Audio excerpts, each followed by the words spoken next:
Karim, I think you have some static. Oh no. Okay, let me adjust my audio. Hey, Karim, did you take that image that's behind you? I wish. Is that better, just- Scott? Yeah, it's better. Did you use Fill Flash to get some of the details up in that nebular wall? Honestly, it was all And GIMP. did you use the new special JWST filter to add all the that's right. galaxies in the background? That's what I did. All 26 filters. Yes. Man, the camera, the light path inside of JWST is so complex. Yeah. I mean, if we had those things in our lab the amateur had to turn that thing in to be recollimated. Man, that would be The amateur would just try to recollimate it himself. You gotta recollimate it by eye, right? As close as you can get. Porter was amazing at that, right, David? I remember seeing the Porter Museum. Yeah. Hi, Karim. It's good to see you. Good to see you too. You're joining us tomorrow with Shad. The Shad kids get to hear David tomorrow evening. Yeah. And what time is that going to be, Karim? I will log in at about just before 7, and we'll go live just after 7. I'll stream you into the classroom. Okay, great. That's the plan. Fingers crossed everything works. That's always the case. You have a plan B in case, but my impression of David does not do justice, unfortunately. No, I know David will be there. And then David can't make it. You can ask Conal. Conal, how you doing? Doing all right, Adrian. How about you? Doing good. So what's your impression of the show and tell for JWST this morning? I gotta say, I loved it. I think they released the other 4 images this morning, but my favorite is still that deep field. I just finished a book by Jeff Knipe, Chasing Hubble's Shadows, and it was about some of the different deep field images. Mm-hmm. And I think that was good timing because comparing Hubble to JWST with, what it can see in terms of gravitational lensing, redshifted galaxies and all that had to be my favorite image. So I can't wait to see some more of that. Yeah, it's still there. If you haven't seen the Stefan's Quintet image, actually it doesn't matter. All of the images, one of the constants about all the images is that there's we call it the JWST filter, where you just add it to the image and then boom, there's a whole bunch of galaxies in the background of the image. Yeah, lens, gravitationally lensed galaxies too. Yeah. Right. So you've got someone called him called one the Salvador Dali version galaxy because of the look it had to that, similar to that clock. So yeah, well, when you see them, you'll definitely I think we were all amazed at Definitely what we could in a short period of time. As David mentioned, it's that's a short period of time. Wait till it tries to correctly image for weeks. Who knows what we're going to see at that point? That's true. That'll be crazy. This is the first day of a revolution. It really is. Yeah. And see, they ought not have me at the controls because I'll blow everything out. We don't see anything. What happened? I turned the gain up too high. Weeks of work wasted. Got to start over. That's why the experts are running the telescope and not me. Well, the issue is once we get, I think it's like a 6.5 meter space telescope, a world-class observatory, that means a lot of clouds. I mean, you know how it is when you get a new eyepiece or a book or something. Oh yeah. The Earth might be in trouble, but it's going to go on right on taking images. That's the reason why they put it 1 million miles out there. Yeah. That way it gets as far away from the clouds in Michigan as they can. Yes. This is why you buy it and pay for it at one point, then you don't wait to launch it until you have clear weather, right? Right. You just remind, we've had clear weather, really good clear weather. I've been able to image for the last couple weeks. So now that I know what's about to happen to my skies, and they're around the world probably be covered in a giant cloud for at least 3 days on the dark of the moon. So we'll see if that happens. I think we need you to knock on a lot of wood here. Well, I do have some baseball bats. I can use those. Yeah, well, As long as for they're my winning. area, seems the situation is always that the clearest and calmest weather is during the full moon. And for Yes. someone who's interested in deep sky, that's, I don't know. I suppose it's just the luck up here. Your only bet is to as soon as the full moon sets, but I believe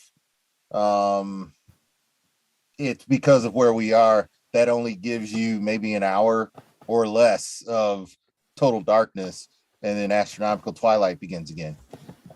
Yeah. So I mean, it's rough, but if there's no mosquitoes biting, at least you've got a nice night out. That's all I can tell you. You have a nice night out. try to make the most of it. Yeah, there's some things you can still see too. Most of the guys just go to clusters, star clusters, and trying to split doubles and triples. The visual astronomers, anyways. That's true. It's a very different camp. Yeah, I try to tread the both sides. At Okie-Tex, it's become a lot of astrophotographers, and my friend who's a visual astronomer at least once a night is telling someone to turn the lights off. Oh. So I can almost Nasty. count on him telling somebody to turn the lights off. Every club has a screamer, okay, that will tell, shut those lights off. He's striking a match or something, but Yeah. People get sensitive about their night vision. So. I hide my camera equipment far away and behind things. I want no one to have to come at me. I'm not even sure what I'm going to do for my polar alignment of my little amount because it uses a laser. So I will have an alternative way to do it when Okie-Tex comes in a couple of months here. I think a lot of star parties, might have been Okie-Tex I was reading about, have an astrophotography section and a visual section. No, it doesn't yet. It really should. Not there? No, it really should. Some do. And then there are some star parties that are visual astronomers only. So it depends on who runs Really? Yeah, I forget. There's one in Virginia that one of my clubs mentioned they were going to go to because they're visual Hello, astronomers. John. Astronomers only. Oh, Yeah, just like so there are a couple fence or that are out something there. to keep those astrophotographers out of there. Yeah, with our bright red and white lights and troubleshooting at night instead of testing the equipment. One of our guys does it the correct way, and I see we're about to start. He does it the correct way. All of his equipment is in the trailer, and all he's got running outside are wires to the telescope with his camera in the back. And so he runs command central inside where he can cover shades and no one has to see all of his lighting. And it works great. Most of the time it's a tint, it's bright lights, it's something's not working, it's not tracking right, and then my friend says, turn off those lights. And then there's a big old fight. Yeah. So that's where People we have to get learn through how to that. get along. Yep. Mm-hmm. Well, it is about time to start here. So everybody's watching right now. We have some people already logged in. Thank you for tuning in to the 99th Global Star Party, and we're going to kick it off now. We have uncovered wonders undreamt by our ancestors who first speculated on the nature of those wandering lights in the night sky. We've crossed the solar system and sent ships to the stars. But we continue to search can't help it. Essential element of the human future lies far beyond the Earth.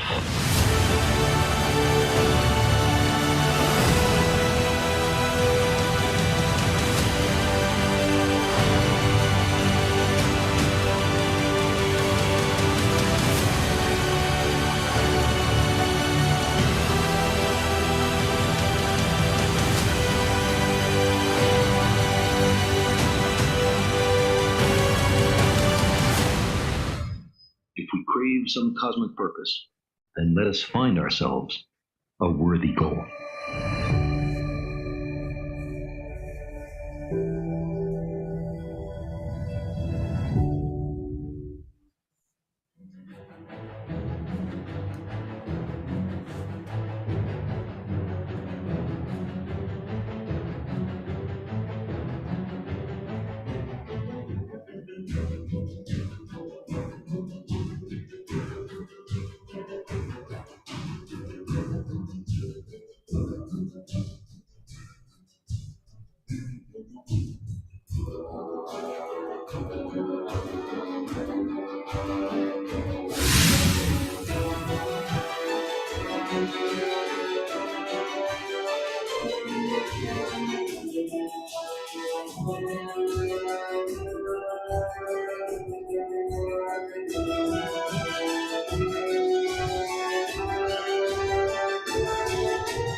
Well, hello, everybody.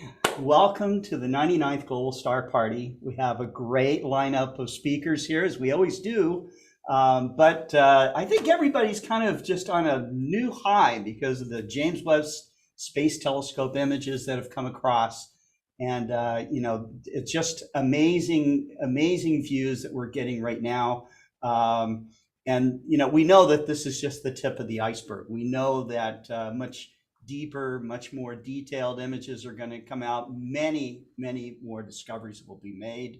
And it's absolutely amazing that we pulled this thing off virtually without any flaws. And so it's just an amazing time to be alive. And if you've been thinking of, you're watching the program, you're thinking about, gosh, I should get into astronomy, I'll tell you, the time is right now. You know, this is the golden age of astronomy and discovery and exploration, and you can get started at any level that you'd like to. But you know, we're here That's on as long Global as I Star can to get get it. you started. So last week I was with the extended family of George Ellery Hale, and if you don't know who George Ellery Hale was, he was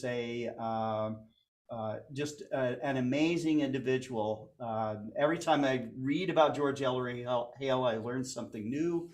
But in his lifetime, what he's probably most famous for is building 4 of the world's largest telescopes in sequence. He built the 40-inch refractor that's at Williams Bay, Wisconsin. That's the Yerkes Observatory.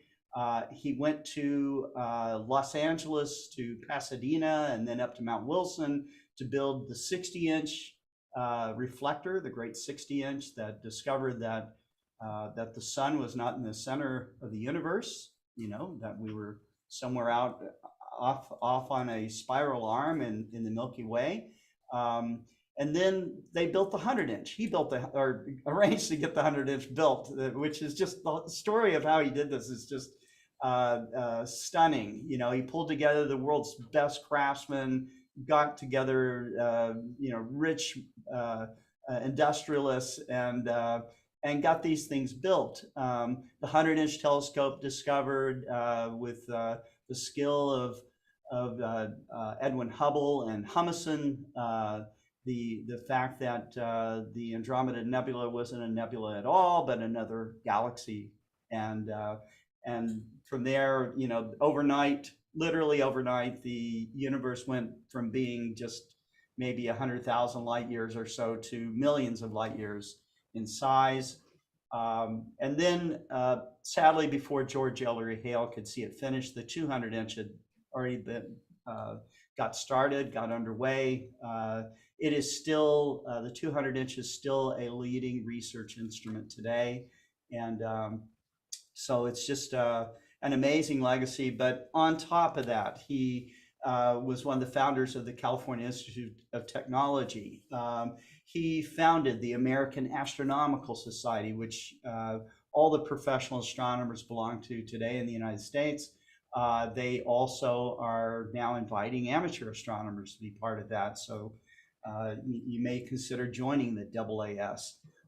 He started a science journal called the Astrophysical Journal. In fact, he's the guy that started astrophysics. And so all these accomplishments, these many, I mean, huge things, any one of them, you know, building out the city of Pasadena is another one, helping Henry Huntington establish the Huntington Library. I mean, it's just all these things could have been done, you know, would have taken up a lifetime, but he just did many layers of these things. And plus he was just an amazing solar astronomer as well. And so it was, as we went to Caltech to hear the president of the California Institute of Technology talk about George Ellery Hale and his legacy, and to hear Ed Krupp from Griffith Observatory talk about the accomplishments of George Ellery Hale was also amazing.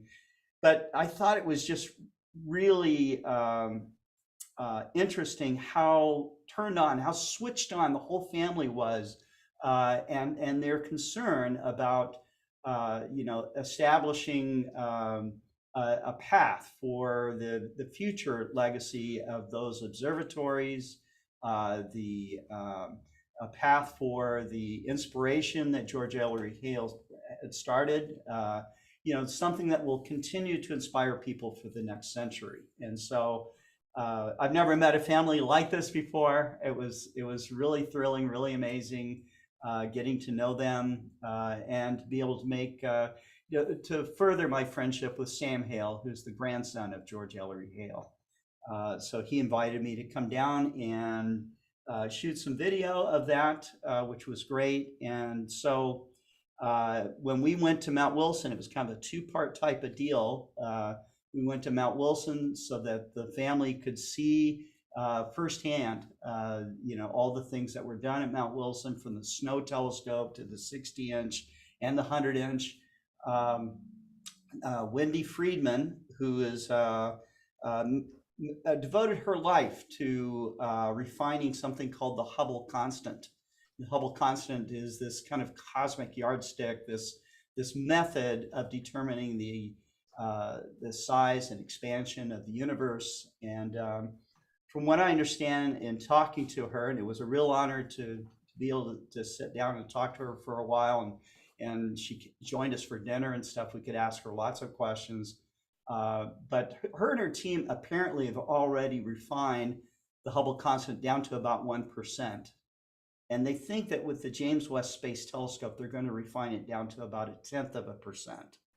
So we're going to learn a lot about the dimensions and size and expansion of our universe in a way that we never could before with JWST. And we have really the world's best team led by Wendy Friedman, who's going to be, I think she wouldn't actually say it, but I think that they're going to be the first research team on JWST. So I have just a little clip that I'll play here. It's about 4 minutes long, but gives you a little bit of the flavor of what that whole event was like. Universe is delivering to us right now, so we'll see what happens with the James Webb Space Telescope, which is what I'm really excited about for the future. So James Webb, as I mentioned, was launched Christmas Day, last Christmas, and it's about to release its first science observations a week Tuesday. So I think you'll want to stay tuned for this. I think it's going to be pretty exciting. This is a telescope. It's a 6.5 meter telescope. Hubble's a 2.5 meter telescope. It has 18 mirrors. These are made of beryllium and coated with gold. This telescope, I first heard about 25 years ago. I was on a scientific advisory committee that had been charged with coming up with what would succeed the Hubble Space Telescope. So this was the idea. And a few astronomers were asked to go to the Goddard Space Flight Center. We were giving some advice, scientific advice, and we first heard about this telescope that would have to unfold its mirrors in space. It was going to fly 1,000,000 miles away, 1,000,000 miles from the Earth, unlike Hubble, can't be serviced. It would have a sunshade here that would have to unfurl in space. These things, each of the 5 layers of this sun shield is about a width of a human hair, has to unfurl in space and then be locked into place. And the astronomers in the room looked at each other and said, "This is insane. It will never work." And it worked. Yeah, it's amazing. It was a picture perfect launch. It could not have gone more flawlessly. And I think they said there was something like 100 single point failures. We were literally waiting with bated breath for each one of these things to unfurl. But it made it. It's 1,000,000 miles away now. So here is, here's the moon. This is Hubble's orbit. Hubble's in a low Earth orbit, but well, here, 400,000 kilometers above the Earth. And this, the James Webb Space Telescope is now about 1,000,000 miles from Earth. And it's a place called the L2 Lagrangian point. I'm not going to ask you about that later either. But the first images, they took of a star. There are 18 of them here that just happens to magically match the number of mirrors there are. So it's actually one star, but it was all over the place. They had to spend weeks fine-tuning the positions of the mirrors, so they knew where each of these stars should go. And eventually they were able to focus it into a single image. And that image, or the calibration image, turned out to have galaxies in it that had never been seen before. So even the test images now are proving to be just spectacular. Here's an image that was taken by the Spitzer telescope. It's a 24-inch telescope in space, a mid-infrared telescope. Here was, again, this is a test image from Webb and the mid-infrared instrument taken in May. Now, why is Webb so interesting? Why do we want to observe in the infrared? Here's a picture. This is the Eagle Nebula. It's a region in the Milky Way where it's essentially a stellar nursery. New stars are being born in these pillars here. They're, I think the number is something like 6 trillion miles high, these things. And that's small by astronomical standards. This is a small region in our own Milky Way galaxy. And you can see these dark patches here. We can't see any stars in this nursery. But when we observe in near infrared light, suddenly you can start peering through the dust and you can start seeing where there are stars that just are not visible in the optical wavelengths. And then in the mid-infrared, when you go to even longer wavelengths, you start seeing the dust radiating itself, and you can learn about the dust properties. So it has this incredible capacity, also because the universe is expanding with time. As we look farther and farther back, we're seeing earlier in the universe, as the universe was when the light left those objects, because light travels at a finite speed. That's something that Albert Einstein taught us. And because of the expansion, the wavelength of light is being stretched and it's being shifted to the red. And so we can observe farther back in time. So that's just a little bit of the hour and 25-minute long lecture that she gave. But I felt I just felt so honored to be there, to see her speak live at Mount Wilson at such a historic place, to such a amazing audience. The energy was just incredible, and just knowing too that JWST was about to release images, and so I was and further to be able to be asked to do that video for them. So one day I'll have to upgrade my cameras and not shoot images through my iPad and iPhone and webcam anymore. But it's working out so far so good. Today's program is about shared horizons. And shared horizons, like most of the topics that we choose for a global star party, are meant to be either literal or metaphorical. You know, the exploration that we do in astronomy takes a lot of brain power, and there is also, you know, a lot of just elbow grease that goes into doing the work of discovery. And some of that is, for a lot of us, is personal discovery that we're making. For others, they get so skilled that they make, you know, foundational discoveries that are included in science journals. But anyways, I think that you're going to really enjoy the 99th Global Star Party. And we're going to turn it over to David Levy now. David is, David, I wish you could have been there for this particular event. In fact, I wish you all could So have been do there. I. Yeah, it was a somewhat private event, and but you know, I will make those videos known to our audience as we go on, because I was able to capture a good part of it. So, but so David, what did you know? Everybody kept asking me, what do I think of the James Webb Space Telescope images? What did you think? Well, thank you, Scotty, and welcome to the 99th Global Star Party.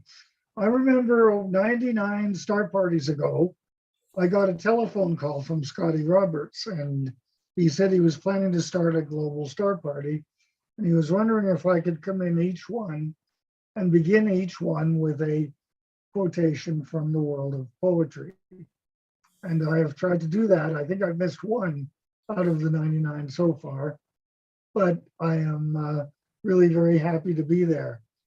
And the theme today, Shared Horizons, is so appropriate, because I think at no other time have the amateur astronomers, the professional astronomers, the population of the world, and everyone else has had a chance to get as close as they did today with the release of the first images from the Webb Space Telescope.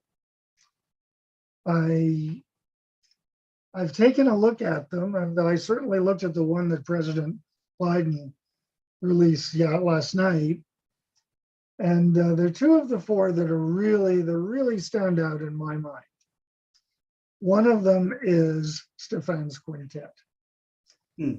And of course, we all know Stefan's Quintet, because if we've ever watched It's a Wonderful Life, the movie begins with one of Hale's telescope's images of Stefan's Quintet at the very beginning of that movie. And I have seen Stefan's Quintet innumerable times with my telescope. And to see it with the Webb was really stunning today. The other image that really stood out in my mind was the one of the Eta Carina Nebula. I knew Bart Bok very, very well. We were good friends. We started talking a few weeks after I relocated from Canada to Arizona to take advantage of the good sky.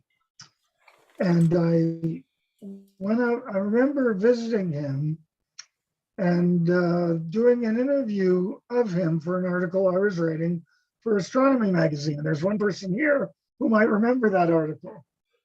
Anyway, thanks, David. Anyway, I was there, and I brought in an hour tape to tape record what he had to say. And I asked him one question. I said, when you were in Australia, you wrote a book called The Astronomer's Universe. The first 5 words of that book were, astronomy is on the move. All these years later, how would you assess the accuracy and mood of that statement? Bart started to talk, and he finished the first half hour of the tape. He finished the second half hour of the tape. I asked him to be quiet for a minute while I ran out to my car to get a fresh tape, and then he filled that one as well. A 2-hour response to the only question I asked that day. And we got to know each other very well. We got to be friends. I remember one day when a girlfriend of his had decided that she wasn't going to visit him as planned. He was so upset that he telephoned me in tears, crying his eyes out, asking, what am I going to do? And it was really something. And I thought it was really special that he could trust me to reveal one of his deepest emotions. Anyway, one of the books that I've written was a biography of Bart Bok. It's called The Man Who Sold the Milky Way. It's a University of Arizona Press book, and I believe it's still in print after all these years. Of all the things that Bart loved and that he knew and that were part of him, the thing that was the most important was his wife, Priscilla. And it was very difficult to separate his accomplishments from hers. The two of them loved the night sky. They loved the Milky Way, and especially they loved the southern Milky Way and the Eta Carina Nebula, one of the most beautiful things in the sky. At the opening of the Flandreau Planetarium in 1975, November 1975, he and Priscilla arrived pretty early that morning. Priscilla had been in declining health for years, and they went to the back room, the room called the Galaxy Room, to look at photographs that were there. And Priscilla stopped when she got to the Eta Carina Nebula. And Bart said, maybe we should go in and let them open the planetarium up now. And she said, Bart, you know I am not well. You know I'm going to die soon. She points at the picture and she said, this is where I want to be. When you are alone after I'm gone, and whenever you want me, just look at the Eta Carina Nebula, because that's where I will be. That is where I want to be. Priscilla passed away just 4 days later.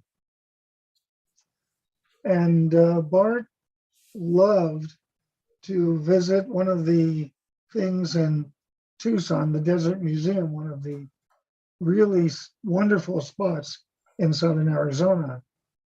And he decided to build a bench so that people could sit there and relax while studying the aviary. And the bench was installed in the aviary.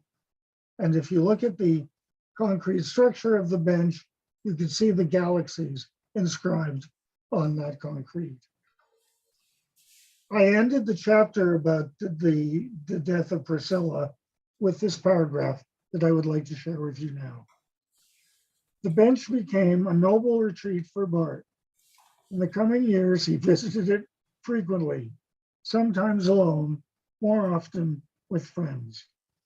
Another audience with the Roadrunner soon take place. Out from the bushes she came, scampering through, sitting on my shoulder. As he watched this Roadrunner, Bart's thoughts wandered back to a far-off place and time. A memory of Priscilla, happy and alert as she fed a group of magpies, filled his mind. Slowly the image faded, and he imagined once again the exquisite swirls of the nebula in Carina. Thank you, and back to you, Scott. Oh, thank you so much. Very nice. It was a very private, view into a great astronomer, Bart Bok. Bart Bok was certainly known for his work on the Milky Way. We were talking about him a little bit earlier. If you're, a newer into this lifestyle of astronomy and you're kind of new to it, you may not know who Bart Bok was, but I certainly recommend that you, get on Amazon, get one or two of his books and dig into it, because he and his wife loved the Milky Way. They weren't just scientists. They were, it was such an intimate portrayal, an investigation into our home galaxy. And David was great friends with that family, and so it's if you ever get a chance to visit the Jarnac Observatory, I think David still has a glass plate of the Milky Way that's backlit in his observatory that you can see, and that is from Bart Bok. So very, very cool. You know, we are so lucky, David, to have you on Global Star Party so that you can recount your personal experiences with so many of the luminary people in the astronomical community. So thank you for being that bridge. It's awesome. Okay, so we are always blessed to have the Astronomical League be with us on Global Star Party. They have also committed to being on virtually all of the Global Star Parties, and they are, the Astronomical League is one of the world's largest, if not the world's largest, federation of astronomy clubs. They have over 300 clubs, over 20,000 members, and they celebrated their 75th anniversary. I think it was last year. Was that right, John? Well, we're still in our 75th year. Still in the 75th. We haven't hit 76. Yeah. Okay. So I don't know how that works. So once you hit 75, you're already in your 76th, or don't know. So that's that. I get birthdays mixed up that way too. So. Anyhow, but the Astronomical League has an incredible canon of observing programs that people can take. They have a huge array of astronomical awards that they give out for all kinds of different types of recognition. Everything from the best website for an astronomy club to awards that support young people, like the Jack Horkheimer Award. The Explore Scientific is the very proud underwriter of three of their awards actually now, which would include the National Young Astronomers Award, the Leslie Peltier Award for lifetime achievement in astronomy, and also the Wilhelmina Fleming Award, which recognizes women in astrophotography. So we're very pleased to be part of all that. The league comes on each week with us for Global Star Party to read off questions that they come up with, and they do the door prizes for Global Star Party. So I'm going to turn it over to John Goss. John, thank you so much for being a part of the 99th. You're welcome. I've been telling everybody that today is all about the James Webb Space Telescope. So I got my little version here. So that's cool. Yeah, I was trying to get it to put on my shoulder, but it kept falling off. Velcro. So, yeah. Okay. Well, you're talking about how old the league is, 75 years. Since I've been advancing in years, my grandkids have asked me how old I am. So instead of telling them, it's always a big secret, I convert the number into base 6 notation. So the league is now 2-0-3 years old in base 6. Keeps them guessing. Nice. Makes you sound smart too. Okay, well, try to fool everybody at least. But anyway, thank you for having me on, and I'd like to jump into something right now and see what we got here.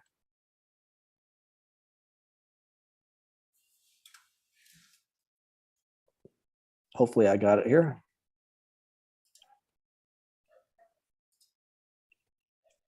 Okay, I got a blank spot right here, but let's go to the first slide. Sure. Now this is personal. Stefan's Quintet, as we were just talking about a few minutes ago. The image on the this side, I guess that's the left side, is something that I was acquainted with when I was a kid, in the 1960s. This is from Burnham's Celestial Handbook, which I'm sure you've all seen. But this is from a Lick Observatory in the 1960s. So this is my image, or in my mind, of what Stefan's Quintet looks like. Of course, the one on the right blows everything out of the water. And the one on the right is actually kind of compressed up to match the old image. You could certainly zoom in on it and get a lot more detail than you'd ever expect to see. So to me, this is a specific advancement in my lifetime on what astronomy has come into, and that's great. You know, that's really super. So anyway, I'll leave you with that. Let's get onto our questions, because I don't want to take up too much time here. First thing we'd like to do is remind everybody about proper solar observing. This is especially coming into importance because we're now entering into solar max, which there's a lot going on in the sun, and so more people are going to be looking at measures. But make sure you have the proper solar filter fitted on the front end of the telescope. Make sure that your finder scope is covered up. Make sure that your red dot or your reflex finder is unattached, so the sun won't damage it. But if you have the right filter in there, you can see some great stuff. Let's go on to the first question. Well, from last week. Answers from last week. Scientists have begun to announce the first results from the analysis of material brought back from asteroid Ryugu. What spacecraft brought this material back to Earth?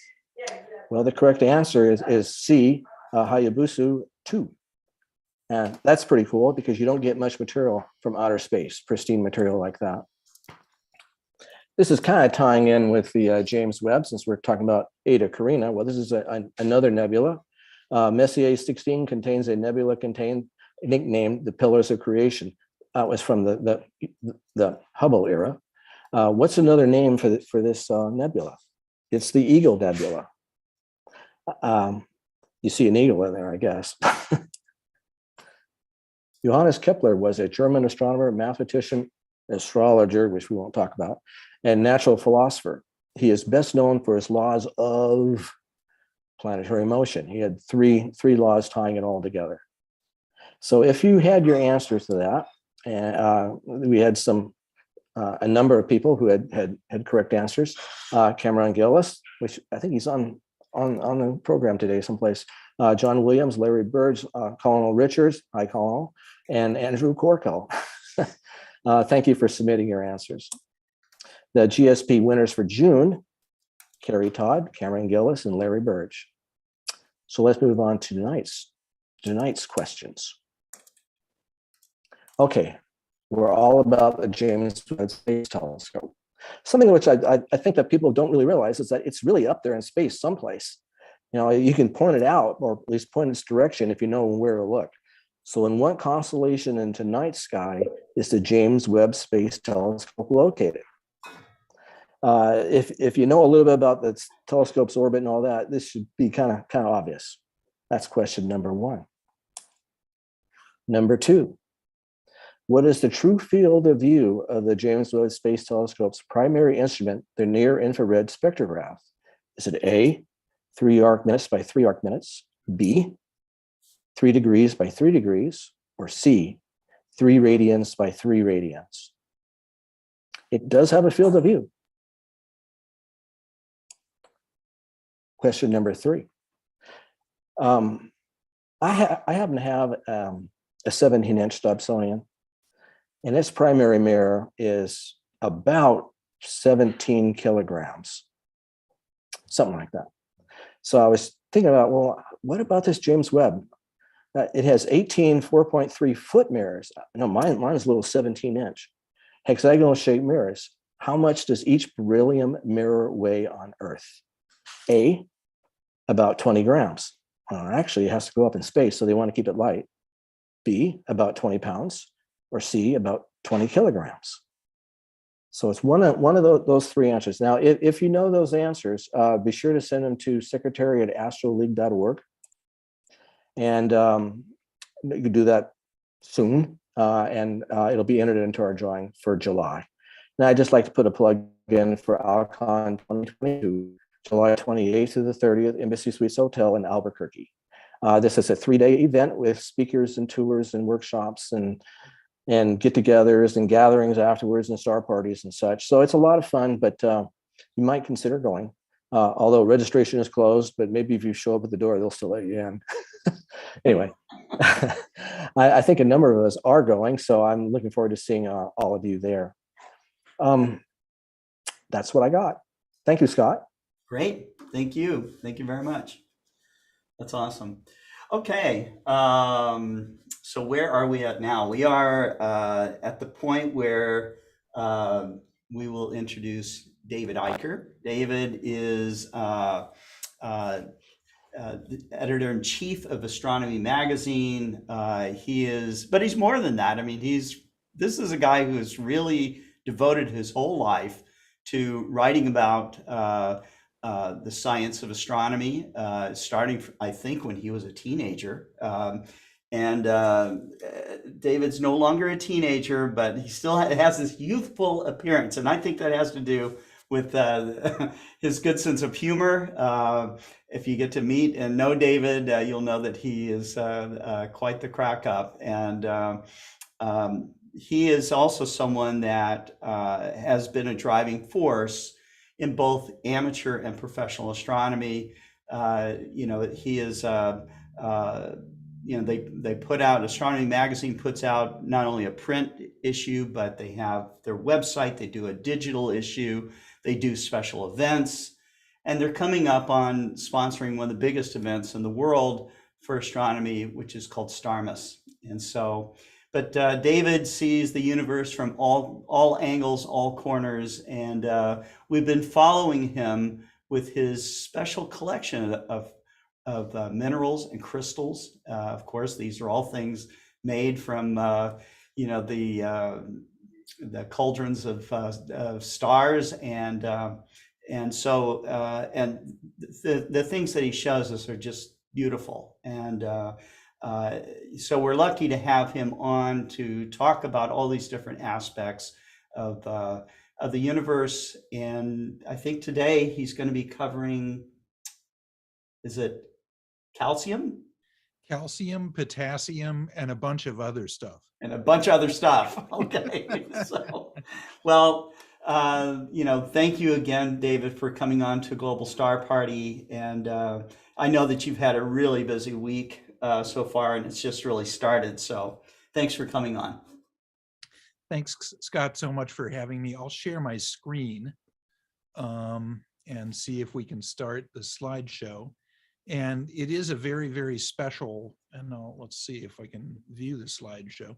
It's a very special day, as we all know, because this is the first day of a revolution. And this should last, we hope, about 30 years. But we had just a small taste of what's to come, of course, this morning. But we saw a lot of new places that we had never seen before at very large distances. And we were talking earlier about astro imaging and how we're going to have to get used to now all these new images that we're going to see with all these little pesky proto-galaxies in the way everywhere. But they're places where these minerals are coming from. And so this is really planetary science and how the universe creates planets from the stuff that makes up stars and makes up people and other living things as well. And I think we were obviously wowed. David, you talked so very eloquently about Bart and the Carina Nebula.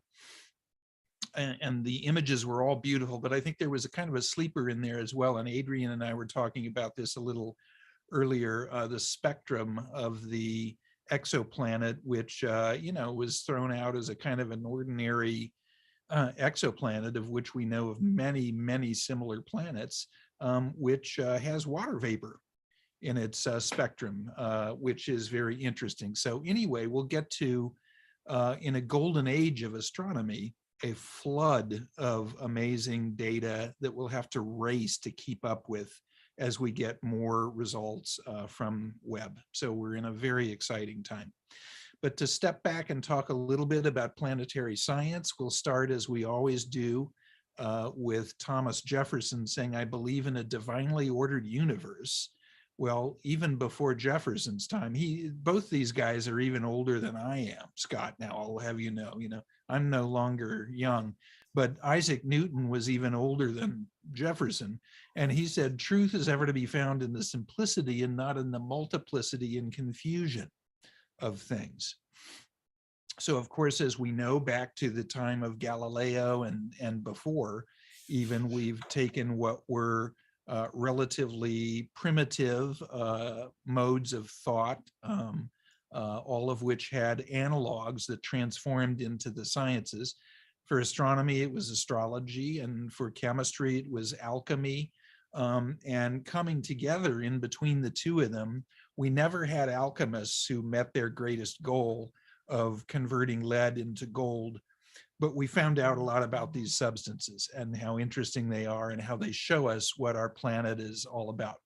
So the universe is ordered not by supernaturalism, but by the principles of physics. Of course, minerals demonstrate that because their atoms are assembled in precise ways by electrochemical attractions, inherent properties of the atoms that make them up and guide them into assembling into what mineralogists call a crystal lattice that builds these substances as fluids, typically warm fluids, hot fluids come together and crystallize these substances.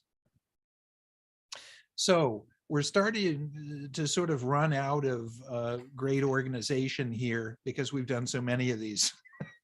and we're getting into some sort of groups of things that were on photographed together on particular shelves. So we have some calcium here, we have some potassium, and we have a few other things. And I thought I would mention an interesting sodium mineral, which I'll show in a little while here, is sodalite, which is a really beautiful blue, typically blue mineral, sodium aluminum silicate chloride. But it comes in all sorts of colors. It's not inventively enough a member of the sodalite group, all sorts of related minerals. And it's usually an accessory mineral that forms in alkaline igneous rocks. So we're getting into a little bit of grab bag type stuff here because these were all organized in display shelves and we're running out of big groups of things that were all together. So anyway, here's the crystallography of sodalite. It's isometric, which is a fancy word for cubic, and brings together sodium, silicon, aluminum, oxygen, and chlorine atoms to form these crystals. But we'll jump around a little bit here and talk about some of these minerals that are kind of loosely related by these chemical elements. This is analcime, which is sodium aluminum silicate hydrate. This is kind of interesting, not so much that it's a sexy mineral, but you can see these dodecahedrons here, I hope, in the image that are making up the crystals. But this comes from a very famous island that all astronomers should know. We know the great places to observe on Earth, which David is in about the best place you can be in the continental United States, in southern Arizona there.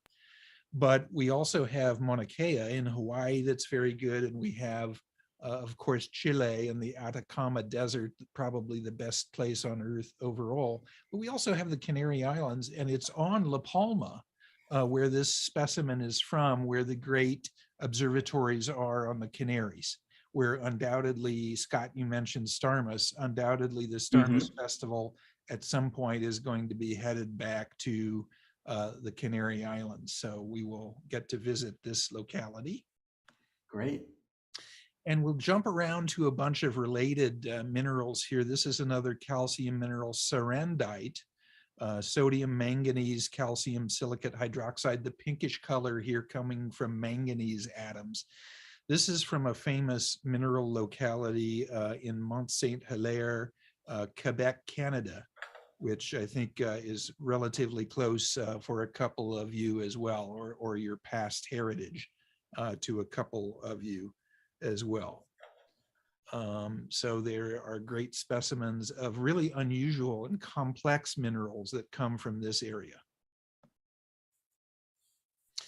This is eudialyte, which is sodium, calcium, cerium, iron, manganese, zirconium, silicate hydroxide chloride. Now, can you cover your screen and repeat that back to me 3 times?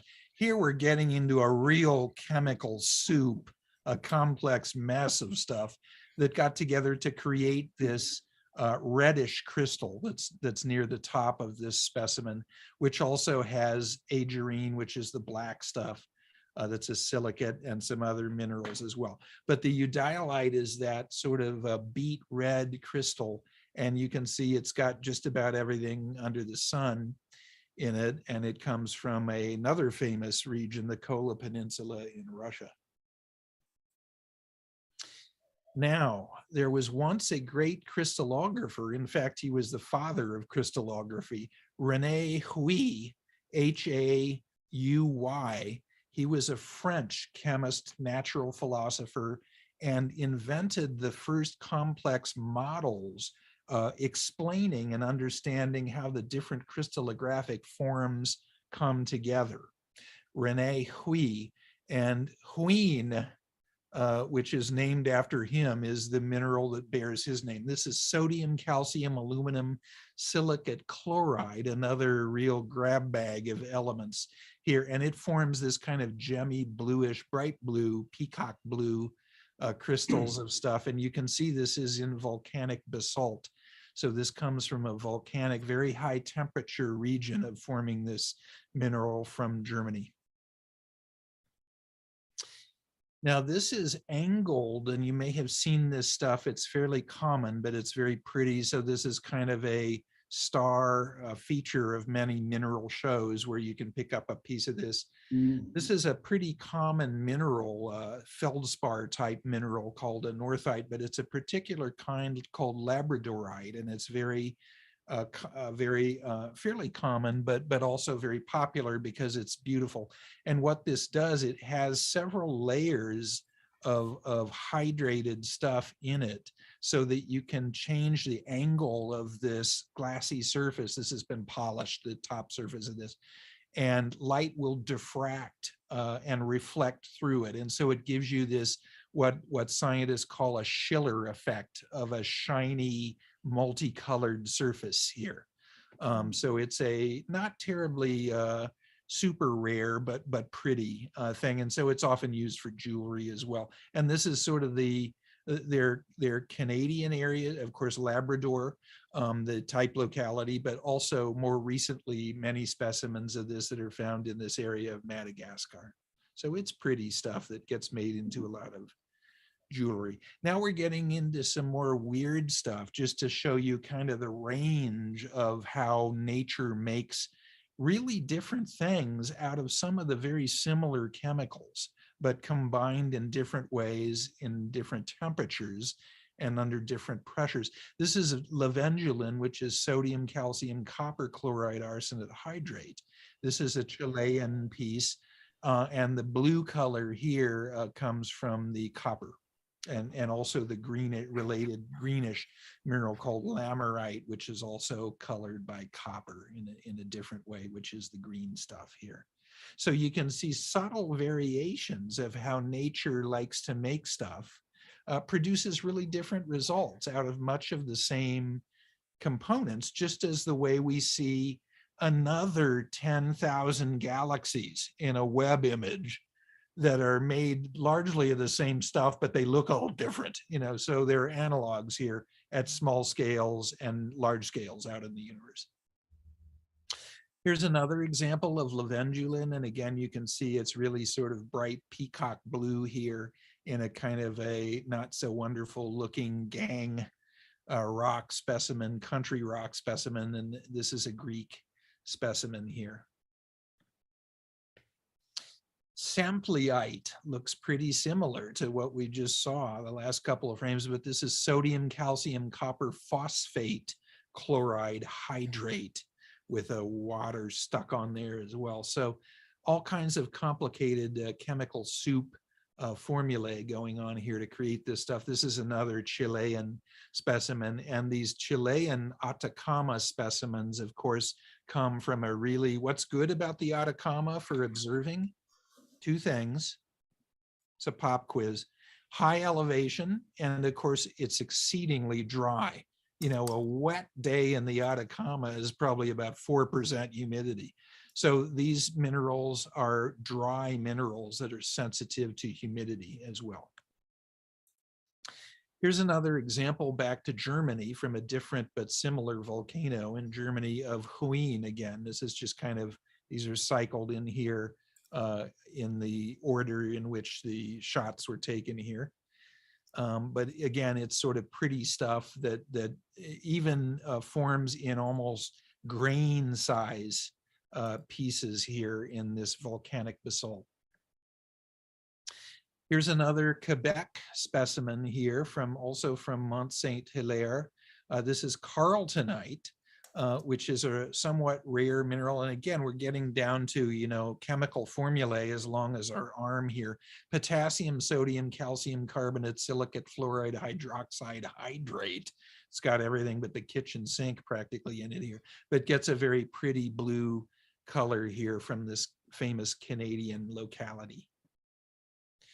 This is a polished piece of very pretty stuff. And again, this is fairly common and really popular at jewelry and rock shows and things like that. It's called charoite, and that's because it comes from the best stuff of this type comes from an area along the Chera River in Siberia. And this is sort of a mixture of things, but the purpley stuff is charoite, sodium, calcium, barium, strontium, silicate, hydroxide, fluoride, hydrate. Again, it's got, you know, practically everything you can think of in it, and a couple of fairly rare elements, barium and strontium, and is a polished piece. And this stuff, again, is fairly popular with jewelry and mineral rock collectors who are collecting these polished stone pieces.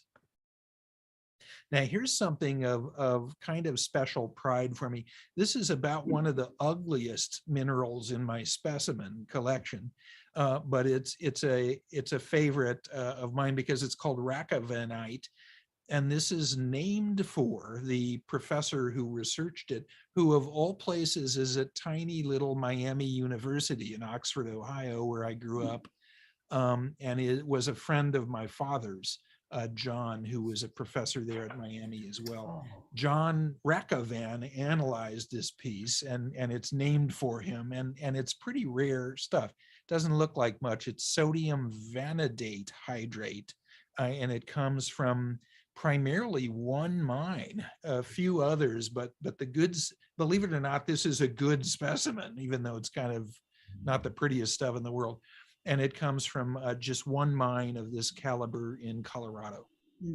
Is it kind of delicate?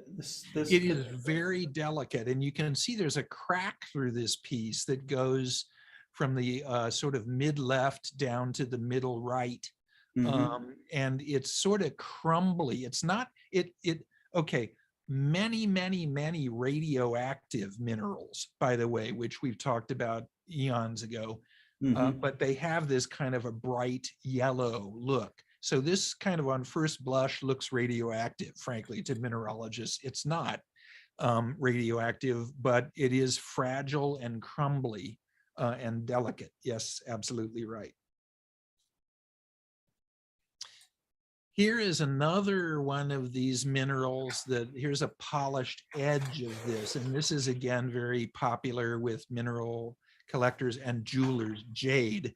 This is jadeite, sodium, iron, aluminum silicate. And this comes from a very famous region where this greenish jade is found in Myanmar, or as Jay Peterman on Seinfeld would say, that must be Burma to you. But now it's Myanmar, and that's where a lot of good quality jade comes from. Here's another one that's very, very delicate, and you can see it almost looks like a flower, the large crystal here, called natrolite, and it's quite fragile here, and is made up of what mineralogists call acicular crystals. That means needle-like.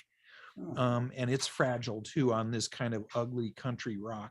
But this is a New Jersey specimen. This is sodium aluminum silicate hydrate. And again, contains a lot of H2O that's locked up in it. Very fragile and looks sort of like a ball-like flower. Okay, here we're going back to some purpley charoite and some of this ordinary black, green-black looking agerine. But the unusual stuff here is this rare stuff here is this kind of tan-colored tinkasite.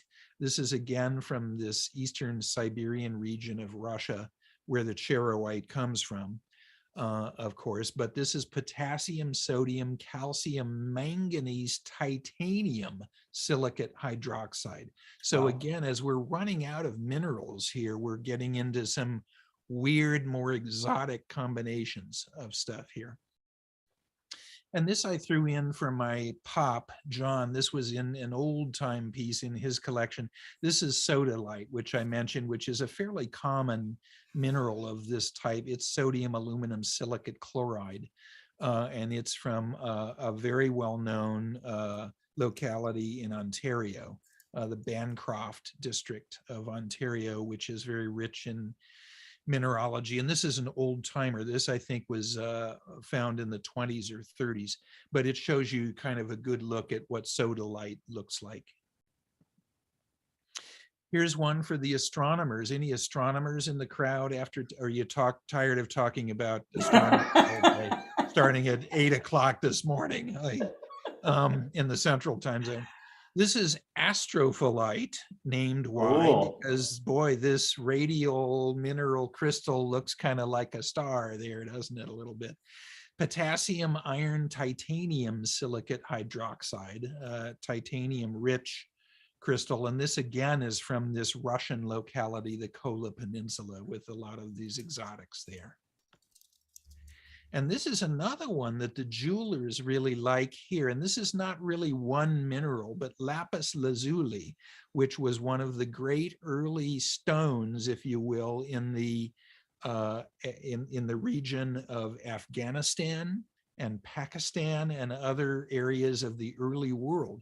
This was a bright blue and exciting rock that was mined 3,000 and 4,000 years ago in Afghanistan and other regions nearby, and it's largely sodium, calcium, aluminum, silicate sulfate, but it consists of other stuff here, and you can see these little golden specks in here which exist along with it, which is just ordinary garden variety pyrite.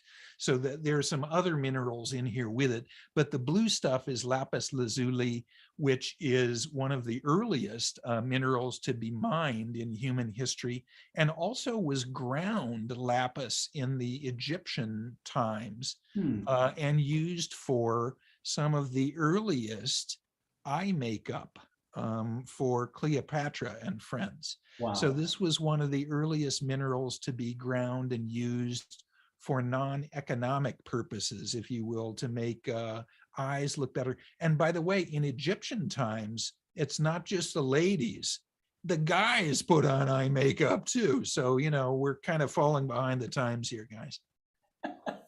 So anyway, I'm starting, Scott, I have a confession to make. I'm starting to run out of shells of minerals at this point. And a few more times we'll probably can wrap this up and go back to, well, you know, there's going to be some astronomy to talk about. But first I'll talk again one more time or so about Starmus. And we're excited about this because we have actually a full slate of speakers now, and Charlie Duke and Nicole Stott and other astronauts, and Kip Thorne and George Smoot and Garrick Israelian and Jill Tarter and other astronomers are going to speak there. And we hope that Queen are on tour right now, but we hope that we'll get Brian May, our pal, and Rick Wakeman and Peter Gabriel to play some rock and roll there. And Scott, you're going to help us put on an incredible star party. And you're also going to be speaking with our pal Michael Bakich and myself at an astro imaging school. And we're really happy to have you involved this time. This will be in September in Yerevan, Armenia. Yeah, you can't. I mean, this is so huge for me to be part of this. So I'm really excited about it. I've followed Starmus since it started, and was thrilled to be asked to go. So it's fantastic. Now I'll tell you, the people that organize Starmus have made it inexpensive to go. I think ticket price is what, $200, something like that? I think so, pretty much for the whole week. And it I mean, that's I've never been to Armenia, and I don't think you have either, Scott, but we're discovering that, you know, room and board, hotels and food are cheap too. So it's really the getting over there on a plane. And flights are not so expensive either. I was looking on Expedia and found flights starting from about $680 round trip, from the United States. So a lot of Europeans will go there. So there are lots of flights regularly, which I think explains that, I believe. It's much less exotic, if you will, and expensive than you might guess going to a place such as this. So we're really looking forward to it. It's a very dark sky. We're going to have a star party in front of a 2,000-year-old Armenian temple. Yeah, the Temple of Garni. This is going to be really unbelievable, and we won't give away too much, but we're going to have a band there and all kinds of things, and a couple thousand people. So this is going to be a great adventure, and we're really proud and happy to have you along this time, Scott, with us. Thank you. I'll be sure to wear my lapis lazuli eye makeup. Hey, gotta look good, Gotta look good. You do that. Highlight my blue eyes. So I promise you, we're going to get you and keep you up on stage if you're wearing lapis lazuli blue eye makeup. Okay.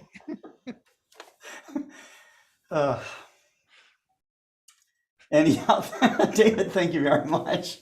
Thank you, Scott. You guys don't know what goes on behind the scenes before we go live, okay? Between me and David and virtually everybody else that shows up here. So the new guys that come on to Global Star Party really don't know what they're getting themselves into, but we try to keep it fun. So, David, I really want to thank you for going through all those crystals and minerals with us. I've learned so much about stuff that's right here on this planet. So, and it makes me realize that there's so much more to learn.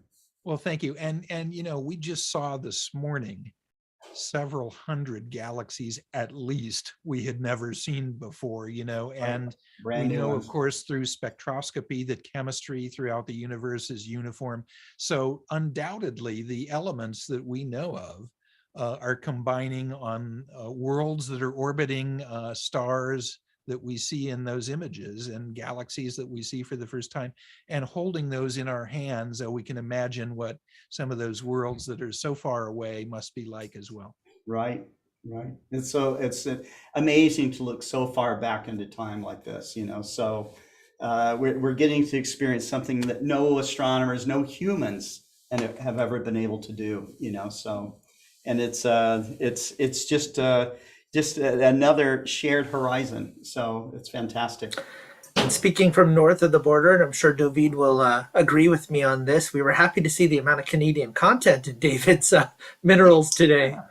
There are some good Canadian localities, and the minerals that really come from Canada, from various sites, don't really exist in a lot of areas elsewhere. So Canada is really the top of the pops, if you will, for certain kinds of minerals. It's one thing that is really incredible. There are really unbelievable specimens of garnets that come from the asbestos region in the Jaffer mine, the asbestos region in Canada. So Canada is king or queen, however you want to term it, in a variety of ways for mineral collectors. It's shared horizons, just like Scott was saying. Yeah. Well, that's a nice segue to Professor Karim Jaffer from John Abbott College. Karim was really excited to put together a presentation about the James West Space Telescope images, and so I think that I don't know how I arrived on having a global star party, how I did this, 2 years ago, so it would land on this day when they're announcing all this stuff. But we're lucky that it happened this way. So, well, like you talked about the behind the scenes, we've been chatting away and we've come up with a new holiday that'll fall every July 12th. You're going to dress up in gold foil, lapis lazuli eye makeup and give us all presents of infrared imagery. That's right. This is now I'll our. do it. I will. You guys, so. I think it'll be fun. You gotta have fun. I mean, come on, so plenty of stuff to worry about, but wow, what a time to be alive, really. I mean, you just gotta really be thankful that you're alive at this time and able to witness this firsthand. So I think we're gonna have to take your Airstream and redecorate it as a JWST on wheels. Hey, you've got our minds wandering now. That's right. That's right.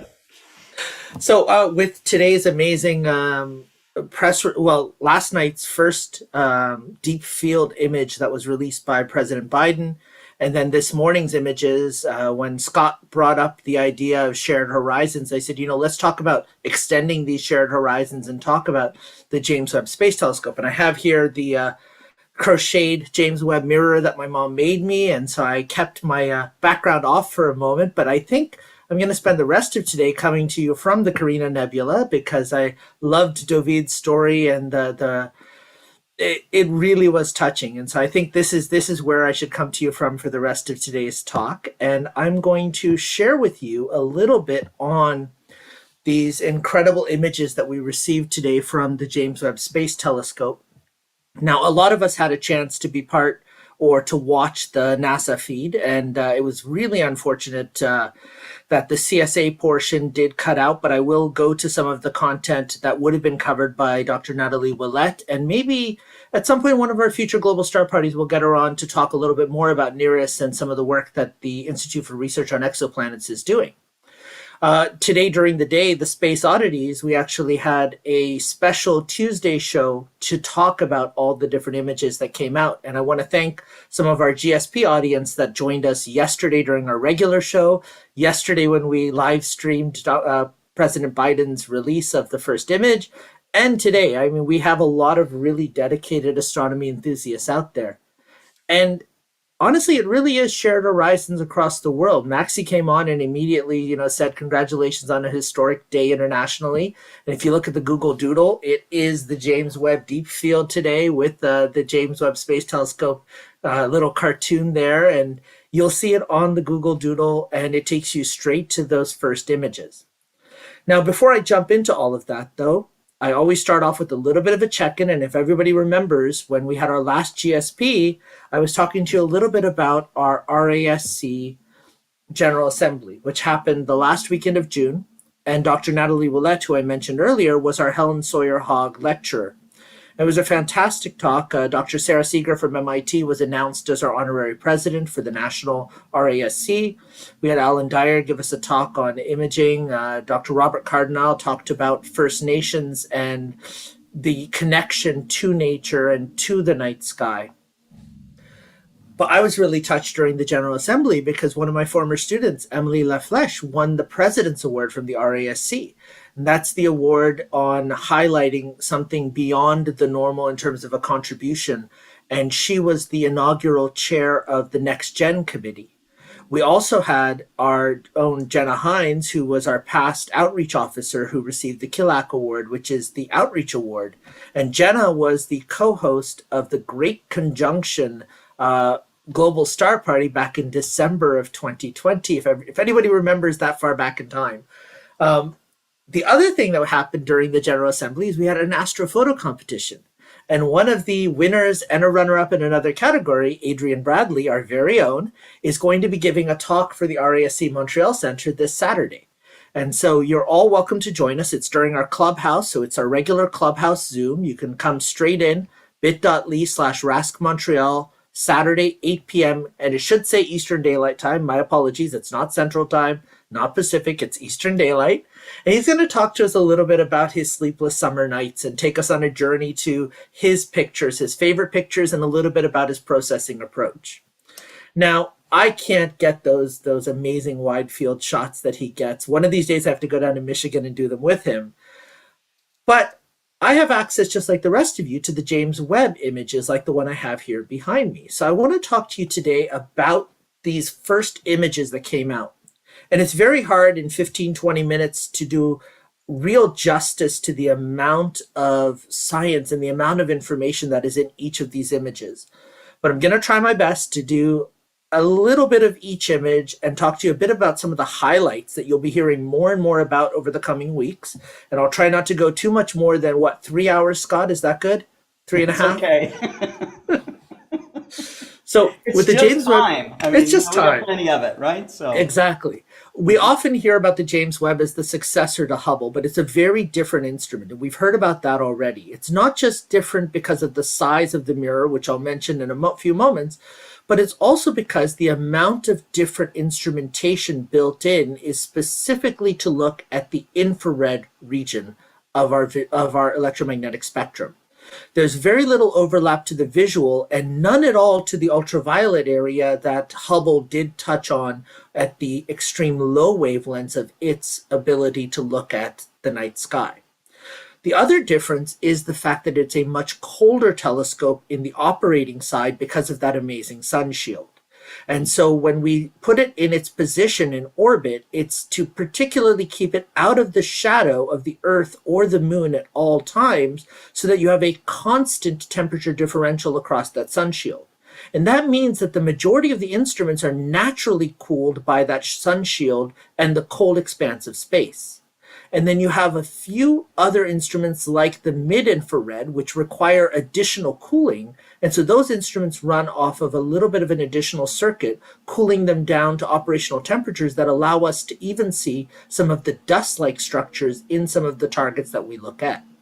Now, we said this is shared horizon, so I wanted to show you a picture of some of the individuals who took part in building the James Webb Space Telescope. And it really is a conglomeration of many different countries.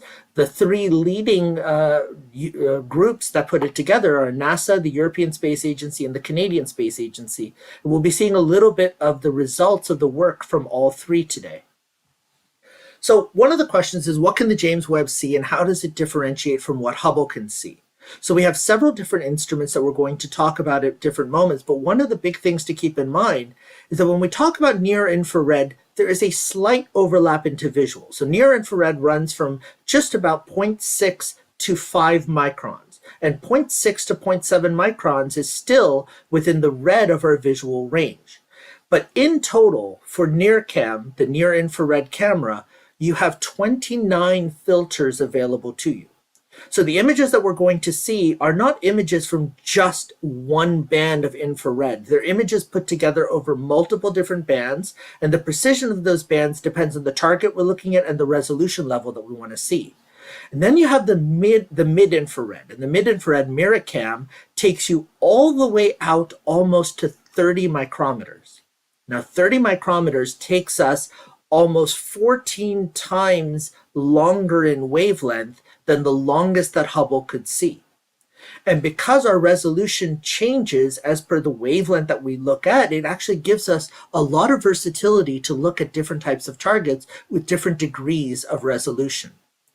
The other thing that's really different about the James Webb is the size of the primary mirror. Because we've built it from hexagonal smaller subsets, the total mirror gives us 7 times the light gathering of the Hubble primary mirror. So you have more photons coming into your light bucket. You have a different visual range that you're looking at. You're no longer looking in the direct visual. You're now looking into the infrared, the slightly longer wavelengths. And because you have a colder telescope, you're not affected by the heat of the actual operational machinery as Hubble was, because Hubble itself would get hot as it collected those photons. The James Webb Space Telescope stays cold on that side. So the first image that was released last night, and I got to tell you, I keep coming back to this image because there's just so much to see here. This is part of the SMACS 0723 region of space. That is a massive galactic cluster. Now, SMACS, for those of you, and I didn't know what it was when I first saw it, it's the Southern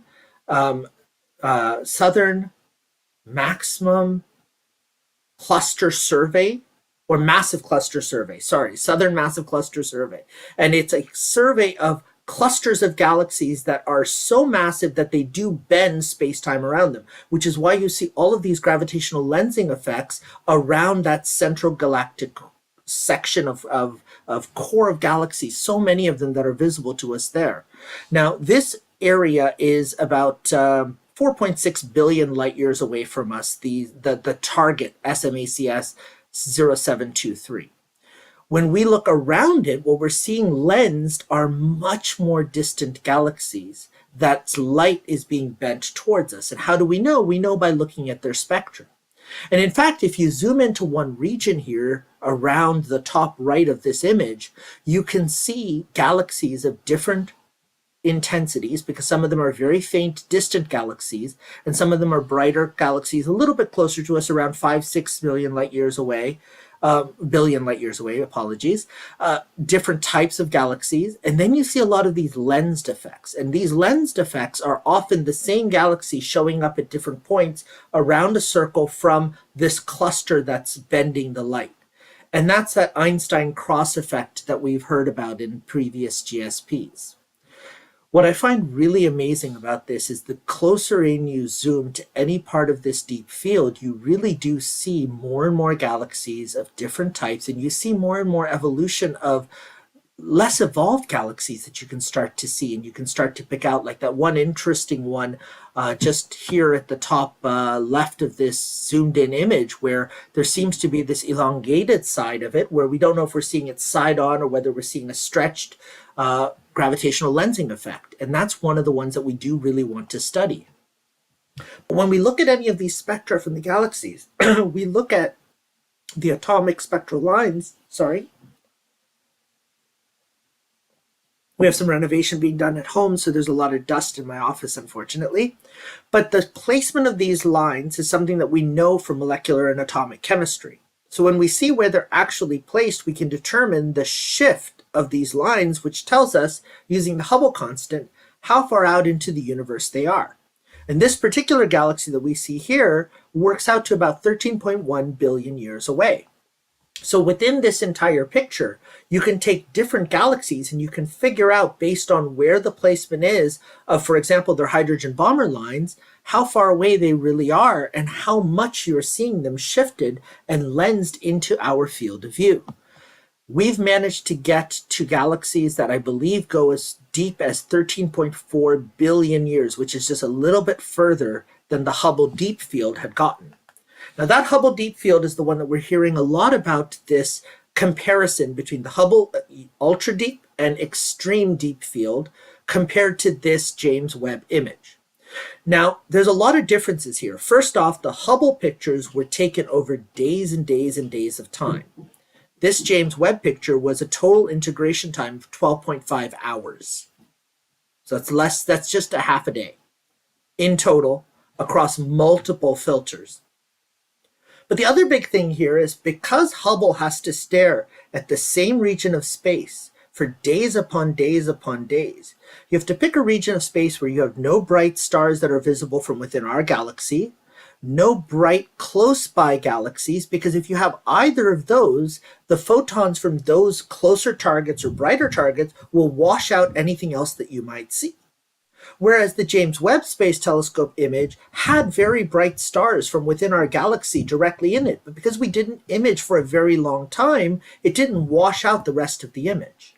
So when we look at the James Webb compared to the Hubble, you can see just in this one region of overlap how much more is visible of SMACS 0723 when we look at it by the James Webb Space Telescope. And the area that I love here is in the bottom left corner, because in the bottom left corner, you can see a couple of things happen. You can see that the star's diffraction spikes that we get because of the 18 segments and all the trusses of the James Webb Space Telescope, yes, those diffraction spikes are bright and they're longer, but the area closer to the star is much more sharp.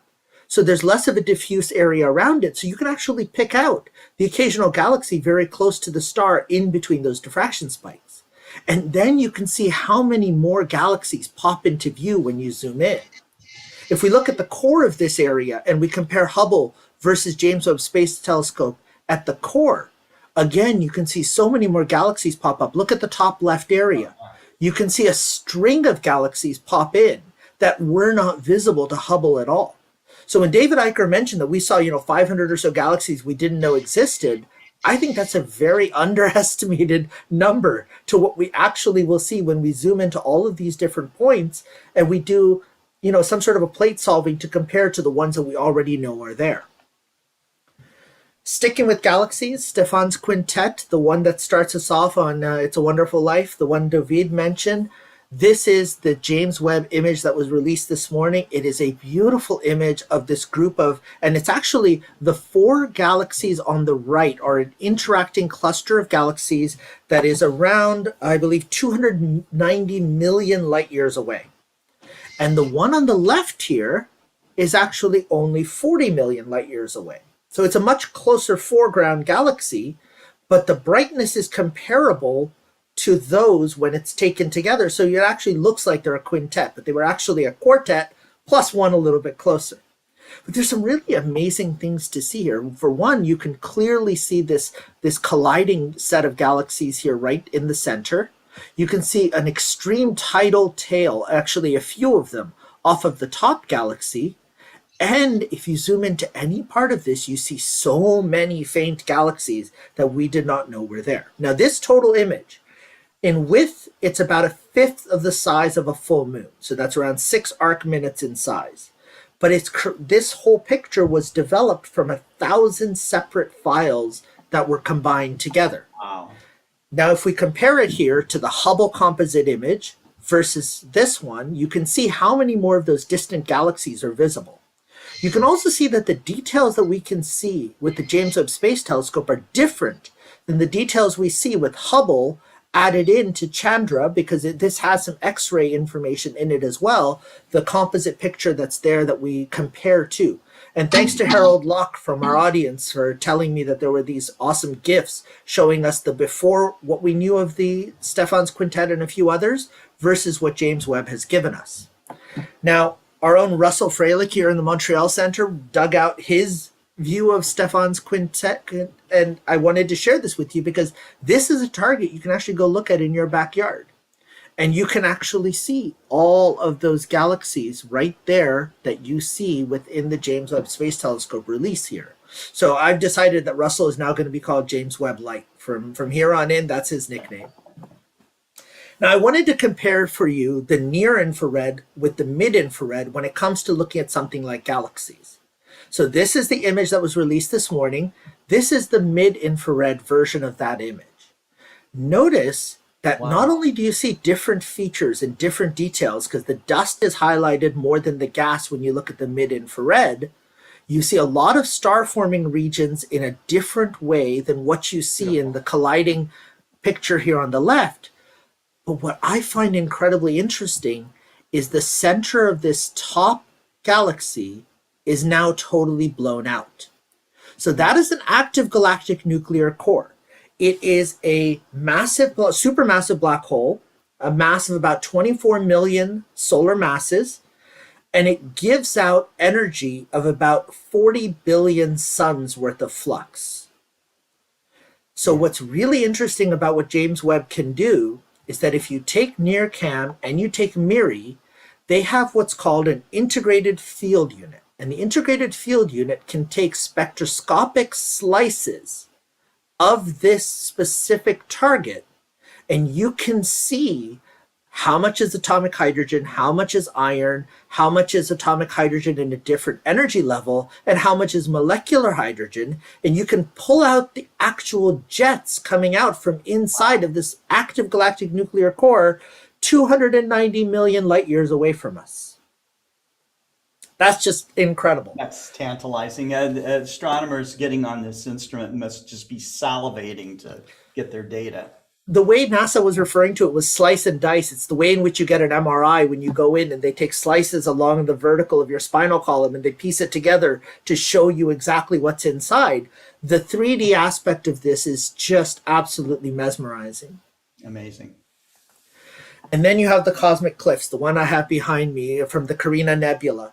And this picture just takes your breath away, but then you start to see what this picture is showing you, because through the dust and gas of the Carina Nebula, even these areas, these pillars that are, some of them are up to 7 light years high.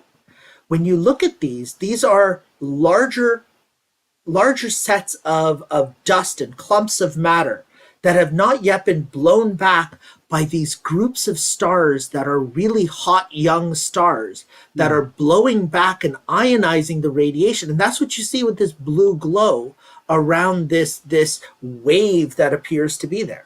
And then inside this wave, you see little pockets of other new stars being born. And when we look at this, I wondered where the heck this was, because this was the picture of the Carina Nebula that I had seen before by amateur astronomers. This is what I remember the Carina Nebula to be. So I was trying to figure out where the cosmic cliffs are. And Rachel Wood from our Space Oddities figured out that it was that top right, the northwest corner. If you look at that bottom part of this is what we were seeing in that other picture. But this is the Hubble version of this. So when we compare the Hubble to the NIRCam, to the MIRIS version of this exact same region, you see the amount of detail you can compare to when you look visual, when you look near infrared, and when you look at mid-infrared, all of a sudden, not only can you see more of the dust, you can actually see protoplanetary disks around some of these stars because it's highlighting the dust. It's awesome. Incredible. And so Harold again shared with me a link where you can see the Hubble image of this area, the cosmic cliffs, overlaid with the James Webb Space Telescope image in the exact right proportions. And so I felt that this was kind of a really good takeaway of just where our increase in understanding of what's happening in this region right here, now that we can see through the dust with the near infrared. And this area, this star birth area, is about 7,600 light years away from us. Coming a little bit closer, we come to the Southern Ring Nebula, NGC 3132. This is 2,500 light years away. And here we see on the left the NIRCam and on the right MIRI. And here we see why MIRI is so important. Because when we look at the mid-infrared, what we see here clearly is that this planetary nebula is around two stars. Those two stars are here as well in NIRCam, but the one star that's brighter is not the one that gave rise to this planetary nebula. It's actually this fainter one. And it's covered in dust, which is why it doesn't show up as much in the near infrared or in Hubble's visible. In Hubble's visible, it's so faint. But in MIRI, you can see just how bright this star actually is that's given rise to this multi-layered planetary nebula. What else is really interesting is this thing right here, and apparently there were a lot of scientists, a lot of astronomers that were arguing as to whether this was just a jet coming out from the planetary nebula in the top left corner.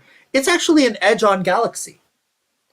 Yeah. And they were able to determine it's an edge-on galaxy because you can actually get spectral details from that as well. And in the bottom right, there's actually a face-on galaxy as well, hidden into the nebula itself. And these were all aspects that we did not know were there with the Southern Ring Nebula. And then we get to the part that I was really fascinated by, because the instrument that did this is an instrument from Canada. It's what's called the Near Infrared and Slitless Spectrograph. So WASP-96b is one of these exoplanets that we've looked at with the wide-angle survey, and this is an artist rendering of what we think it looks like. And there's been 4 different transit studies of this exoplanet. And with transit studies, what you want to do is you want to catch the planet as it moves between you and the parent star. Now, what's really lovely about WASP-96b is that the parent star, WASP-96, is almost identical to our sun in all ways. It's a G-class star. It's about the same size. It's about the same age. Everything's about the same. But the planet 96b is unlike any planet in our solar system. It's 1.2 times the radius of Jupiter, so it's larger than Jupiter, but its mass is actually smaller than the mass of Saturn. So it's a puffy hot Jupiter. It's also so close that it does a full transit or a full orbit around its star in under 3.5 days. So it's very hot, it's very big, it's not very dense, and it's very, very close to its star. So when we did all of these incredible transit studies of WASP-96b in the past, what we found was that there was this incredibly sharp amount of sodium, a little bit of lithium, a little bit of potassium, but a lot of sodium and very few clouds. The cloud opacity is negative here because there didn't seem to be any clouds on this exoplanet. So we thought for a really long time that this was an exoplanet where we could actually see the full atmosphere and see exactly what it's made of because there were no clouds there to be seen, and there seemed to just be some heavy metals.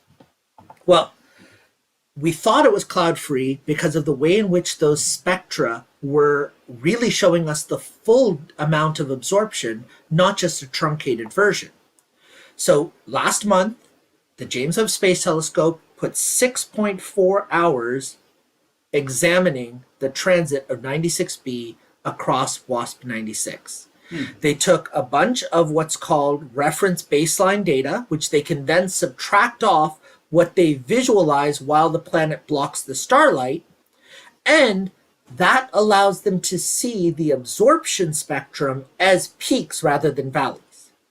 Now, at the moment that the planet is just entering in front of the star, and at the moment that it's just leaving the star, any sunlight that gets blocked is being blocked by the atmosphere. So if we can do this nearest spectroscopy, we can figure out what molecules might be making up that atmosphere. Now, up until now, we're limited to the technology we can use from Earth or from certain space-based telescopes. And all of that was typically in the visual. And the visual allows us to see really well some atomic data, but it doesn't allow us to see molecular data. And when we're looking at exoplanets, we want to see hydrocarbons, we want to see methane, we want to see water. And so today they released this first nearest spectroscopic data of the transit of WASP 96b, and look at the amount of water lines that pop out.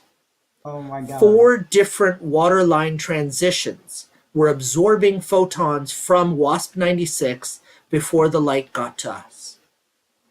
And that gives us relatively clear indications, but the other thing that we found was that it actually has clouds. WASP 96b does seem to have cloud-like behavior, which tells us that either it's a more volatile atmosphere where sometimes there's clouds, sometimes there's not, or there are clouds and something else was causing us to not see clouds in the visual when we can see the clouds in the infrared. So now we have more data that we can use to try to analyze our models of these hot Jupiters within our solar system. Or sorry, within our galaxy, not within our solar system, my apologies. So I didn't hit 3 hours. I did almost hit 30 minutes. And I want to remind everyone that next week, GSP 100. And I hope everybody will join us for another week of incredible astronomy. And thank you, everyone. Thank you so much. That was amazing. I do have a question. I would imagine that JWST, with all of its modern instrumentation, although that instrumentation was installed maybe 25 or 30 years ago, okay, as it got characterized into the spacecraft, it must be so much more productive than Hubble Space Telescope. It does seem to be, especially because you can not only use it 24/7, but because it's cooled at such a constant rate, you always have the exact same thermal fluctuations. The random noise that you subtract off is incredibly predictable. The other thing to recognize is, and I was spending a lot of time trying to understand James Webb a couple of years ago when we were first looking at the possible launch. It wasn't that it was technology that we had 25 years ago. 25 years ago, they came up with what they wanted to have happen with this telescope.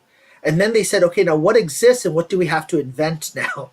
And much of what we did was actually, the solar shields, the technology for folding up the telescope, the actual film that goes on top of the secondary to protect it, the gold foil being used instead of aluminum or anything else, the materials that were used to try to keep the cameras from suffering from cosmic radiation, and the cameras themselves, all of that had to be invented once it was determined what we wanted them to do. Wow. And that's just, that's a feat of science, of engineering, and of this shared horizons. It was a international effort to say, this is what we want this telescope to be able to do. How do we make this happen? What do we need that doesn't exist now? And let's figure out how to make this work. Yeah. And now all of these different technologies are now available in private industry and even in public areas here on Earth. And so we all benefit from this. And this is where, I actually got flustered when I saw some of the comments coming out. Well, what's he doing? What's Biden doing? Sharing an image. There's so many more important things to happen. There's an element of wonder, of curiosity that drives the human race, and we all benefit from it. So it really has to be part of our day-to-day, not just this thing that we occasionally celebrate. Right. Yeah, Yes, but I do wish that they had Professor Karim Jaffer there with them to walk us through that first image. So This is what but I we can actually tell talked they were about all this. amazed as we all were. Yeah. We talked about this on Space Oddities. The one thing missing last night was having a science communicator there to answer some of the questions that people had, and even that President Biden seemed to have, having somebody there to give why this was so monumental and make sure that was first, it was foremost in everybody's minds, is there's something that is here that will make not just our knowledge and our understanding of the universe better, but also technologies on Earth that we can use now, that we've tested out in the extremes of cold space. That's right. Yeah, I would say that these kinds of grand missions that cost billions of dollars is money very well spent, because we'll have that spacecraft hopefully for a very long time. But beyond that, the spin-off technology is priceless. So, absolutely. Okay. Well, Karim, thank you so much. Thank you for making that presentation, and I think everybody loved it. It's certainly this whole program you're going to want to watch again, because there's a lot of information coming at you here. Up next is Maxi Flores from Argentina. Maxi has shown us what you can do with small telescopes with modest equipment. He is really a guy that, among some of his friends in Argentina, that totally pushed the limits of what you can do with your astronomy gear. Maxi, thanks for coming on to the 99th Global Star Party. Thank you, Scott. Hi, everyone. Good night. And well, I'm really very excited for the pictures. I think you too, of the James Webb Telescope. I saw the transmission yesterday of the President Biden and NASA, and wow, it was blown mind. And today it was almost at the middle of the day here in Argentina, and I was working, and I say, oh man, they're going to show the pictures, and I'm working and I couldn't see it. And well, anyway, I figured it out, and of course, chatting with my friends, Nico, another from WhatsApp groups and everything, we were very, very excited. And well, my presentation for today is going to be, let me show. It's going to be what I've been doing this weekends ago. Last weekend, I think it was a really cold night. Let me share my screen. Okay, do you see it? Yes. Excellent. So the last weekend, I went to Alberti, to the observatory, and it was a really winter afternoon. The sun was really comfortable, and the night it wasn't.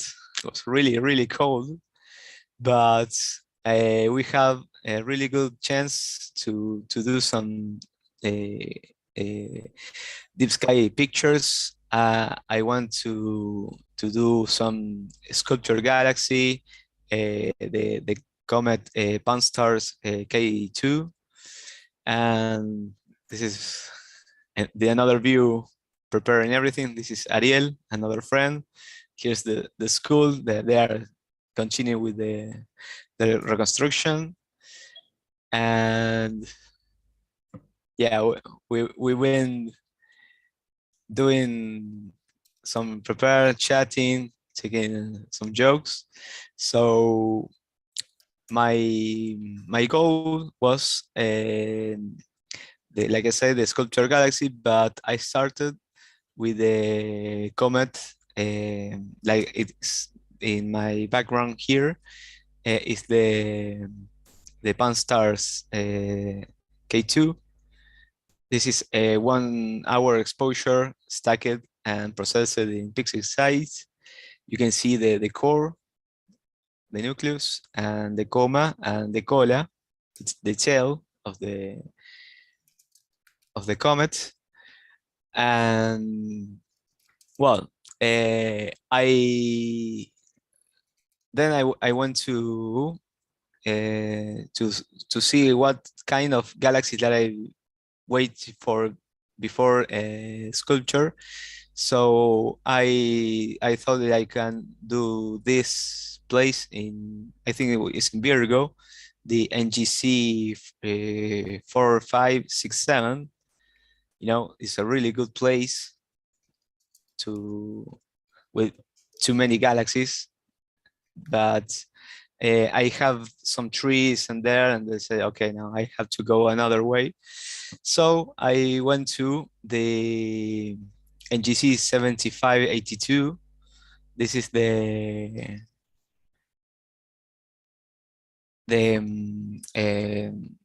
quartet of Grus, Cuarteto de Grulla, and this is what I get in the final stacking and process. You know, when I did this, I already did this place here in my home, but the colors of the galaxies and the background, it wasn't the same. And you know, this was last Sunday, not this, the another one. And when I saw yesterday the picture of the James Webb Telescope, it reminds me what I did, you know, with all this field of view, completely in charge of galaxies. Of course, this is not mine, this is the James Webb. But no. I was about to ask you about that. No, well, this field of view is like, well, I want to take pictures from this place, but for example, it's going to be, I think, more like this. You know, we have a lot of galaxy clusters, and of course, I cannot have that information, or details, but yeah, where's the warped galaxies? Yeah, I don't see the gravitational lensing. No, I think it's going to be, I need. Just kidding. No, but so, well, when I saw these pictures, I really get emotional because I was watching something like I was always dreamed to do in my entire childhood life. And of course, I cannot reach to the James Webb details, but with regular equipments, I can do 1% of that, and it really worked for me because it's like, it's almost, you can touch it, you know. And of course the colors of the details and the entire words, nebulas, they are going to be in all these galaxies in this field of view, and you know, you can't imagine in the entire universe, the vast universe. So, well, this is what I've been doing, and then I went to the sculpture galaxy. You know, I was taking pictures of 3 minutes at gain 100 and 10 degrees minus Celsius.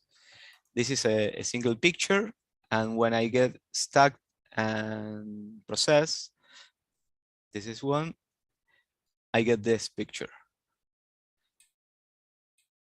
It's not the James Webb Telescope, Wow. but I have It's some still details. beautiful.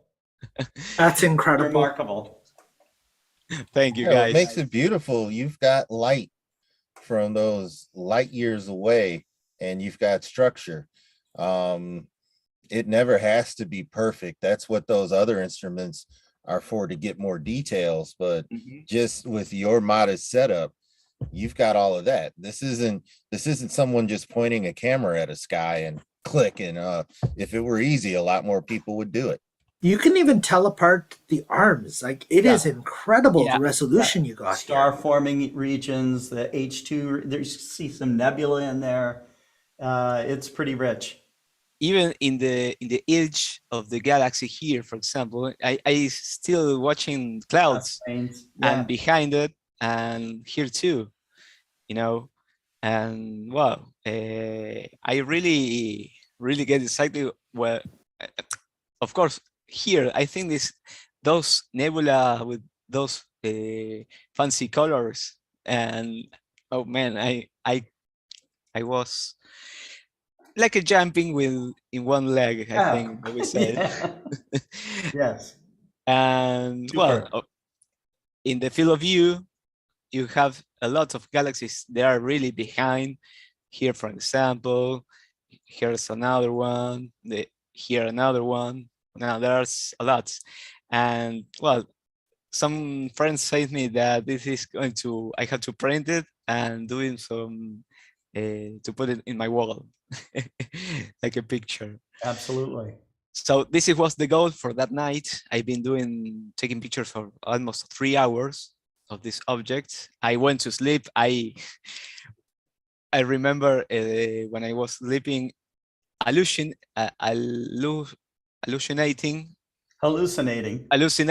for the cold weather when I was dreaming. You know, I thought there somebody hit me.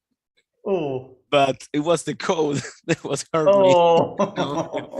It was awful. But anyway, no, I didn't download the picture, but we don't have condensation of the weather because it gets ice instantly. My window of the cars are full of ice, and the telescope have this crispy ice. They're going up. So for finish, Maxi, before you go on, what was your telescope camera combination like for that? Right now I'm having. Let me show you this picture. Okay. Well, this is an NAEQ5 Pro. Okay. I have the EQ mode connected all to my ACR ZWO ACR Plus.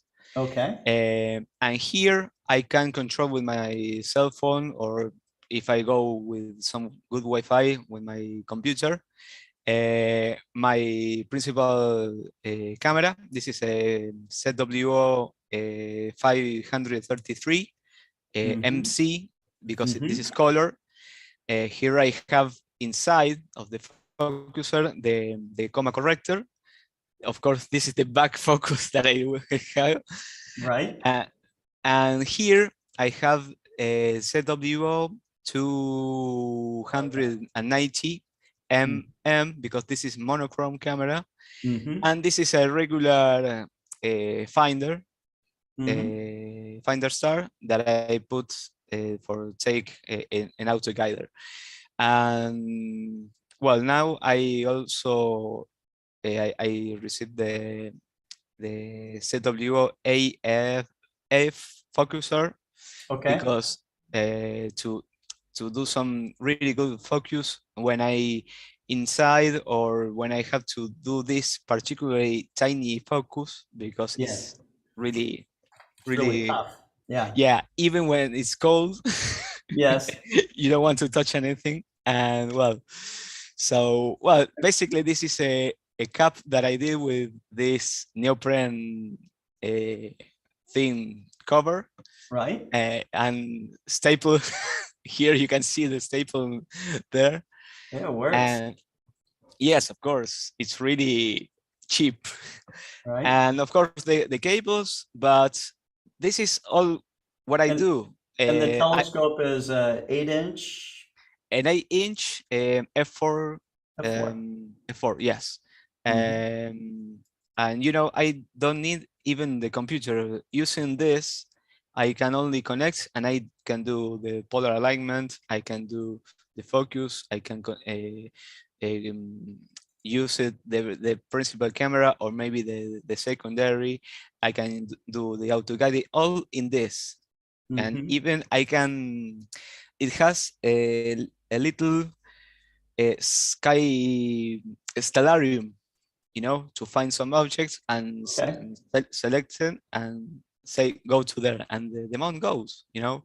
And Sure. even you can connect it to an Explore Scientific 100 AX of 100, because Mhm. it says in the settings. Oh, So good. it's really open for almost the known mounts. But of course, the camera, it has to be ZWO. That's really tough. Even um, not if you are using a DCLR. You can connect the intervalometer, I think. I don't know how to do it because I have an old camera and it doesn't have that. But well, this is my gear for now. And also I have another little more telescopes, but this is what I do here. And for finish, of course, to Karim did some conversations of the James Webb Telescope pictures, and I want to do the same with my own and the James Webb. You know, this is what I call the Carina Nebula and the Gabriela Mistral Nebula by Maxi me and the James Webb Telescope Space Telescope. So this is basically the Carina Nebula, the entire Carina Nebula that I did last May. And here at the above, you can see, you can see this square. And this is Mhm. the field of view that I did with my telescope of the same region. You can see here is the Gabriela Mistral Nebula, because it has the shape of this writer from Chile, Mhm. and this really good star cluster. And here is the square, and here's the star cluster, doing with my 8 inches telescope.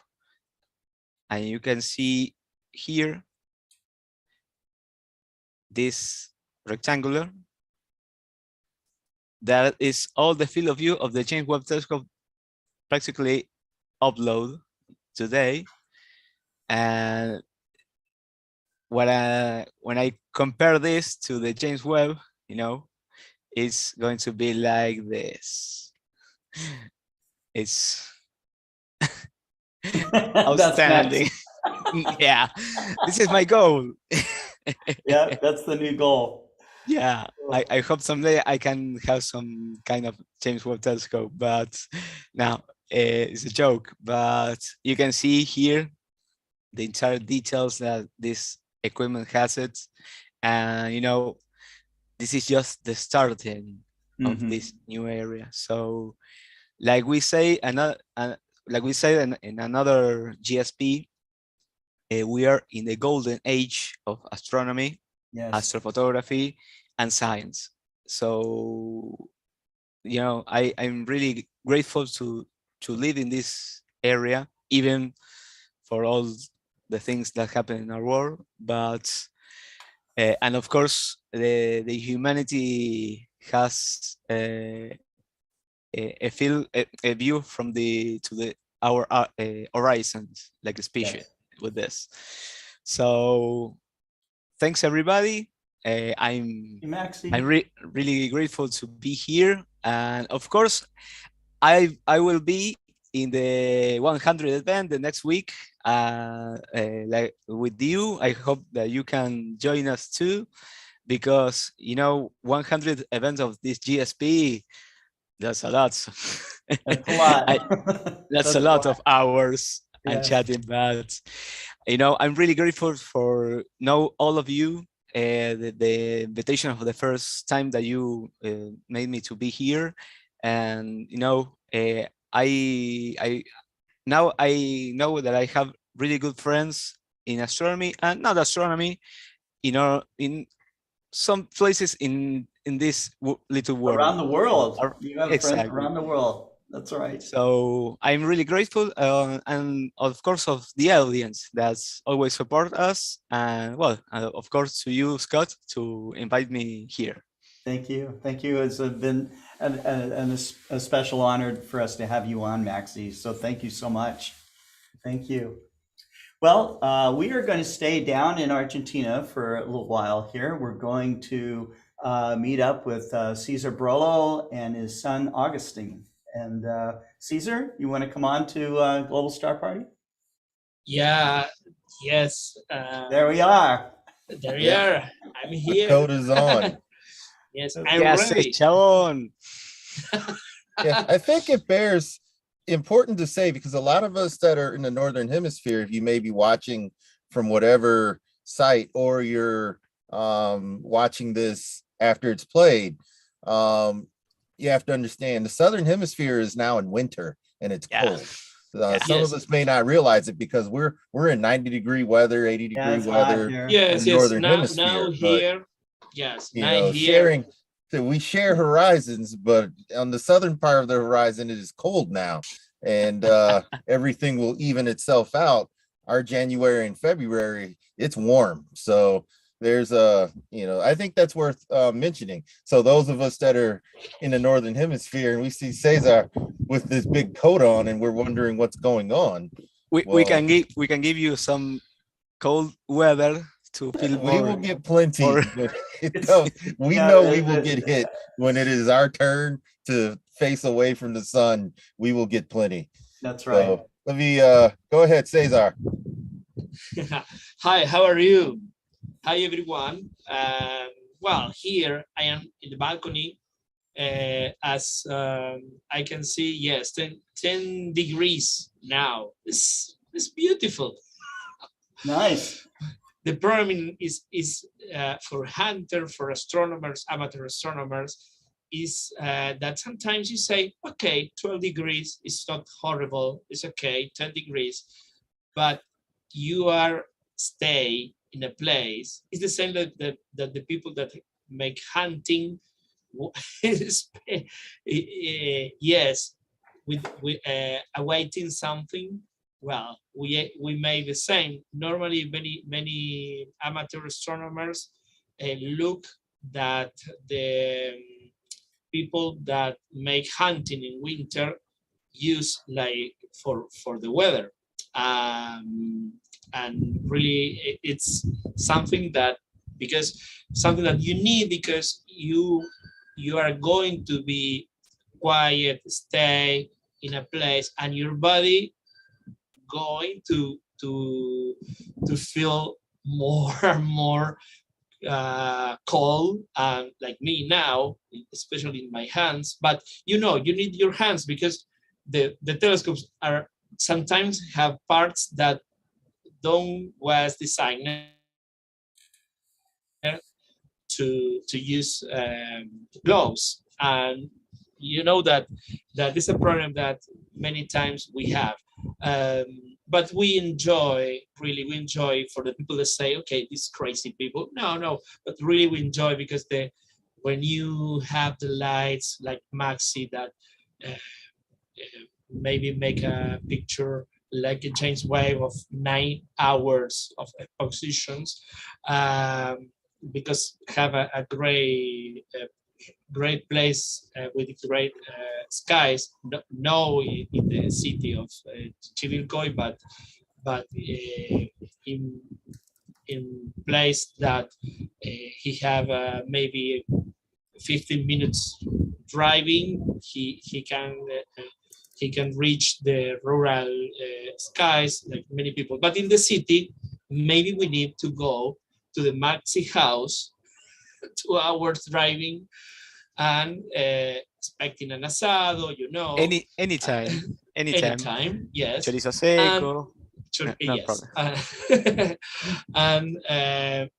And here the tools that we have to catch part of the skies are really narrow, the possibilities, but in long focal telescopes, or sometimes in small apertures for apochromatic telescope, we can reach a great part of the sky, made different astronomy, astrophotography.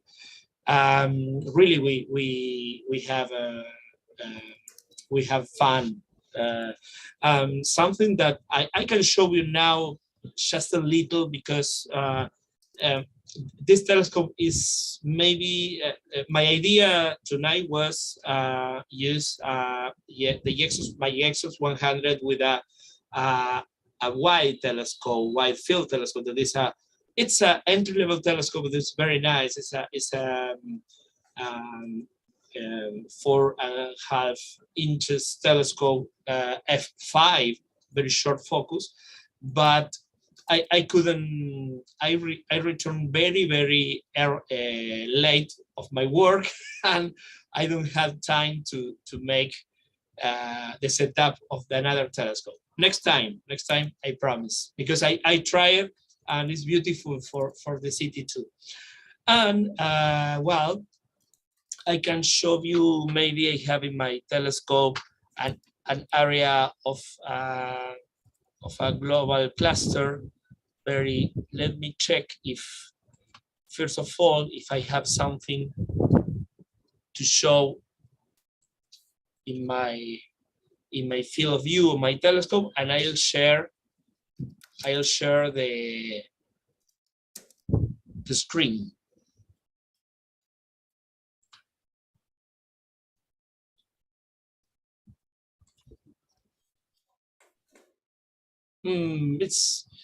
It's not very impressive. No, because I don't have the target about the cluster that I need to show. It's only I'll show you, but it's a poor part of the sky. It's near to the cluster, but it's not the cluster that the NGC 3335, I think. But I share a screen.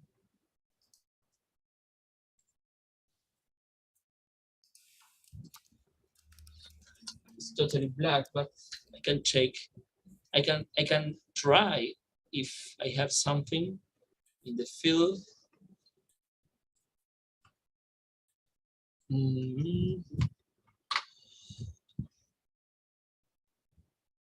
No. Well, but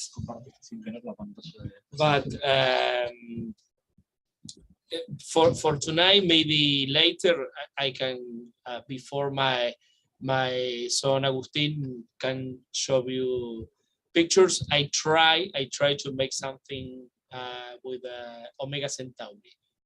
Okay. I try, but you know, sometimes for a bigger telescope is something that it's not easy. I don't have the time. It's important to say we need time to make the setup correctly. And tonight, I didn't. Yeah, you can't rush these things. You cannot rush. Yes. We can show to the people that sometimes we can fail. Right. Introducing to my son Agustin. Well, sometimes last Saturday we went to the roof of the tower, and with the same telescope, and we made two different pictures of the classic objects of winter here, summer in North Hemisphere, of Agustin, especially he took the pictures because I assembled the setup. I put the first part of the polar alignment, but Agustin finished the process, made a very precise polar alignment using an application that the name is PhD 2, and have a tool to make, for example, when you have, for the people that maybe don't know, this telescope is the same that near to 2-meter focal large telescope, and you have the same problems that you need to be precise to make the polar alignment and to make maybe 2 or 3 minutes exposure each light. Well, something that today it's for the people more available to have a lot of different tools to align very precisely the polar alignment to have long exposure pictures, because we make like today that we was talking about the James Webb Telescope with their amazing ozone. I don't have words to say my impressions that I had for the pictures. Not only the pictures, not only the image, something that Karim explained tonight, Dr. Karim, that is the opening to science of this potential optics.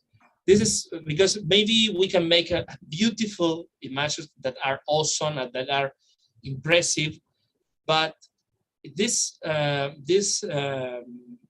made something potentially that it's opening to the science a world, a universe of possibilities. Because as Maxi he said, okay, I have something similar, a field of galaxies, and I love the Maxi pictures because it's a real field of galaxies. And when you have the hub, well, start going to another telescope, bigger and bigger, a professional telescope, the steps, and you have, for example, when you use a large focus telescope, for example, now talking about instruments, the Big Sun telescope have near 2 meters long. The telescope that you have in your back, Scott, and it's another universe. It's another area where you can go to the core of the nebula, for example, and you are, yes, it's the same like this in another design, but when you go to change the things about the field of view, or the focal length,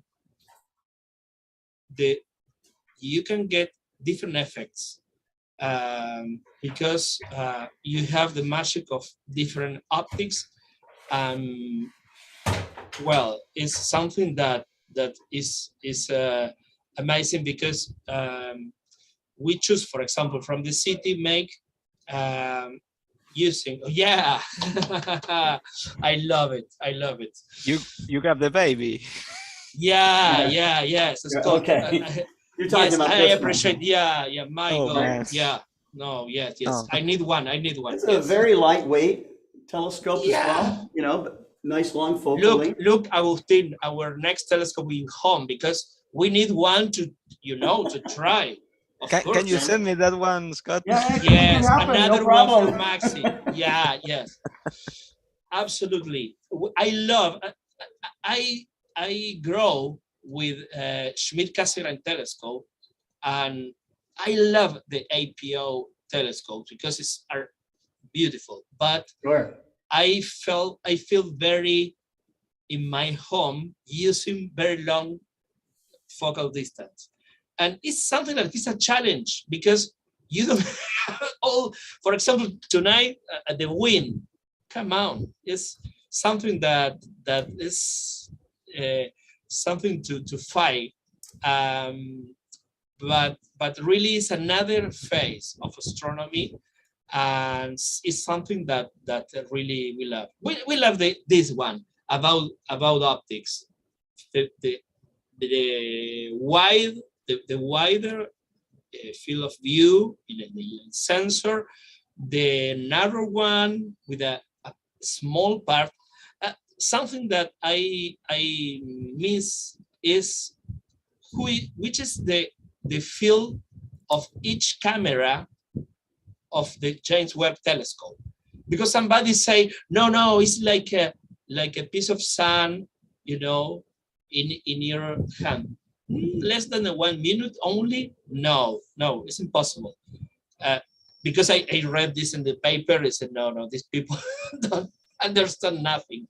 But I know that have a really, really small, wide camera. But I think that if somebody knows the difference wide of field of each sensor, of each camera, it will be very appreciated by me, because it's something that I'm very interested to know. Well, I introduced again because it's not his first global star party to Agustin. Agustin made all that I don't. Hey, what's up?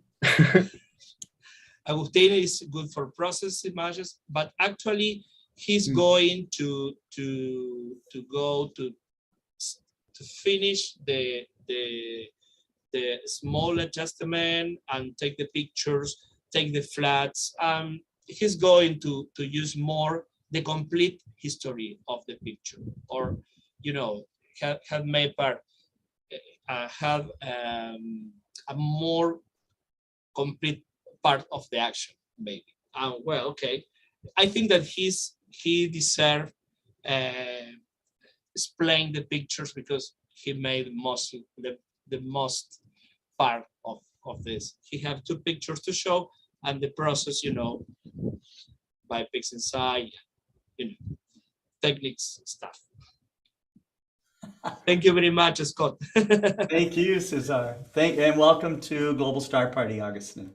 Hello, thank you. How's it going? It's going great. It's going great. We are still in the glow and the afterglow of witnessing some of the most amazing astrophotography ever made from the James Webb Space Telescope. But it's still a thrill to see incredible amateur astrophotography. So, and it always will be so. Yeah.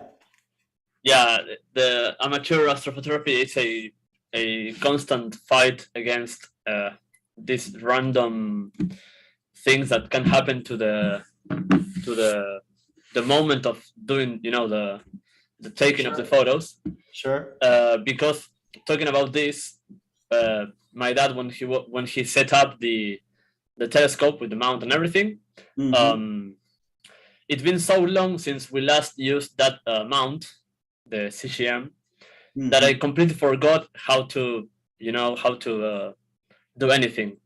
So yeah, when he first set it up, I was in my room, and then I decided to go up to the terrace, and we find out, because I'm just like that, like trying to I always find problems everywhere. Maybe it's a curse, it's a bless, I don't know. I find problems everywhere. So when I arrived there, we started talking, and I find that the polar alignment was, I first thought, it's kind of off. But then we checked on the hand control, you have a setting that it will tell you the actual error in each axis. Right. So it was about a 15-degree error on each axis, which is more than the declination can correct, because I think the declination, the physical movement that the mount can do, it's about 9 degrees to each side. So yeah, we had to physically lift the tripod and move it. Oh, I see. literally like Right. that. We just Yes, this is why we don't use Explorer Scientific mount, Scott. I know. Sorry, I I'm just kind of think it happened with any mount. I know.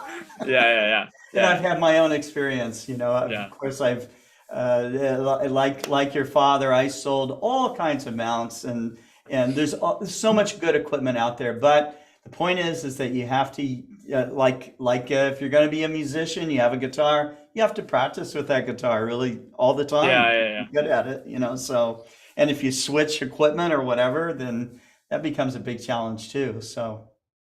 Yeah. It was a fun moment. Then we started to try doing the go-to, doing the polar alignment. Mhm. The polar alignment never ended to be actually like perfect. But eventually we reached a 3-minute error, which is usable. I mean, for the conditions in which we were, they are almost perfect. So, well, that's done. We did all the setup. That took a whole 3 hours, maybe. Like we started Okay. taking photos about 2 a.m. Like, yeah, way too long. Yes. It took way too long. Were you having fun though? Were you having a good Yeah. time? Okay. I mean, the funny thing about this is that you actually have fun. Like the suffering makes you have fun. It's weird. It's like we are masochists. Like, why we do this? Yeah, that's true. It's Yeah. like golfing. You hear people Yeah. complain all the time about all their golfing, but they're having the time of their lives, right? So, Yeah, but I mean, it's so fun to like just shoot the ball. But yeah, now you have to go and travel all the way to the 100 yards. You just, yeah.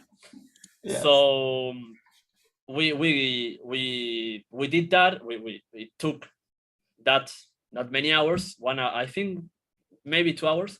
And yeah, what I said that about the 3 minutes error in each axis, that was using the Celestrons in built-in polar alignment thingy. But then there's this program that my dad mentioned, which is PhD2, PH guiding, which everyone should use. If they are using something else, well, I don't know, but this one is like the software to go to. It has a polar alignment by drift. So what does this mean? Somehow, this software calculates. First, you have to select a star from the guide telescope camera, obviously. Mhm. And well, you select this star, and it starts making little movements and also measures the drift, and it will draw a vector on the image that Okay. tells you where you should move that star to counter that drift. So yeah, we That's use very that. useful. Yeah. Yeah, it's awesomely useful. And first, it's funny because when you set up your tripod kind of good using the south cross. Here in the south we have a cross instead of the Polaris, like you guys, Right. the Polaris star. So the way we measure is we grab the longest axis of the cross, and in the same direction that it's pointing, we go 3.5 times, and then we go straight down, and that's the south polar, not the Earth's south, but the celestial south. And yeah, that's how we measure the south. The real one, yes. Yeah. So once we did that, we did everything else, and what I wanted to say, which is really important, is when you are doing polar alignment, the Yes. idea is to use a star that is away from the east and west, because of how much will the like, it's like a factor, a multiplication factor. If you are no, let me dial it back. For example, it's like having precision. If you grab a pencil by its tail and you try to draw, that's Right. you will have very little precision. So Right. that's the idea. And yeah, because I saw an explanation the other day that was really useful. And once we had all this set up, I want to show you. Well, now comes the taking of the photos. So what I want to show you is the first thing related to taking the photos, which is light pollution. I want to show you how bad the light pollution is in the area which we took it.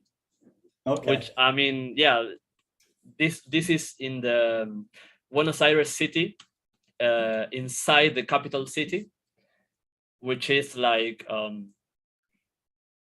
1 mile from the river, from the sea.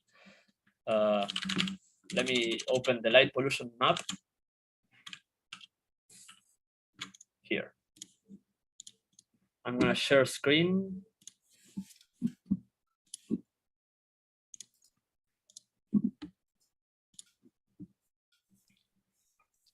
Yep, we can see it. Okay, I'm gonna zoom out to show you all the. Oh yeah. Okay. Oh, this is from 2015. Let me change here. Let the latest information. Okay, so if someone is used to the units, if someone is already familiar to the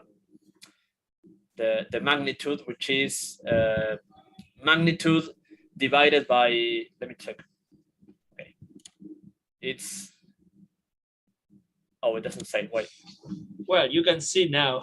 I mean, yeah, it's This in was a the white. middle of the red, which is the worst. Okay, well, it doesn't say, but it's a value around 70, 80, which is a lot. It's, as you can see, in the middle of the worst zone you can get. So yeah, we did. We are in the middle of the city, and even with all of this, we took some photos. I'm gonna tell you, it was 1.5 minutes for each exposure, and we did about 20 photos for each one. We took photos of M20 and M8, this being the Trifid Nebula and the Lagoon Nebula. And here you have the final images that were. I think I forgot to add the calibration frames to this one, but yeah. So the final processed image is this one. Okay. I mean, obviously you can see that everything that is not the brightest part of the nebula, it's covered by light pollution, because this is not the sky, really. This is literally all that that light bouncing back and forth. And yeah, I mean, you don't have flat fields or dark frames or. I did take. Let me see. I think for this photo, yeah, I think I did, because I think I forgot for one of them. The thing is, one thing I found is that the amount of flat frames I took was not enough. Yeah, I don't know why, but what I saw is that, let me show you. It's amazing you can get that kind of nebulosity and detail from such a heavily, really light polluted area. Yeah, it is. I'm impressed. I'm also impressed. Let me show you the master flat that I took.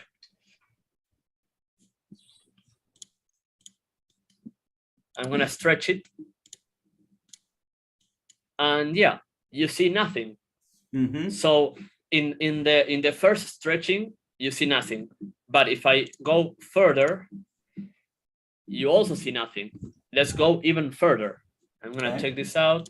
Process histogram. So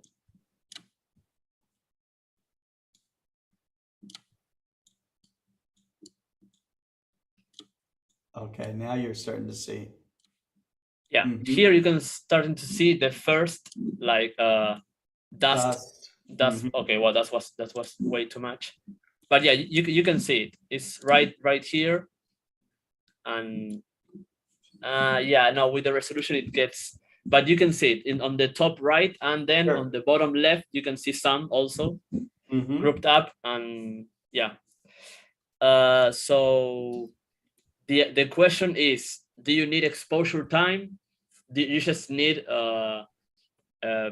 amount of flat frames? This is what I'm gonna try to figure out, because the amount that I took, it was 15 flat frames with a short exposure time, using the same ISO than the light frames. So the question is, if someone wants to know how to take flat frames, well, the first thing you have to do is put a white translucent material on the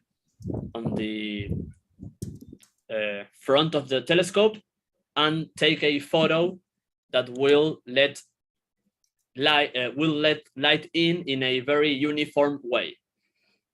The thing is, well, this happened and I didn't get enough information of the dust in the sensor, and yeah, the only thing it was of use is the vignetting, because the flat frames gives you information about the vignetting, that the circular Yes, the pattern of illumination of the design of the telescope. because you're going with a circular shape in a rectangular sensor, and it will obviously generate some vignetting.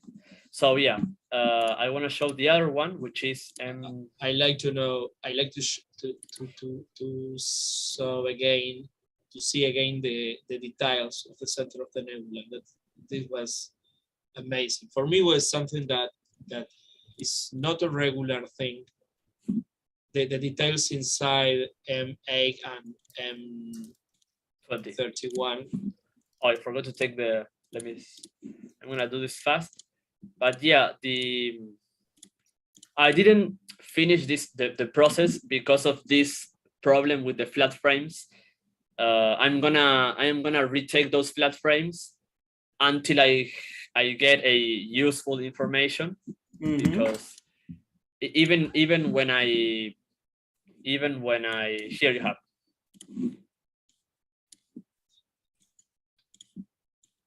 Even when I process, see, you see this black. Yeah. This is horrible. Yeah. So yeah, this is not horrible, but yeah. It's there. But yeah. But for me, I'm most for you it's horrible. In the center. Yes, sure.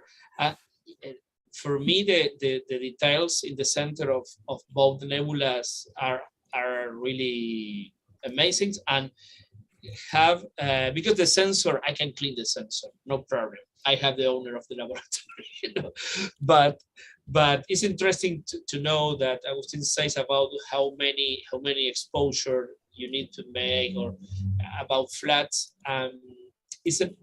Sometimes it's not enough the information, or ever you need to make try again to make trial and error.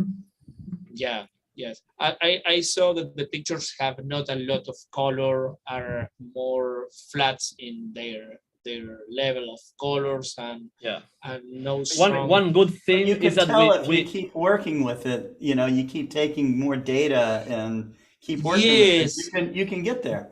Yeah, sure. You know what I found is that actually the color of the stars it's actually a very rich color, because here in the Trifid Nebula, you can see here that you have 3 tones in a very close, here you have, well, but here, for example, on this preview, this is a very orange star, and I didn't even process this image. So yeah, at least the color of the stars is there. Maybe not that much the nebulosity, all the dust, but we are getting there. This is about 30 minutes of exposure with this amount of light pollution. So yeah, if anyone that lives in a like polluted city, it's good that he knows that he will be able to take like at least some average of photos like this. Like you can actually do it. For example, I know if you live in New York or Chicago, or I don't know, any big city that has like crazy amount of light. Do you have a picture? Maybe, I don't know if you have in your computer with an ED APO telescope that you took last year of MA.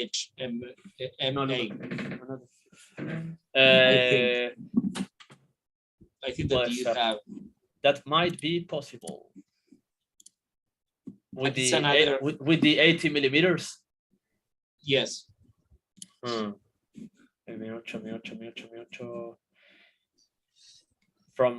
the city. Yes. From the balcony.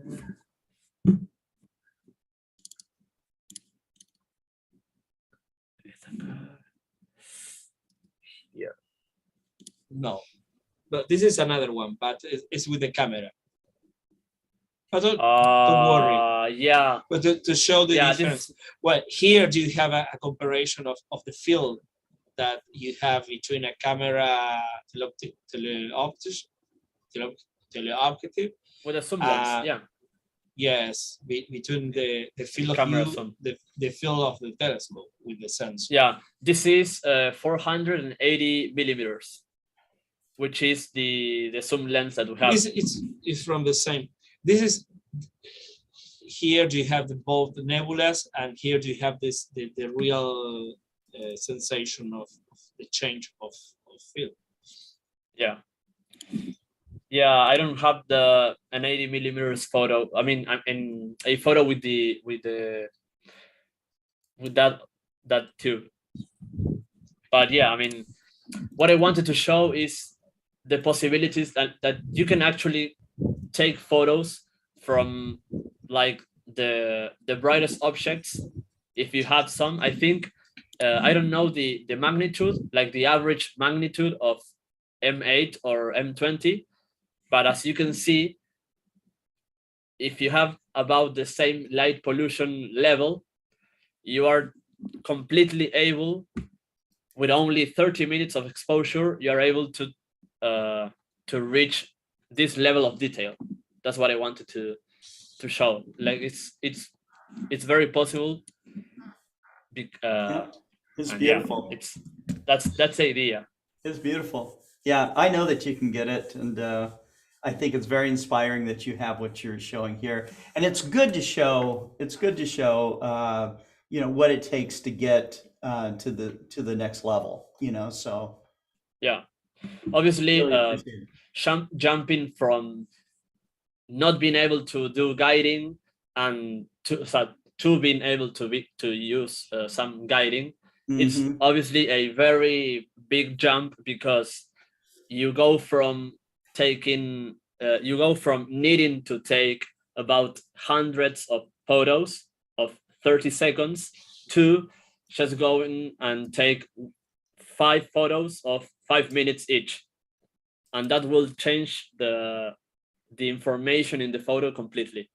So this is one of the jumps we made, because now we are able to guide, which was the thing that I was wanting for for a very long time, because it's not the easiest to have one camera dedicated to the guiding and also having a camera dedicated to the photography, because money always is an issue, but that's the thing that we all struggle with. But yeah, with guiding. And another thing that they used was 400 ISO 400. Yeah, That's something that 400 is required. ISO, 400 ISO with a digital, with a Canon 600D, which is kind of an old camera, but it's a DSLR. Very old and affordable camera. Yeah, so nothing, not really exotic equipment, right? So yeah, kind of outdated, but it works. I mean, it's the point. quality of the sensor is enough. Right. It's really enough. But my dad need to clean the sensor. yeah, all this my work. Yes, just give me the camera. Yes, look at this. it's a whole new star. It's a Death Star. Somebody knows over the sensor. You are right. That's great. Well, gentlemen, we're going to have to wrap this one up and go to our 10-minute break. We're running about half an hour behind, but it's been fascinating, and we love having you on. So, Agustin, you'll have to join Global Star Party more often. Yeah, a lot of our audience remembers you, and they love that you're here. So, excellent. Okay. Thanks to you, Scott. Bye-bye. Thank you very much, guys. Bye-bye to everyone. Yep. Enjoy. So we are going to take a 10-minute break right now, and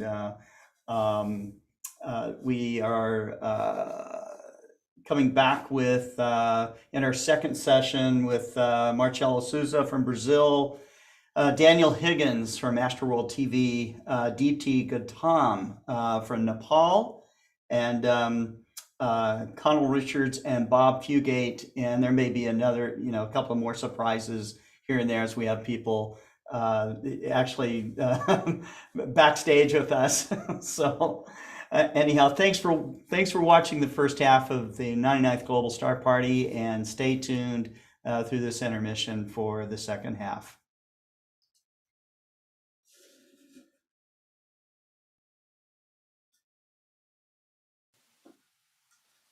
Adrian, who's going to be first today?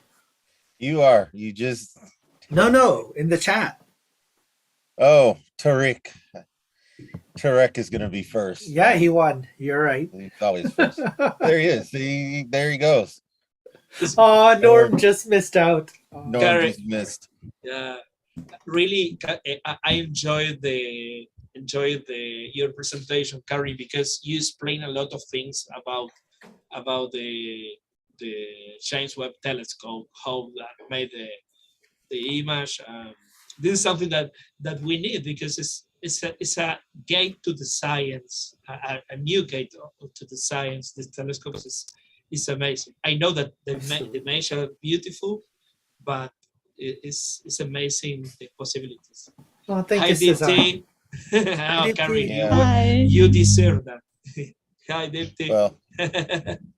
Well, as you all can see, my background changed, inspired by Karim. I decided to find my own favorite image of from the JWST. Nice.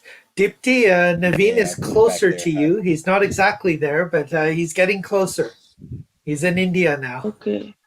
Oh, wow. Are you going to visit Nepal? Correct. We're back. Tariq, we're back. We're happy to be back, and I'm looking forward to figuring out how I will finagle my schedule to make sure I can attend, if not present, for the 100th. You can't be missing next week there, Adrian. I can't be missing next week. So I have my schedule right here. So worst case, you do what I did about a month and a half back. You just record yourself doing a 10-minute segment and send it to Scott in advance. But it's better to be here in person. Yeah. So I'm actually going to be sharing with some grade school kids some solar viewing on that day. So I'm sorry, Daniel. I just pictured you as a frog with "What's up?" Oh yeah, there he's in. Yeah, you're in on both sides.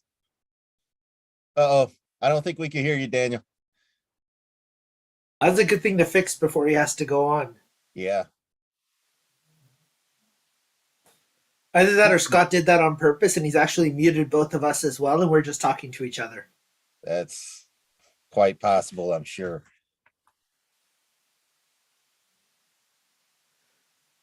Oh, Fred,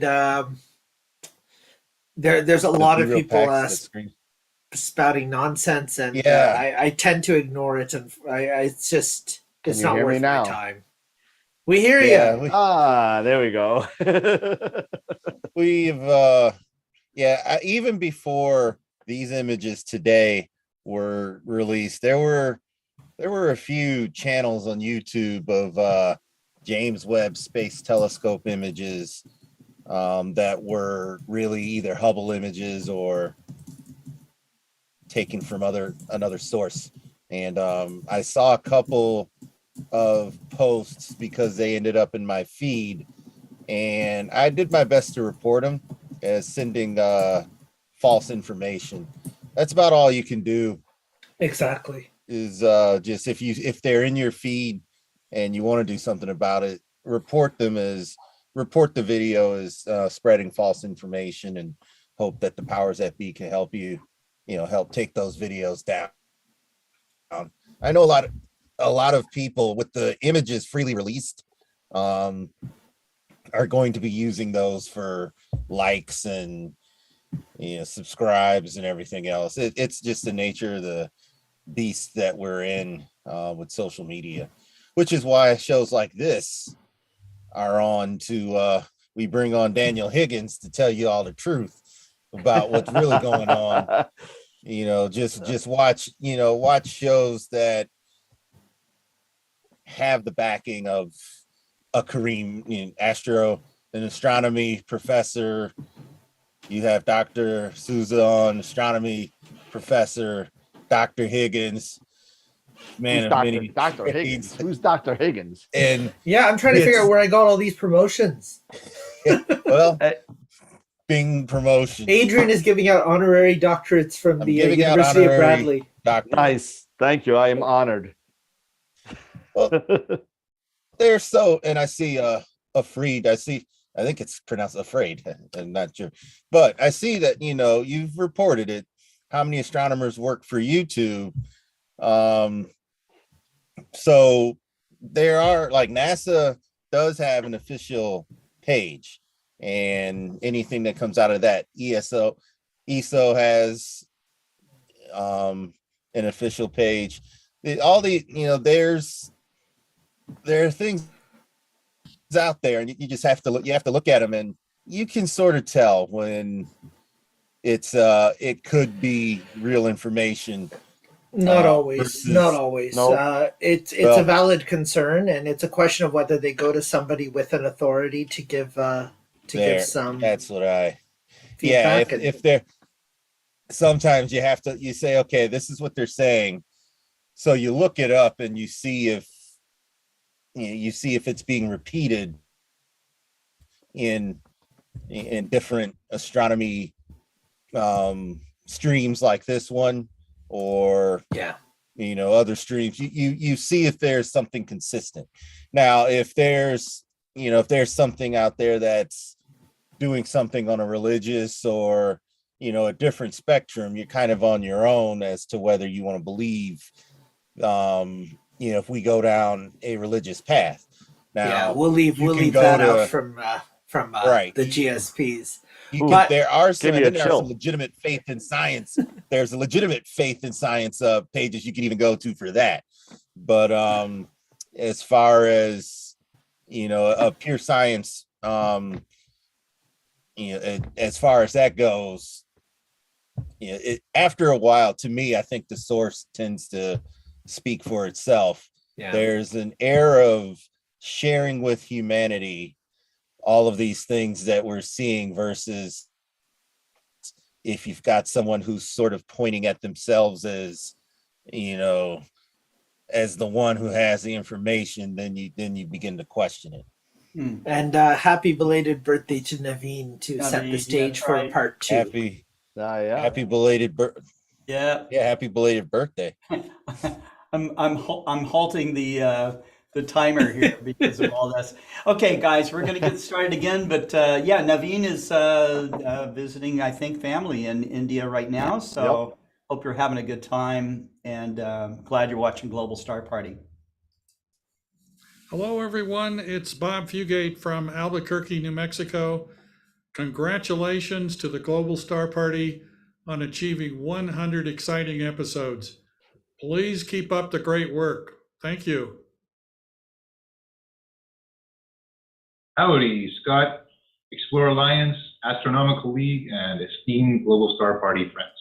This is Cameron from Camp Astronomy, wishing you all a hearty congratulations on our 100th Global Star Party. Keep looking up and enjoy the journey. Cheers. Hey folks, Sean here from Visible Dark on YouTube and visibledark.ca on the web. Just want to send a big congratulations to Scott and Explore Scientific on the 100th episode of the Global Star Party. Fantastic stuff. Keep up the great work. Here's to 100 more.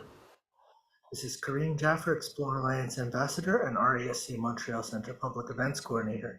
I'm coming to you under a strawberry full moon, and I'm looking forward to a couple of weeks of waning moon and dark skies. I'm looking even more forward to the 100th Global Star Party. It's coming soon to a screen near you.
Hi everyone, Dan Higgins here from Astroworld TV, and as one of the newest presenters of GSP, I'd like to send a congratulations to Scott, Explore Alliance, and all the presenters of Global Star Party for 100 episodes of the show. So outstanding job. Thank you so much for having the perseverance of doing this and relaying all the information that everybody does every week. So thank you so much. Thank you for allowing me to be a part. And as always, remember to keep imaging, keep educating, and clear skies. And we'll see you soon.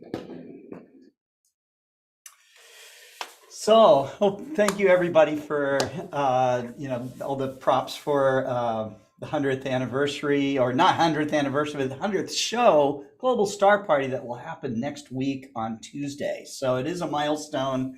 I can hardly believe it's happened myself. But Scott, are you feeling like we've aged you 100 years? No, not at all. Not at all. I love this. I really do.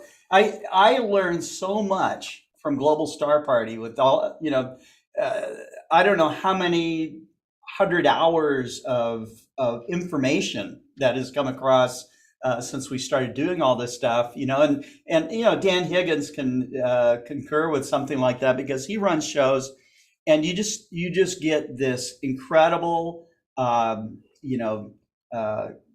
this information compacted down into a short amount of time, but it's years and years and years of experience, and passion and interest and all the rest of it. And people, they do bring their game on when they're live and having to present in front of a live audience. It just does it to you. I don't know, but you can tell from me that I don't really do. I don't have a script, guys. So.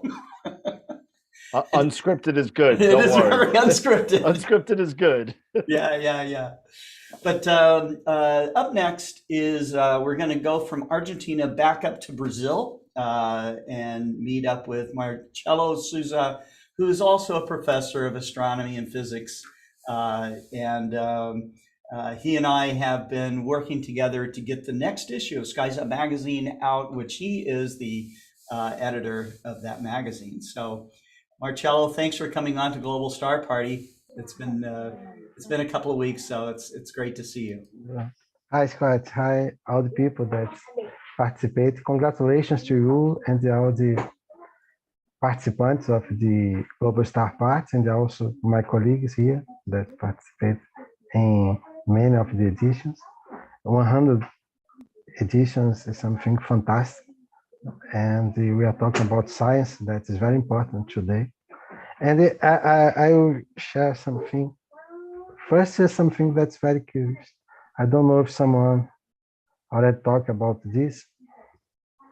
Here is the homepage of your group. And here is Stonehenge. And now, today is July 12th. And in New York, we have something that they call the Manhattan Hang. That I think that's happened again today. That's what I don't know if I read in some place that it have clouds that wasn't possible to see, but something to think about, because maybe one day they will find these buildings, and from between these buildings we can see the sunset or the sunrise, and then they can imagine that they built for this reason, like we imagine about the Stonehenge.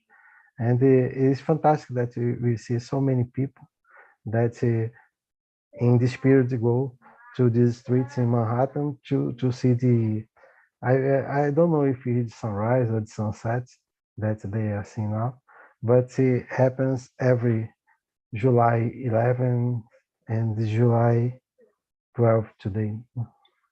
It's something that we can think about. And another thing that I'd like to show is this.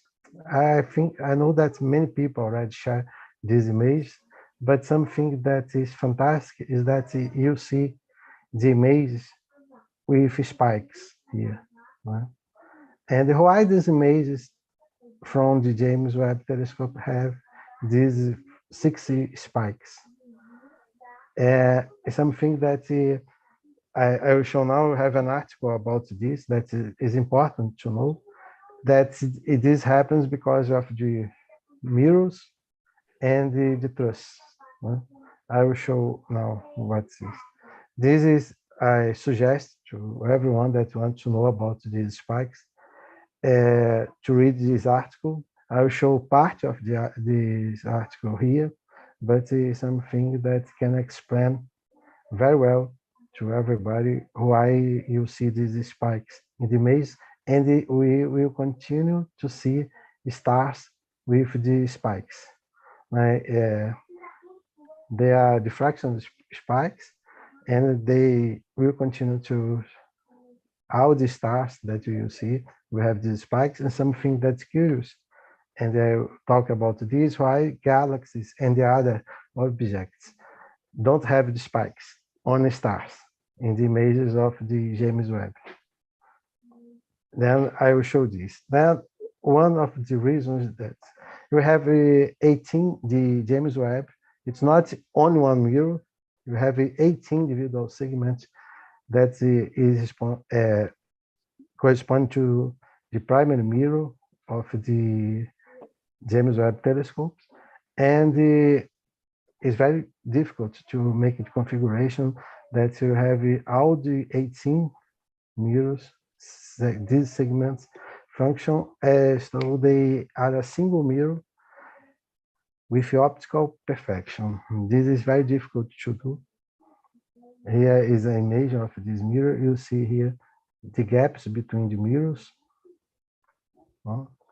And it is necessary to compensate for the space between each segments, the edge, and in particular the sharp corners of each segment, the optical imperfections induced by the truss that hold the secondary mirror in front of the primary mirror, and the individual variations both across each segment and from segment to segment. These are what they need to compensate to have good image. And here I have the two sets of mirrors Right? GA segments that you can see here. These are images from NASA, but also part of this image, most of the images that I'm showing here are available in the article that I show in the beginning of the presentation. Right? Then these GA segments that you can see here, which are for the interior segments, where 5 of the 6 hexagonal edges will border another mirror segments here. 5 of these borders have contacts, right, near other mirrors, and have one. The innermost one will leave a gap for light to be reflected inside onto the instruments here. Then you have also the B segments here, that you have the B and the C here, which are the outside corners of the hexagon shaped honeycomb. It have 3 edges. I have 3 edges here, the B, that border another mirror segment, but 3 edges here that comprise the outside border of the primary mirror, and the 6 segments also, which go between the B segments, and the C segments which go between the B segments and possess 4 edges here. That's border another mirror. The C1, sorry, I showed the B. The C1 have 4 segments, 4 borders here that connect near the other mirrors, and but 2 edges that along with the B segments here define the outside border of the primary mirror. Oh. And the goal is to have each of 18 segments from a single plane together that has a parabolic shape.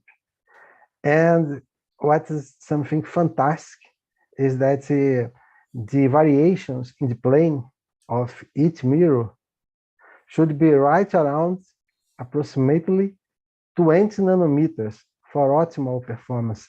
It's something very difficult to imagine a plane that you have the difference in this plane cannot be more than 20 nanometers. It's something that is difficult to imagine what is 20 nanometers in these mirrors. Wow. Then here is a 3-panel animation that shows difference between the 18 unaligned individual images, those same images after each segment had been bet together, configured, and then the final image where the individual images from all 18 of the space telescope mirrors had been stacked and co-added together. The pattern made by the Death Star, known as Nightmare Snowflake, can be improved upon with better calibration. Then this is the image that you see, and you can have a better image, but ever with the spikes. I'll show here. This is alignment that you had the first image and from the James Webb Telescope, that was the alignment image. You see the spikes here. There's diffraction spikes. And here you can see the reason. Here you have a circle mirror, here a hexagon mirror, and the mirrors with gaps. And the last one is the James Webb Telescope, that you have the gaps between the 18 mirrors, and they also have the trusses here that supports the secondary mirror. And this was predicted in 2007, that this was the pattern of the image. This was the prediction. Then you can see here, the last one also is what we have for the James Webb Telescope, 3 supports here for the secondary mirror. And this is what we expect for the image. And it is what we see. Something like this. We can see something better, but with the 6 spikes. It's Yes. impossible not to have these spikes. Then if people is imagine that you see stars like a dot, well, like on a point, it will not happen. All the stars we will see like this, with these spikes. But even if this, the images are fantastic. These images are fantastic. I saw a lot of images today. Everybody saw them. And you have the effects of the gravitational lens. Have many things happen here because we are looking very far. Right? Then it will be it's an excellent opportunity for us to understand more the universe. And then other standard sources that I said it before, no?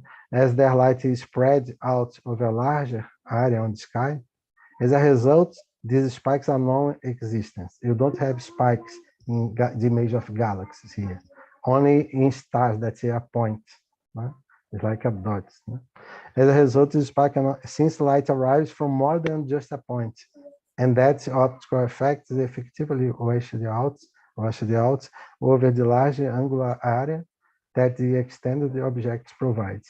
In this region, we have only spikes in the image of the stars that you see from the James Webb Telescope. These are the images. I come back from the beginning to show again the reference. It's from this bigthink.com. And it's a good article for if you would like to know why you have image like this with spikes. That we are going to see many images now from James Webb Telescope, and the stars will be with the spikes. This is because you have an hexagon telescope with 18 mirrors, hexagonal mirrors, and they also have the support for the secondary mirror, and then this is the reason that you have these spikes, 6 spikes. This is what I would like to say today, Scott. Thank you very much for the invitation. It is a great pleasure to be here. And now, next week, you'll be celebrating the 100 program. That is a fantastic result. Thank you so much. Thank you. Congratulations, Scott. Yes, thank you. And thanks for sharing this webpage, Big Think, with our audience. I believe that many of those articles, maybe most of them, are written by Ethan Siegel. And yes, I forgot to include here the name of the author. Sorry, I have here the page open, and I'll share the page, and then I'll show the author. That's important to say who wrote the article. I'll share here on a moment, Scott. I will stop here and I'll share the. Sorry for this mistake. Is here. Okay. Okay, is here. Now I'll try to find here the author because it's not. What's happened? Oh, I shared the wrong one. Sorry. Is here. I think that now is correct. Yes. Is it Ethan Siegel? Yes. Yes. His name here of the author. He's a great science communicator. So if you are, because here we don't have like Ethan Siegel. Ethan Siegel. Yes. Yes. So, it's a fantastic article. It's a fantastic article. Yes. I suggest to everyone to read it because it's something that everybody will see now. The image of James Webb, the stars, all the stars with the spikes, and it maybe someone. I received a message asking me about this. Why the image have the stars have spikes, and if they will show better images without with stars without spikes, but it's not possible. Right. Yeah, it's a hard thing to explain. It is a cause of physics, so. Yes. Well, good. Thank you so much. My pleasure. Thank you. And let's see. Let's pull that off, and we will come back to our next speaker here, which is Daniel Higgins from Astroworld TV, who so kindly has appeared on many of our global star parties as of recent. And he has a fantastic program of his own devoted to astrophotography for people of all levels. So if you're getting into astrophotography, you want to interact with people that have a lot of knowledge but are willing to take you from rank beginner to, or if you're very advanced, they know how to handle all of your questions. And so, Daniel, you've got the stage, dude. How's it going tonight? Getting Yeah. the penultimate 100th episode. I'm telling you, Come on, next week. So, right? Yeah, absolutely. Right? It's I can't believe. I mean, I only got into it. I think my first one was 88th. So I'm a youngin here. Oh, okay.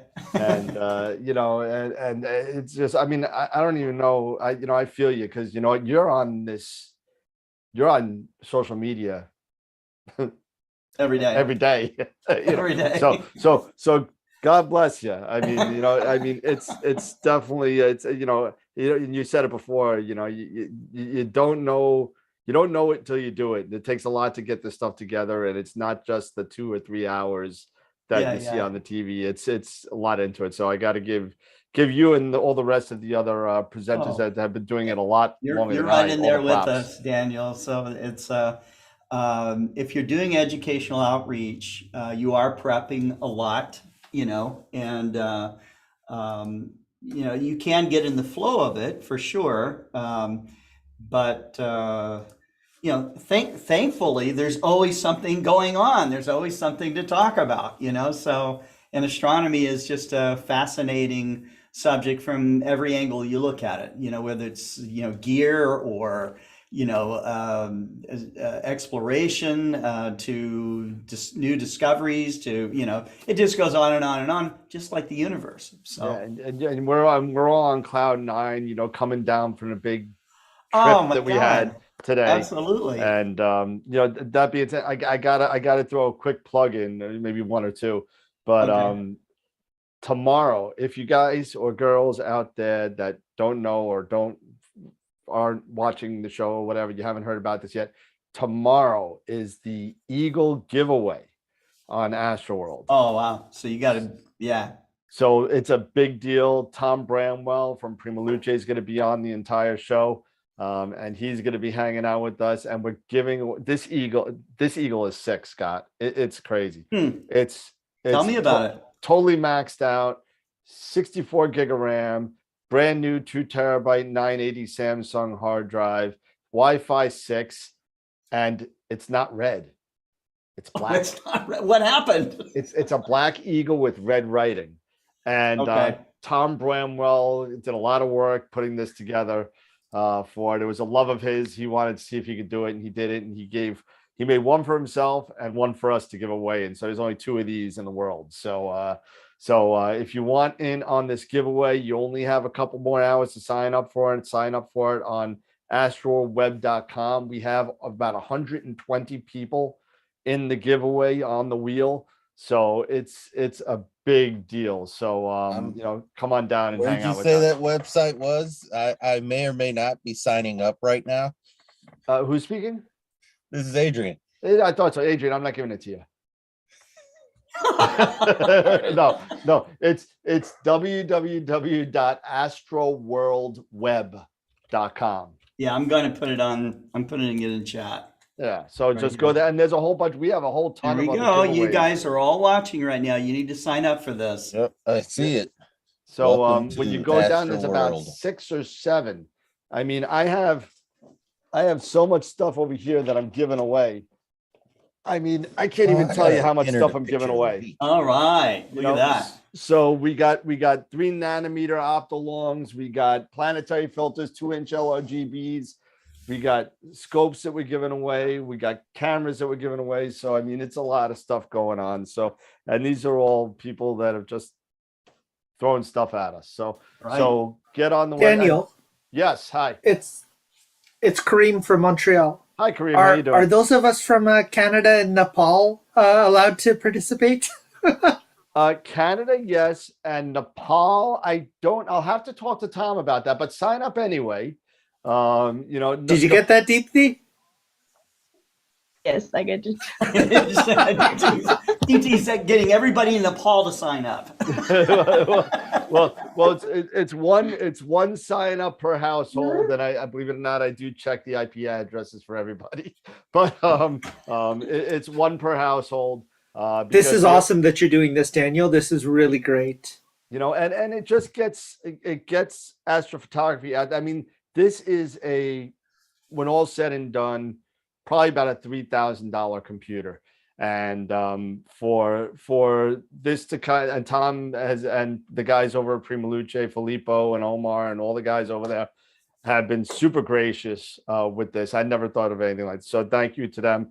But it's tomorrow night, 9 o'clock on Astroworld TV on YouTube. So sign up and go check it out. Yeah. So just so you know, Nepal has a population of 29.14 million people. So 29. If they all just sign up only one time.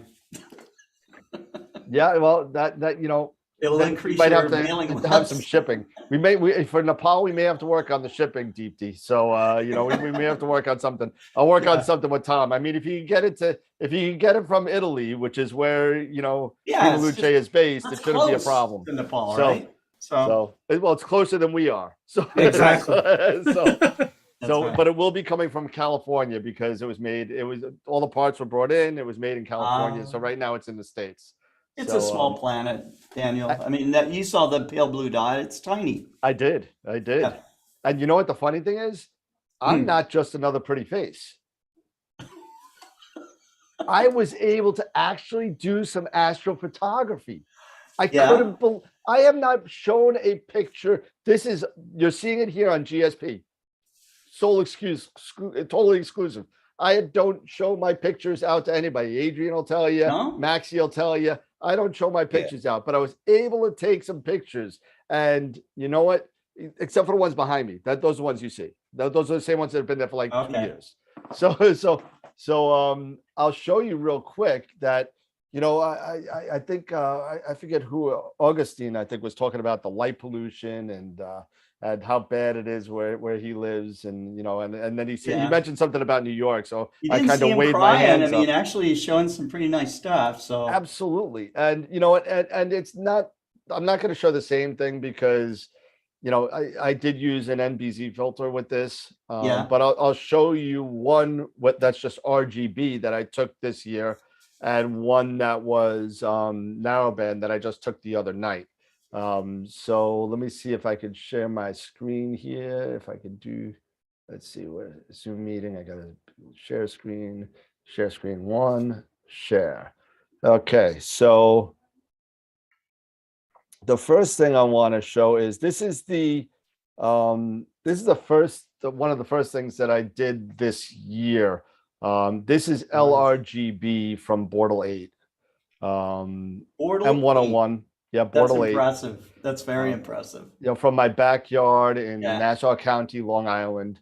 I think the local sky quality meter, the last time I did it was like a 17.8, if I remember right. So it's pretty ugly. So that's M101. That's about 5 or 6 hours. That's it. Not a lot of data. I just wanted to see if I could do anything with LRGB. Beautiful image. Long Island. And it turned out pretty good. If I got a lot more data out of it, I think I could get a lot more out of it.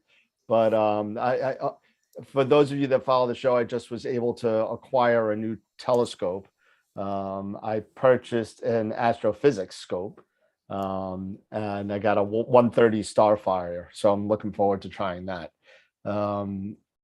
The other one, this one is the Dumbbell Nebula, and it's a little oversaturated for my taste. But just so you know, this is about an hour worth of data with an NBZ in my backyard, an hour and a half, I think it was, in the backyard. NBZ, and right from Bordelais, right in my backyard. And again, it is narrowband, but you got to remember what was going on also. I got O3 data coming in, right, from the NBZ, and it was almost a full moon. So think about that for a second. Again, I oversaturated a little bit, and this is literally this process that I did on this. I timed it. I did this process in 12 minutes. So there is no masking, no nothing. I didn't do anything with this picture. I just wanted to see what I got. So that came out pretty good. I was just so happy that I started to get the wings detail of the dumbbell in here. Right. Oh yeah. In there.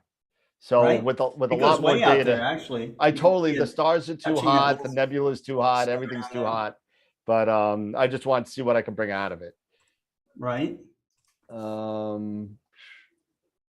And I just got back from Cherry Springs. How was that?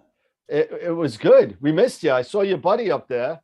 Yeah. Yeah. So you got to meet Sheldon. Yeah, and I knocked on the door. I said, "Scott," and now he's not here. I was like, "Who are you?"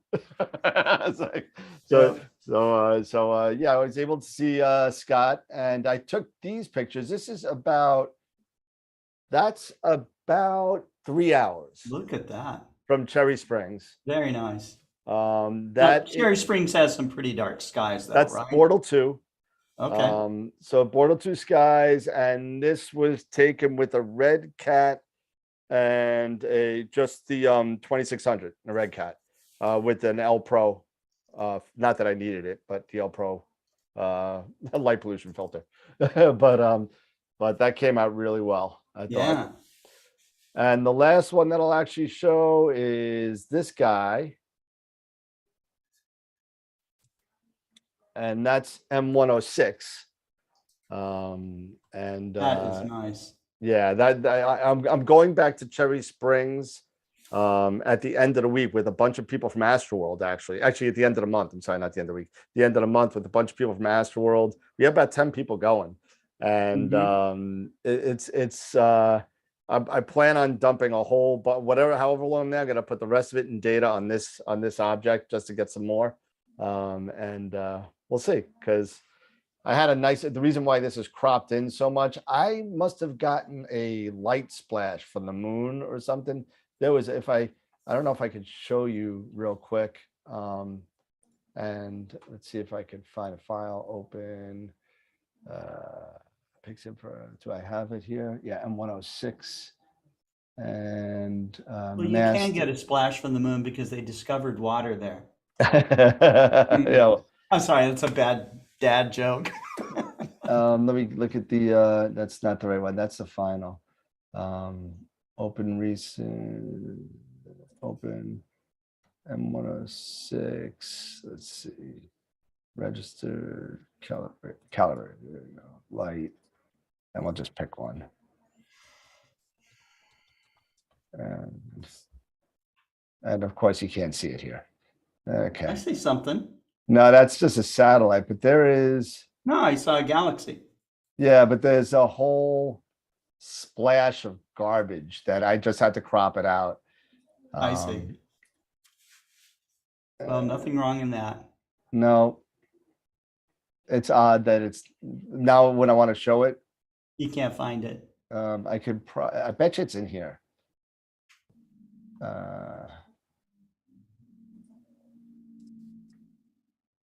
That's okay.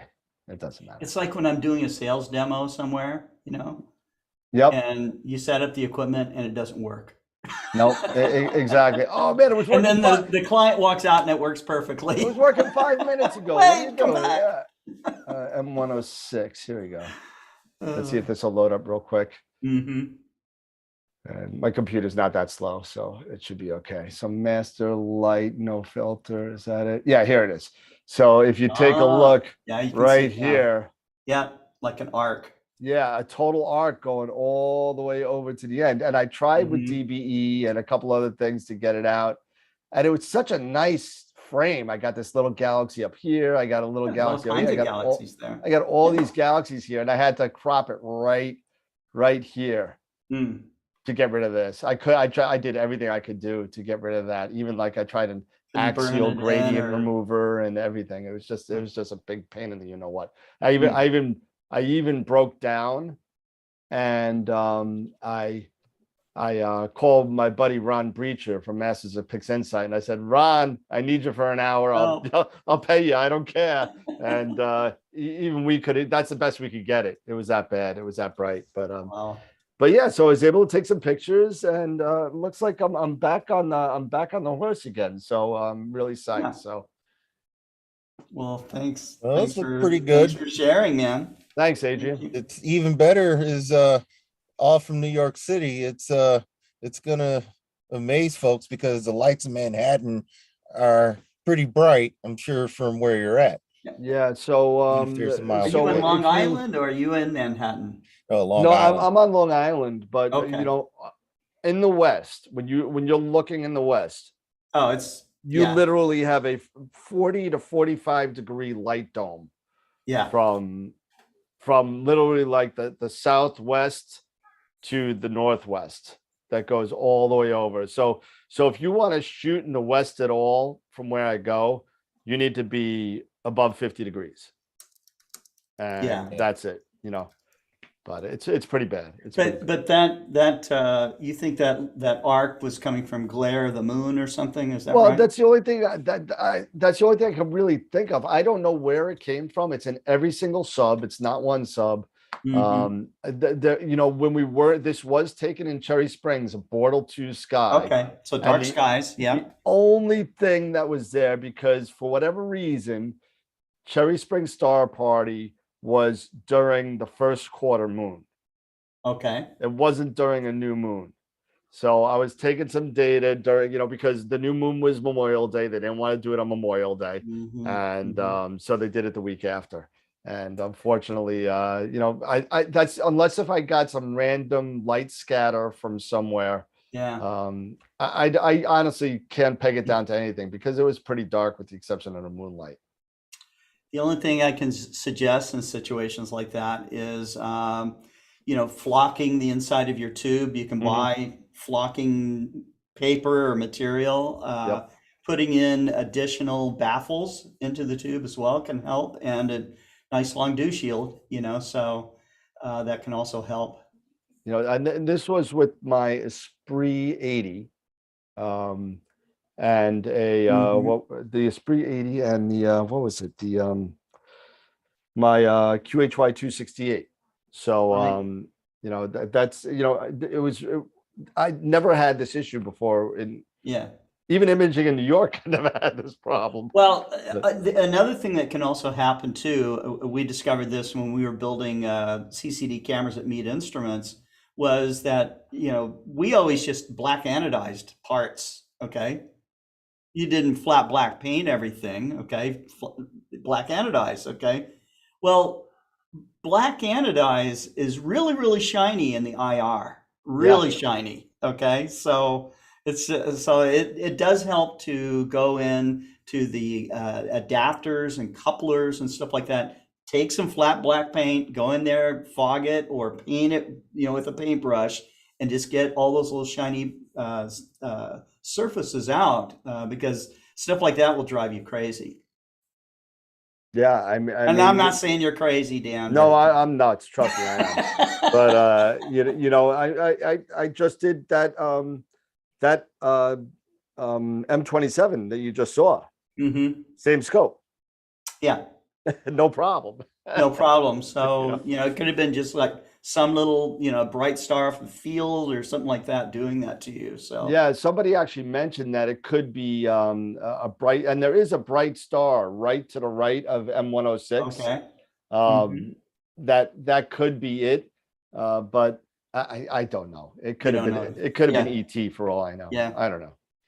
These are the little things you chase as an astrophotographer. So nah, you know what? I'm not chasing it. I'll just crop it out. I don't care. Just crop it out. I'm not chasing anything. I don't have time to chase anything. Yeah, that's right. But Well, that's all I thank you. got. So Thank just you. come on and hang out with us tomorrow. That's a night. lot. That's a lot. Thank you so much, man. And you know, good luck to the person to win that new ASI. So that's going to be awesome. Eagle. Just entered. Oh, Eagle. Sorry. Yeah. That's right. You just Okay, entered, Adrian. so- All right, good luck, man. Yep, I'm in there. I also Right. dropped some photos for the contest. I don't know if I'm good for this month, but I just downloaded them tonight, so they'll be going up tomorrow. So all right. Well, I threw some in for whenever, maybe next month if you don't get these. I throw up new ones every week and take down the old ones. So it's pictures of the week, and then all the pictures of the week get voted for pictures of the month. So All right. All right. Great. Cool. all right. So Have a we're good going night, from everybody. we're going from the East Coast all the way from Long Island, all the way around the world to Nepal. Okay. And Deepti Gautam is joining us for the 99th Global Star Party. Thank you, Deepti, for coming on. Hello, Scott. Oh, very nice moonshot. Did you do that photo Yes. yourself? Yes. Wow. That's awesome. Beautiful. This is the I saw it through the mobile phone, and this is the iPhone. favorite picture I captured up to now. Beautiful. Perfect. So today, do you know, Scott? It's been I think more than years connecting with the Global Star Party, and 100th Global Star Party is on next week. Next week. And I remember I was doing the first Global Star Party in 20th October. Okay. And the days gone so fast, and we are already in the 100th Global Star Party. And congratulations for that. And best wishes for upcoming days. And we'll be joining Global Star Party more. And thanks for this opportunity. And it's really feel good to connect with all likely-minded people where I'm getting a knowledge and listening to you all. So today my topic of the presentation is let's talk about expanding universe. So let's begin. Like for thousands of years, astronomers wrestled with the basic question about the size and age of the universe. Does the universe go on forever, or does it have any age of somewhere? Has it always existed, or did it come to being sometime in the past? In 1929, Edwin Hubble, an astronomer at Caltech, made a critical discovery that soon led to scientific answer for this question. He discovered that the universe is expanding. The universe was born with the Big Bang as an unimaginably hot, dense point.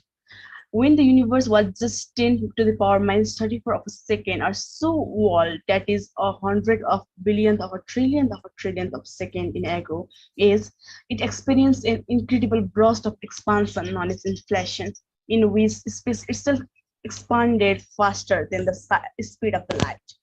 During this period, the universe doubled in size at least 90 times, going from subatomic size to golf ball size almost intentionally. The ancient Greek recognized that it was difficult to imagine what an infinite universe might look like. And so on, what the infinite universe look like.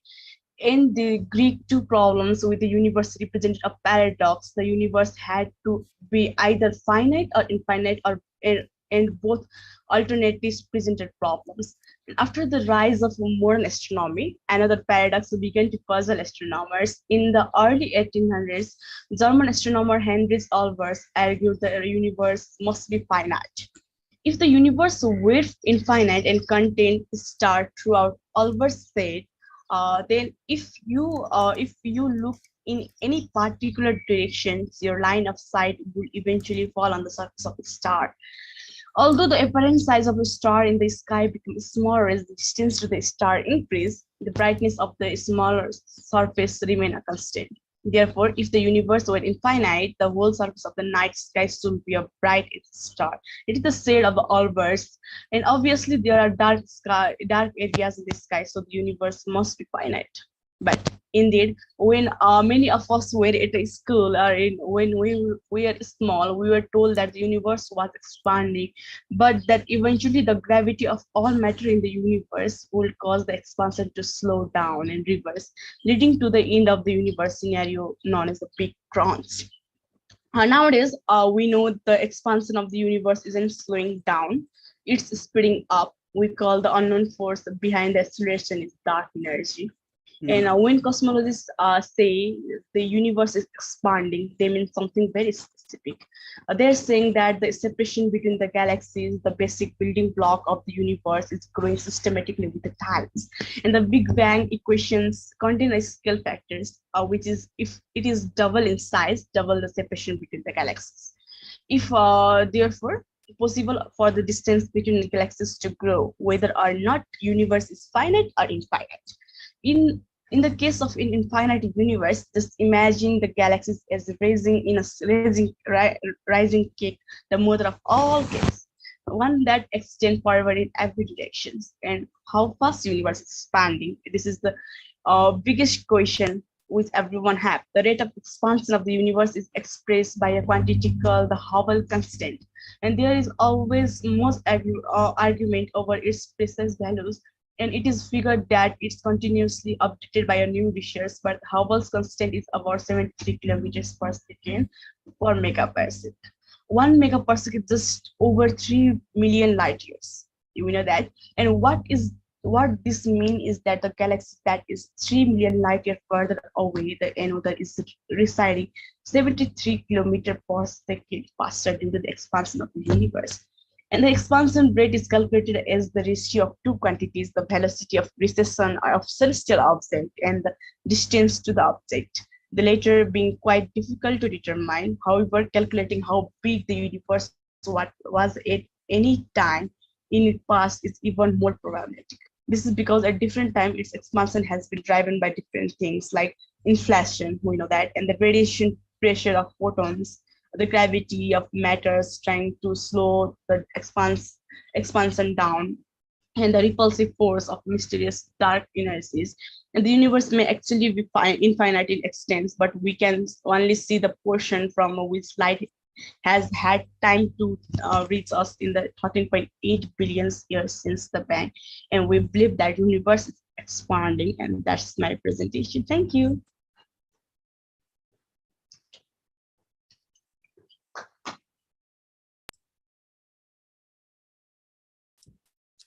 Well, it's good to see you. And today I don't have any poems. Sorry for that. Yeah, that's okay. It's okay. I've been following your growth on Facebook, and it's just interesting to see you grow before our eyes on Global Star Party, and just seeing you go through life through the posts online, and even with the hairstyle change, and presentation was very crisp, and just shows that your knowledge of astronomy is growing along with yourself. Presentation style. And we always look forward to hearing your perspective of it, and we hope to see you on some more star parties in the future. And I'm clearing out my schedule so that I can be at the 100th, so hopefully we'll see all of you there. So it is always a treat to watch your presentation, and yes, that is a beautiful moonshot right there behind you. Yes. Right. Thank you. It might not beat the one that I stole from a billion-dollar telescope behind me, but still. Multi-billion-dollar telescope. But very soon I will be taking picture like you have captured. I'm sure for that. Yeah, this photo probably beats anything I will take, but just like yours, and like Scott was saying, all the photos that we take, whether they're multi-billion-dollar mirrors or a simple camera, they're ours. And whether or not they get likes on social media, more importantly, it's our way of learning about the universe and studying it for ourselves, and bringing a little bit of it home with us, which it makes it very. It's actually a cloudy season in Nepal, and night sky is not clear here, and I captured before 4-5 days ago, and the sky is cloudy, and it's rainy season here. So it can be tough. It's difficult for night sky observation this day. It can be tough. I deal with it by noticing that at 2 a.m, maybe it clears up, And there are times I've jumped in the truck at 2 a.m. just so that I can see the sky because the clouds finally push through it. So yeah, it can be tough to deal with and to try and find when the night sky clears up. But it hopefully it'll be clear again soon. Dark of the moon, it's full moon now, so dark side of the moon, or I should say dark of the moon as we call it, when it starts to wane. So that's coming. So the night's darkness will be a little bit longer, and hopefully there'll be some opportunities out there. I don't know, it's just I don't know, it's just a scenario or what, but when I take a telescope out, the moon is covered by the cloud. And when I took the telescope inside, the sky is clear. That always happens. Whenever I pack up and there's a okay, mathematical equation for that, Deepti. So, and the more expensive your equipment and the more you want that equipment, the worse the weather's going to get. Okay, so yeah, that's why we think the entire globe is going to be covered in clouds for the next couple of days. Now that we've seen these beautiful images like this one back here, so yeah, just be prepared for it. It is the way that it happens, but no, it clears up eventually, and when it does, hopefully we'll be able to get out and sometimes just seeing a star and trying to name it, even though I have no context for where it is, that sometimes just becomes the challenge. So you take what you can get sometimes. That's right. That's right. Yeah, Well, before we transition to Connell, who's up next, I do want to make a little announcement. Deepti's camera turned off here, but Deepti is looking for an internship here in the United States. So anyone that might be catching this video, certainly I'm casting a wide net, but I really do want to help out Deepti in her in her search for an internship in an observatory, at a science center, any place where she can apply her knowledge and skills. She's actually very, very knowledgeable, very serious, and I think that you would find her to be a great candidate. So, but Deepti, thank you so much for coming on to Global Star Party. Hope to see you next Tuesday. So yeah, I will be attending next Global Star Party for sure. Great, thanks so much. Okay, so up next is Connell Richards. Connell is your program is local library outreach. Now there is something called a telescope lending library where some of the libraries do lend out. I think you can check out a telescope with a library card, but you're doing outreach events at libraries. Is that correct? Yes, that's correct. And a little bit of both, actually. You mentioned that library telescope program. It's very probable we'll be a member of that in the future. I'm thinking of the Astronomical League's one in particular. But we have a program like that right now with binoculars, and I'll go into a little more detail with that in a little bit. But anyway, I guess I should begin here. When I first spoke on your program on Global Star Party, and similarly the Astronomical League's Live, I was sharing my experiences with outreach with high school students. I was the founder and president of a high school astronomy club, and we were a junior society of the Astronomical League eventually. I extended some of that to the community. I was working with the library a little bit, but this summer I've been working on a pretty exciting project, this for ages 7 to 11. And tonight I'd like to share that with you and go into a little more detail on how you can work with a local library and some good options for programming with that age range. I'll start by sharing my screen here. Just give me a minute to set this up, get my slides here. That should be presenting correctly. Does that look good to you? Yeah, it looks great. All right.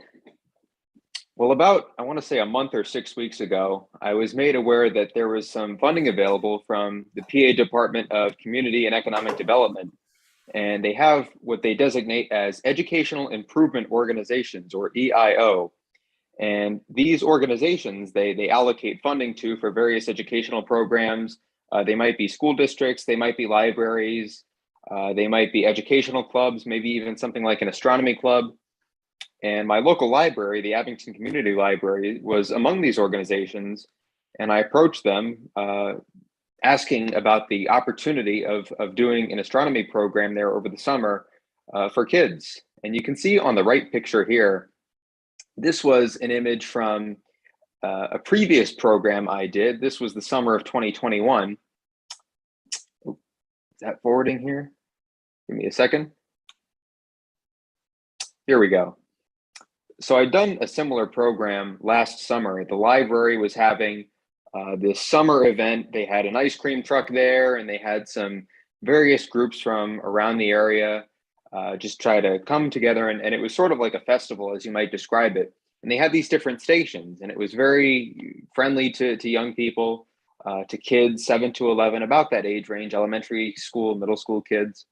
And I was one of those participants. I had my own little booth, I suppose you could call it. And I had a collection of handouts that I was able to share with a lot of the children coming through. And included, you can see on top of the stack here, there is what's called a dark sky wheel. It's a really nice educational tool from NASA's Night Sky Network. And they have one of Scorpius and one of Orion. And essentially what you do, as you can see here, is that you have, I want to say it's 6 or 7 different cutouts of the constellation, in this case, Scorpius, along the wheel. And there are these different images, these illustrations that show what that constellation would look like in various light polluted levels. So as you turn the wheel, maybe you only see Antares and a couple of the bright stars in the Scorpion's pincers up here. But as you turn it, you see more of the stars come out. Here it talks about Ptolemy's cluster, M7, I believe that is. And it helps kids really understand the effects of light pollution in a very simple way. It shows you, well, if you're standing in, say, the middle of Times Square, this is what Scorpius looks like. And if you're at a nice dark location like Cherry Springs, well, this is what that same constellation would look like. And then on that wheel, there are some recommendations about sky-friendly lighting, dark sky-friendly lighting, and how to understand light pollution and really make the most of your outdoor lighting without polluting our night skies. So it's a really good tool to get out, and families see this as well. Light pollution is, of course, a very important subject in our outreach that we do as amateur astronomers. And you'll also notice here, right under there is a little cardboard planisphere. So there's kind of a cardboard cutout, and there are these edges that fold in. And inside those folds, there's a wheel that you turn that forms the planisphere. And these are from the Royal Astronomical Society of Canada. We bought those in bulk off the website. And those are really easy to use, nice takeaway planisphere for something small like this. And I also had a moon map, a meteor shower guide that talked about radiance and that kind of thing. And then there was a sky chart from NASA, which showed the entire sky for that month. I believe it was August, showed you where some of the bright constellations were. And also it had an illustration of the ecliptic that I thought was really interesting. Instead of one line, it actually had 2 dotted lines that were parallel. And it showed that, you know, with the various inclinations and various different orbits of bodies in our solar system, they can fall a little bit above or a little bit below the ecliptic. And that helps new observers and kids know where to look for the planets in the night sky. But with this start to library outreach, I found this really to be a simple and easy program to put together. I had a couple of planispheres and moon maps laid out, a little bit larger ones that I use for my observing, and people were really interested. So when I found out that this grant funding was available, I came back to them this summer, and I was able to put together a larger program called A Tourist's Guide to the Stars. And this would be a 4-session program. We would focus on the moon, the solar system, constellations in the night sky. That will be this week, and it's much more observing based, what we like to do, and I'm very excited for that one. And then a 4th and final program on cosmology and galaxies and exoplanets. So we started this a couple of weeks ago, and it went really well. We were trying to figure out what kind of resources we would have available there and how the program would be structured. So I decided when I was writing the proposal that we'd do about a 20-minute talk for kids that age. That would be what I thought would be the best I could manage with, their attention spans. They're always distracted. They're trying to find new things to do. They want things that are very hands-on. But I would later find out that they were deeply interested in this, and they wanted a little bit longer talk. So in the 2 remaining programs I have, I think I'll extend that a little bit. After that, of course, I had an activity. I figured kids would want something very hands-on. And at that age, that's the best way to learn. So for example, with the moon, I had an exercise with the phases of the moon that you'll see in a little bit with the solar system. I had some stress balls, I want to say there were 10 of them, the sun, moon, and planets. And they were all these printed, colored, nice little foam balls that we were able to stick onto this poster with electrical tape and learn to put the planets in order. You'll see that in a little bit. So with those 2 things, the talk and the activity combined, I thought I had things set. And that turned out to be a really good formula for teaching kids this age. And of course, you want them to take something home, something to remember, something to learn from. So I had a couple of handouts that I collected from around the internet, various sources that I knew and trusted well.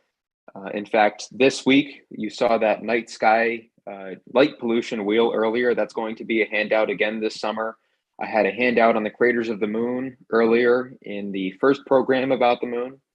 But then there was something really exciting that we were able to do, and I'll show you that in a little more detail soon. We were able to give books to the kids. It was The Stars by H.A. Ray, which is a really nice introductory book for learning about astronomy at that age. And here we have 2 posters I made from the first 2 programs that we did. On the left is a poster of the phases of the moon. And it looks a little unconventional with sometimes how you see this type of chart represented. So you have the sun shining on the Earth, and there's, of course, the new moon here. And normally you might see a bunch of half-lit moons, as, of course, the moon is always lit. But I wanted to show what the phases look like relative to where the moon and sun are in our sky, relative to the Earth. And after presenting this, a lot of the kids were wondering, well, where does that dark part of the moon go? Why do we always see the same side of the moon? And to explain that, I took the moon over here, this little foam moon, and a flashlight. And I turned out the lights. I put the flashlight here next to the sun, and I put the moon where you see the new moon cut out there. And I pretended that the moon was orbiting around the Earth. I swirled that ball around, and they were able to see that no matter what, no matter where the moon is positioned, it's always half lit. And so that was kind of, I suppose, like a eureka moment for the audience. They always know that they see the moon as different phases. So I was able to compare what it looks like to what it actually is physically represented as in terms of how it's lit. And that was a really nice activity, I thought, to help kids understand the phases of the moon.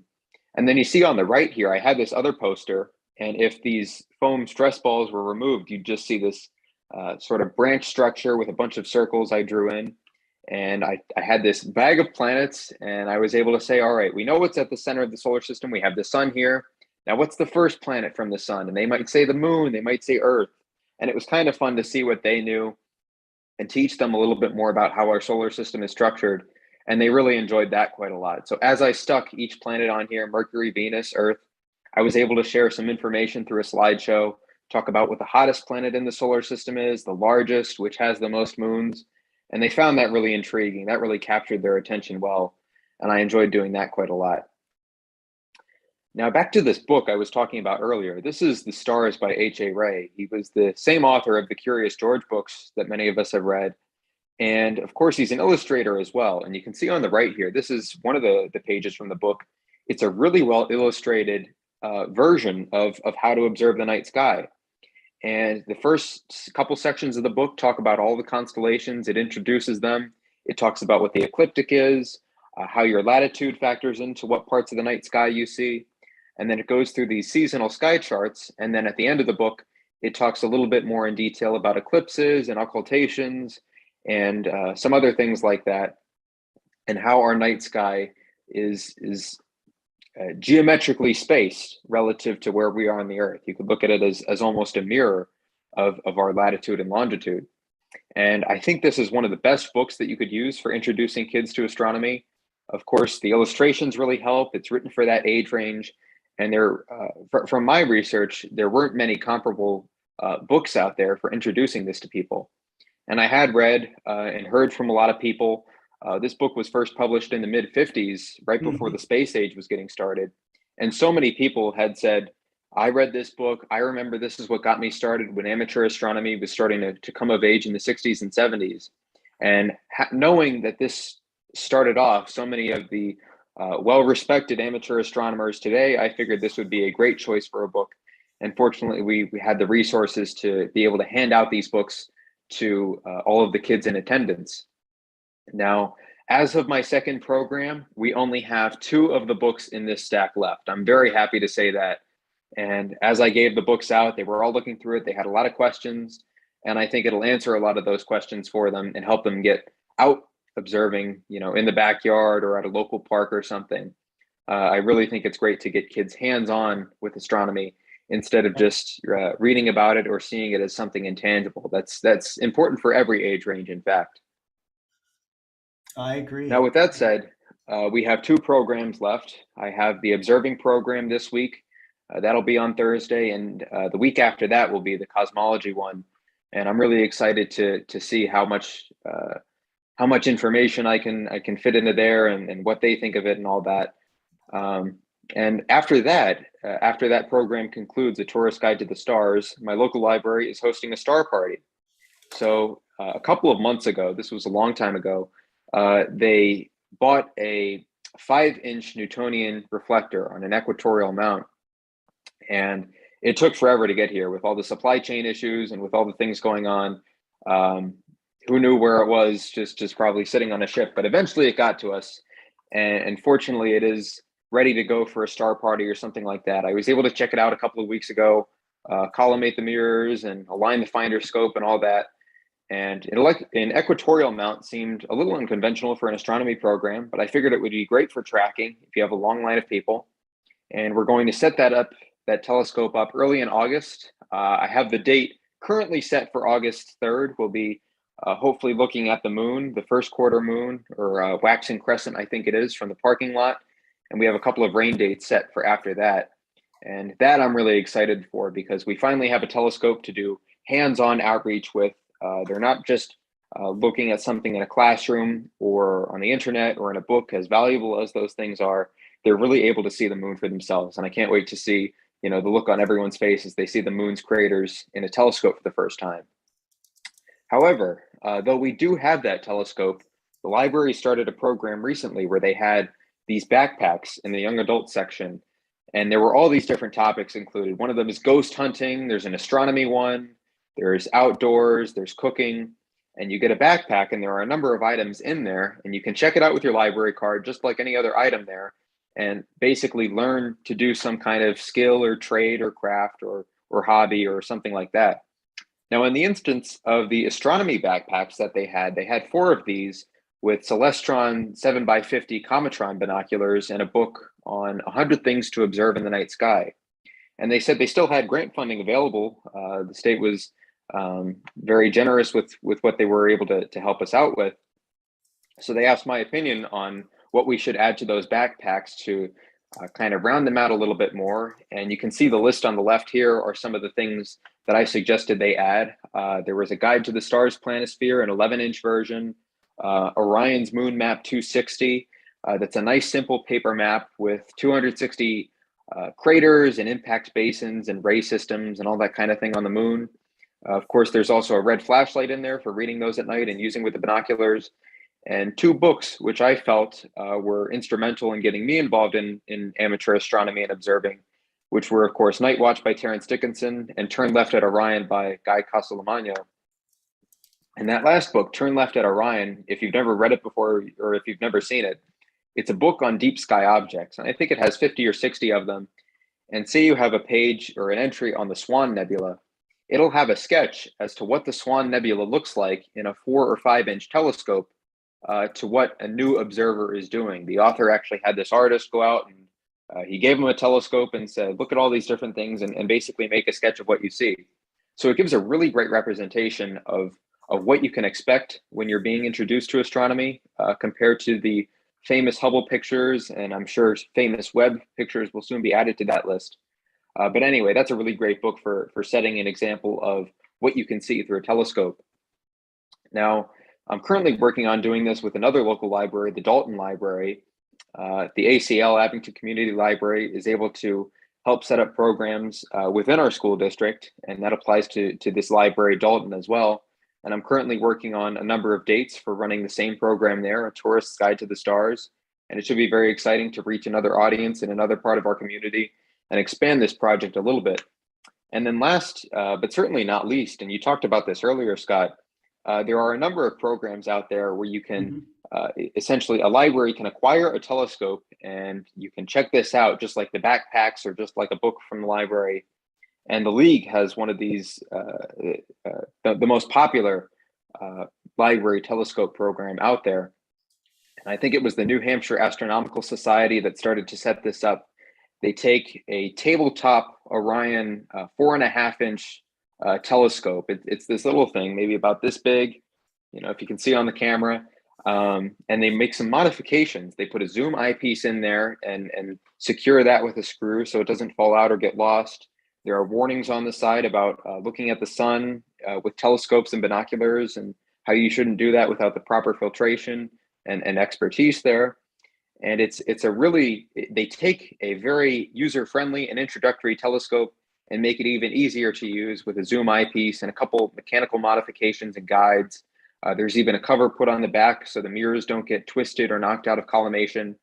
And then these are awarded to various libraries. So the Astronomical League has 10 different regions, and they award a library telescope to each of those regions. And then they also have an 11th telescope that they award to their members at large, which would include myself. Now, I was reading in their Reflector magazine the other day, in the last pool of applications, which I think that was for 2021 or 2022, there were some regions which had no applications at all. So I would encourage the Astronomical League members out there, if they do know of a local library that would benefit from a program like this, and they're in one of the various different regions, it's certainly something to apply for. And I know I'll be applying myself. I'll fill out that application soon, and that'll hopefully be in the next pool and secure another telescope for our library that can be checked out. And so with all that said, I've been trying to expand my own outreach efforts. First, I focused on high school students like myself and college kids as well.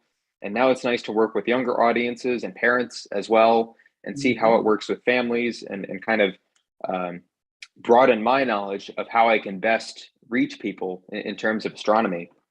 And I would encourage many other people out there to research their local libraries, their local astronomy clubs, perhaps a group like the Astronomical League or the Royal Astronomical Society of Canada. There are a number of wonderful grants and resources and clubs out there willing to put in this work, and it's certainly worth doing because I'm sure as amateur astronomers, I'd assume would agree, local libraries are a truly great resource for learning and expanding your skills. So it's certainly worth getting out there and trying to help others in expanding our hobby. And so I really appreciate you having me tonight and helping me to share this opportunity of reaching younger audiences and libraries. And I certainly hope to see more people doing this in the future. So thank you very much. Thank you very much, Connell. I hope that the whole community can wrap around your program and give it even more strength as you continue on. I know that you have an incredible energy and passion for this, and I think it probably helps fuel you for the next thing that you do. But it does help to have others join in. So thanks for all you do, Connor. Thank you very much. I appreciate the help. Yeah. Okay. All right. So up next is going to be Adrian Bradley. He is tonight. He's going to be taking Bob Fugate's place. Bob had a family issue he had to deal with, and so Adrian, thanks for coming on and helping us out here. All right. Well, since I'm taking over Bob Fugate's place, I can thank him for the level of detail that I began to get in the Milky Way shots, including the ones that you may have heard. I snagged an award for the light pollution category for the Royal Astronomical Society of Canada. There weren't many entries, but it was still a good thing to have work recognized. And even more important, the runner-up image for having the most detailed Milky Way of the bunches of entries that we're in. That made me feel good and let me know that the process started by listening to some of the presentations Bob Fugate's done on here and his work, really understanding your camera and what its limits are.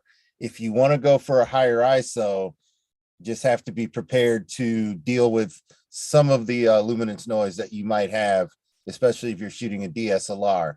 Some DSLRs are a little better than others for doing night photography just because their signal to noise ratio is very high at those higher numbers. Some Sony cameras come to mind, and the Canon 6D that I use that's modified comes to mind as well. So I will go ahead and share my screen and share some of the images that I've gotten recently, which includes this. This isn't a nighttime image. And I'm sure you're going, well, what gives? Why are you showing this? Well, when preparing for a shot, it's sometimes important to go to the site that you're at, that you're going to shoot, get an idea of how you want to shoot it. So this is a daytime image, especially when you're at night and you want to come to the same place and you want to shoot at night. You want to be prepared to know where, if you're on terrain like this, you want to have an idea of where you're going to sit, where you're going to look, and where you're going to shoot from. So this is facing south.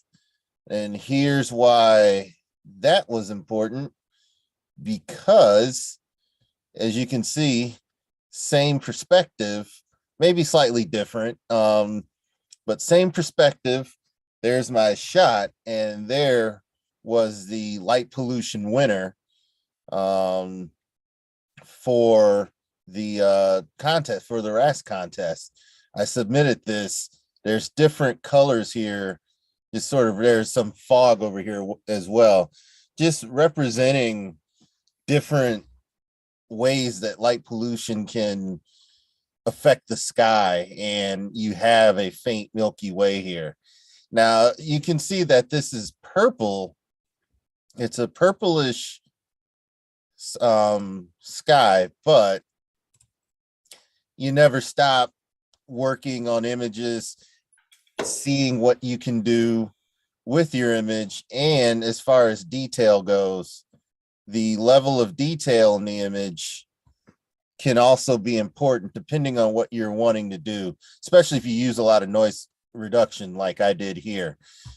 One of the neat things that Adobe products, Lightroom, Photoshop, they've come out with a way to select the sky and then you can inverse the sky to select the ground. So now a single shot can be edited as if it were a composite shot. So let's see, here's an example of that on the beach where I edited the sky separately from the beach, even though this was a single shot, and ended up with this image. And so it is possible to, if you're not good or don't like composites, single shots where you won't get any of the you won't get any halos from not quite matching up the landscape. Some of the things that you'll see when it's a composite shot, you don't get that. You get a straight image, and you can edit basically the two sides of your image separately, your Milky Way shot and your beach shot. Now, unfortunately, that requires that you be somewhere that's dark enough to get enough photons from your Milky Way in order to do that. So learning composites is still a good idea. And so I'm going to start closing down and going through some of these shots. Here's another version of that. And I like seeing things like this. There was a windmill farm in the distance, and you can almost see the poles of the windmill farm here that's off in the distance. So, and then this log right here, whatever this is, details can really make an image stand out. And just if you choose to leave a lot of colors in, that's also a choice. This bright white light was there obscuring the core here, but that I chose to bring all the colors out, that particular version of the beach image. So this image, of course, I did not take it, but you saw it in my background. I was going to start off with this and give my nod to the wonderful day that we had with James Webb. An interesting thing about this is perspective. This is closer, this galaxy being closer to us, but similar in brightness from our perspective to these other galaxies. This gives you perspective. It gives you some perspective that everything that we're seeing here, you learn something new. And this is a low resolution image, and I'm still look at all able to those zoom galaxies. in. On my own computer. So right, that imagine the original image. That it would almost before be it gets worth converted to blowing that. up the image on your screen and then taking a loop, like a little magnifier that you put up right up against the screen to see how many small galaxies you can actually find. Right. I mean, I'm here's a sure little almost spot every right dot here. is actually a galaxy. Yeah, these are all every little dot is a galaxy here. Another galaxy. Yep, that's an amazing thing. So when we look at our own galaxy, prior to that, those of us who you're on the ground and you like doing wide angle and you still can see another galaxy or two. There's Right. M33 right there. Yep. So, I guess you've got light from our own galaxy here and a lot of haze, and then using kind of the light that's behind me. And there's even at our level where we're looking through a 16 millimeter lens on a camera, the universe is still big enough to show us light from these different areas. It's amazing what you can catch on your camera. Here's the double cluster, and here's the heart and soul. These are favorite targets of astrophotographers. Sometimes they'll focus on one or the other or both. And there are a lot of other objects in here that I haven't even looked up. This little nebulosity here. So sometimes when taking an image, I like to take it for the sake of, if I get detailed enough that, it shows me a lot without, I may not have been able to see it, or I may not have a telescope, but I can go back into an image and just sort of study it to see what's there. Right. And then you have Capella here, and the Pleiades, which lets you know one thing: the winter circle is coming back. Even when it's summer, sometimes reminders in the sky let you know that it's gonna be winter in our part of the northern hemisphere, and it's gonna be warm again in the south. So this was the runner-up image. Yeah. And again, this is where crediting Bob Fugate comes in mind, because this image was picked as the best detail of Milky Way in an image. I have this is a fairly simple composite of a park that we were doing this image, a dark sky preserve. And there's even somebody in here going back and forth observing, had their red flashlight on. You see landscape photos with beautiful foregrounds, and where mountains. The winter was a mountainous region with the Milky Way over it, which I don't blame them for picking that one first. But Mhm. and it surprised me because I threw this image in because I personally liked the detail I was seeing. Mhm. And I did not know that they would also like the detail. So Milky Way shooters, when you can come in this is a Bortle, somewhere between a Bortle 4 and a Bortle 5 site. And I have some parts of the lobster claw here and the cat's paw and the prawn nebula down here. There's Ptolemy's cluster. There's the butterfly. M22 is right here. There's the lagoon. There's the Trifid. You can even barely see dust lanes on the Trifid. The blue over here looks Right. like it That's right. didn't quite make it. But dust lanes on the Trifid. And then you go up here. This is an NGC object. I forget the name. The Sagittarius star clouds here. You can see the shape in M17. Remember that they call it the Swan and the Omega Nebula, and you can barely pick out the shape of a swan here. Here, the Eagle Nebula, as it gets near the edge of the image, doesn't quite turn out as well. You barely see any dust lane here at all. We know that in the middle of this is where the dust lanes, where the pillars of creation are. A little too small with a 35 millimeter lens, but going in here, seeing nice round stars and seeing focus makes a huge difference in the appearance of the Milky Way. This was a 2-minute exposure, untracked. And even in all the haze that you're seeing here, we're picking up Milky Way detail. A lot of it has to do with how good and sharp your lenses are, how sharp you can make them.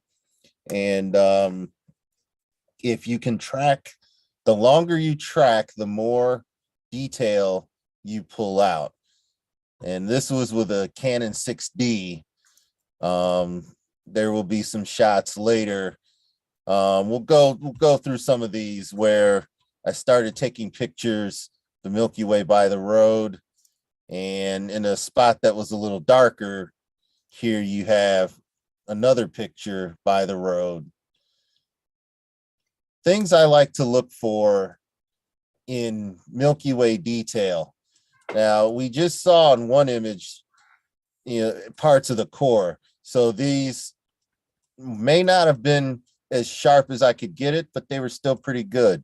There's Barnard's E, which you can see next to Tarzan and Altair.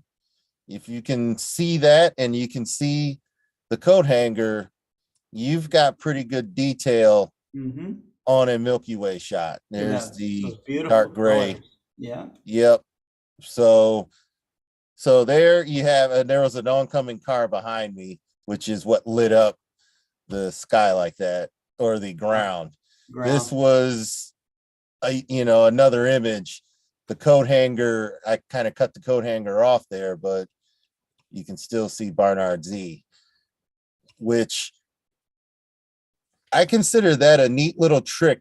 If you're not sure your Milky Way is very detailed, zoom in and see if you can see this nebula, and if you can see, does it look like an E, or does it actually show it's that it two parts? Here it's a little blurred, but if you can find it, there's a good chance you got good detail in your Milky Way shot.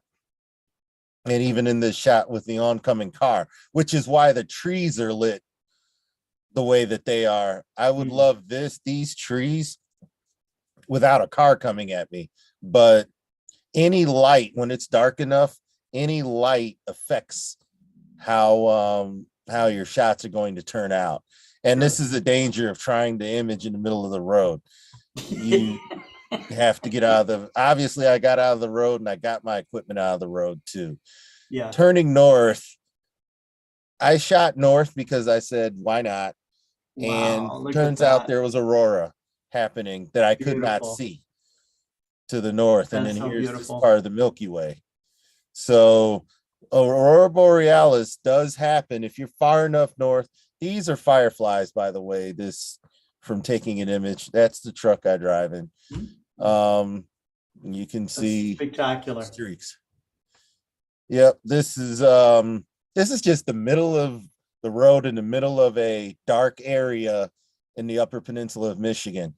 Sometimes the most uncommon, and in some cases, just flat out not so safe locations, but they can produce beautiful images. So sometimes you take a chance if you want to get a unique image.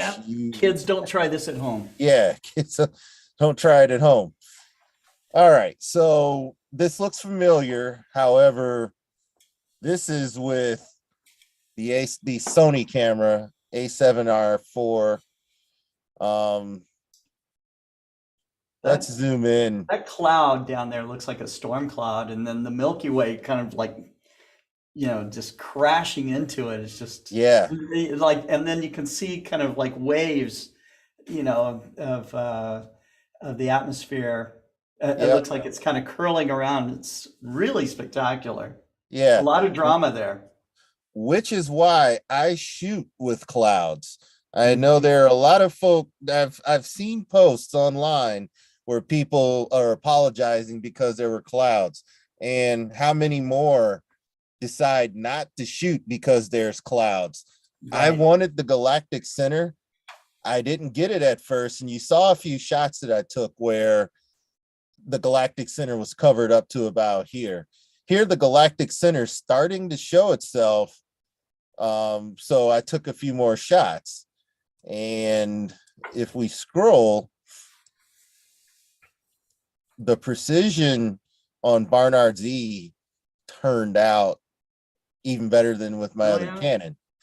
Only problem, if we go look at the coat hanger, the stars are a little oblong, so my tracking wasn't as spot on, but the focus was good and the detail was good enough that you still, if you pull out, you still have a lot of good data. Now, it doesn't show up quite as much. The color here doesn't show up as well, but it's still there. So there's a Trifid.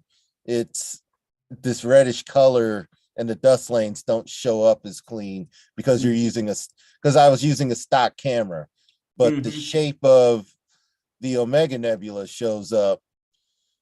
Shapes here. It encourages me to do a little more imaging with this camera, because if tracking works out, the detail here, I think, is pretty amazing. And I also know that I have a true color. This greenish glow is sky glow. I'm in a zone where sky glow begins, which I always thought it was Bortle 2, but I guess some Bortle 3 sky glow or air glow can begin in a Bortle 3 site, but I guess it has to be a pristine Bortle 3, not not something that Bortle 2 turned into Bortle 3 because of light. Either way, light pollution or light domes, which there still is. You can kind of see a light dome here, just by the fact that this doesn't keep going through. You can see some stars, but the color change underneath these distant clouds, it's like the clouds are kind of catching what light pollution exists down here to the south of where I'm at. And you can see the color change here. So you know that the St. Ignace in Michigan is over here, and the underside of the cloud shows light from that city. So if this were a completely dark site, everything would be this grayish tone or even black, which, look at the color. This was the aurora is taken with the A7R4. There's a Big Dipper. My original reason for firing to the north was I may as well get a shot with a Big Dipper in it. And I got so much more than that. Now, I might be able to show And it would be this where my hand is. That's actually M51. It's been, because of the way that this has been processed, it's blurry, but that is actually M51. So you can pick up a galaxy so many, billions of miles away, and yet see it in a fairly simple image, as long as you've got in a good focus. A lot of this information here is just stars, so that's always amazing when doing images. We'll quickly go through a few more. These are fairly new. I think I shot these a few days ago, again attempting to use techniques that I'd learned to try and get some precision. There's a Trifid again. Now you can see the colors of the Trifid. You can see that the stars are, some of them are not quite so round. So you just have to, depending on what you're going for. And when it's windy, the tree will blur out as well. So this was an attempted composite here. Couple meteors, and shooting other parts of the Milky Way is something that I always attempt to do, just because it's your pictures begin to become predictable, I think, using the galactic core, putting it in front of whatever foreground. I like to simply take people to where I am and show them that this is what it looked like, and this is what it looked like when I decided to point in another direction. So you've got a couple meteors that showed up.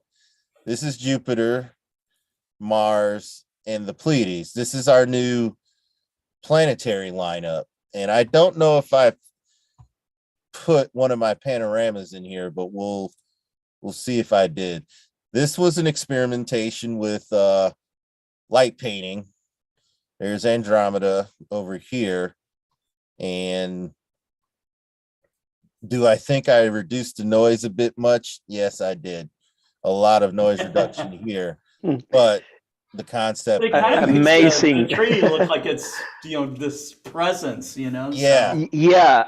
For me, in my cell phone, I saw in 3D the tree I see I have of the sky. It's amazing the effect that make this amazing. This is amazing, really. Light painting can create this sort of effect, and it's something I'm going to play around with more, because of the images, of the crop of images that I took, this one was pretty well liked.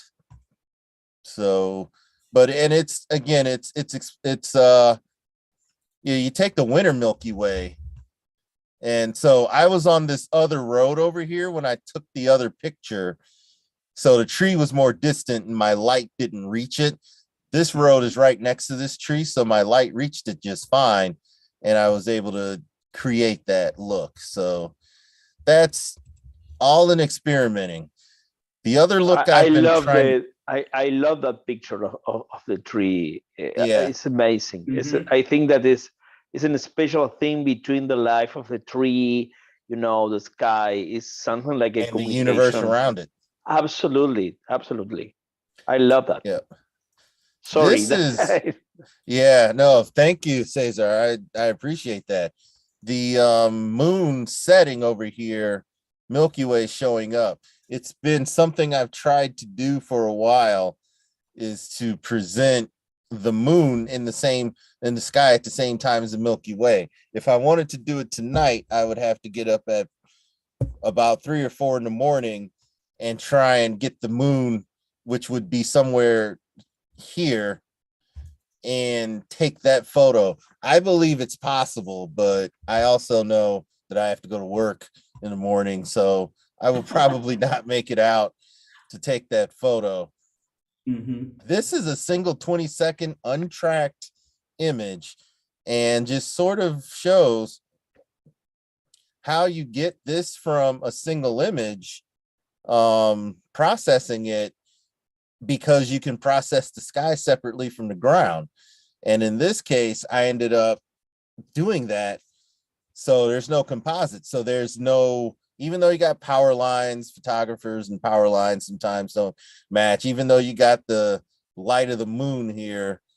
But one of the advantages of single shots is you don't have to worry about, when you have things sticking up like trees, you don't have to worry about them not being perfectly aligned or doing tricks to get rid of, the horizon and then replacing it.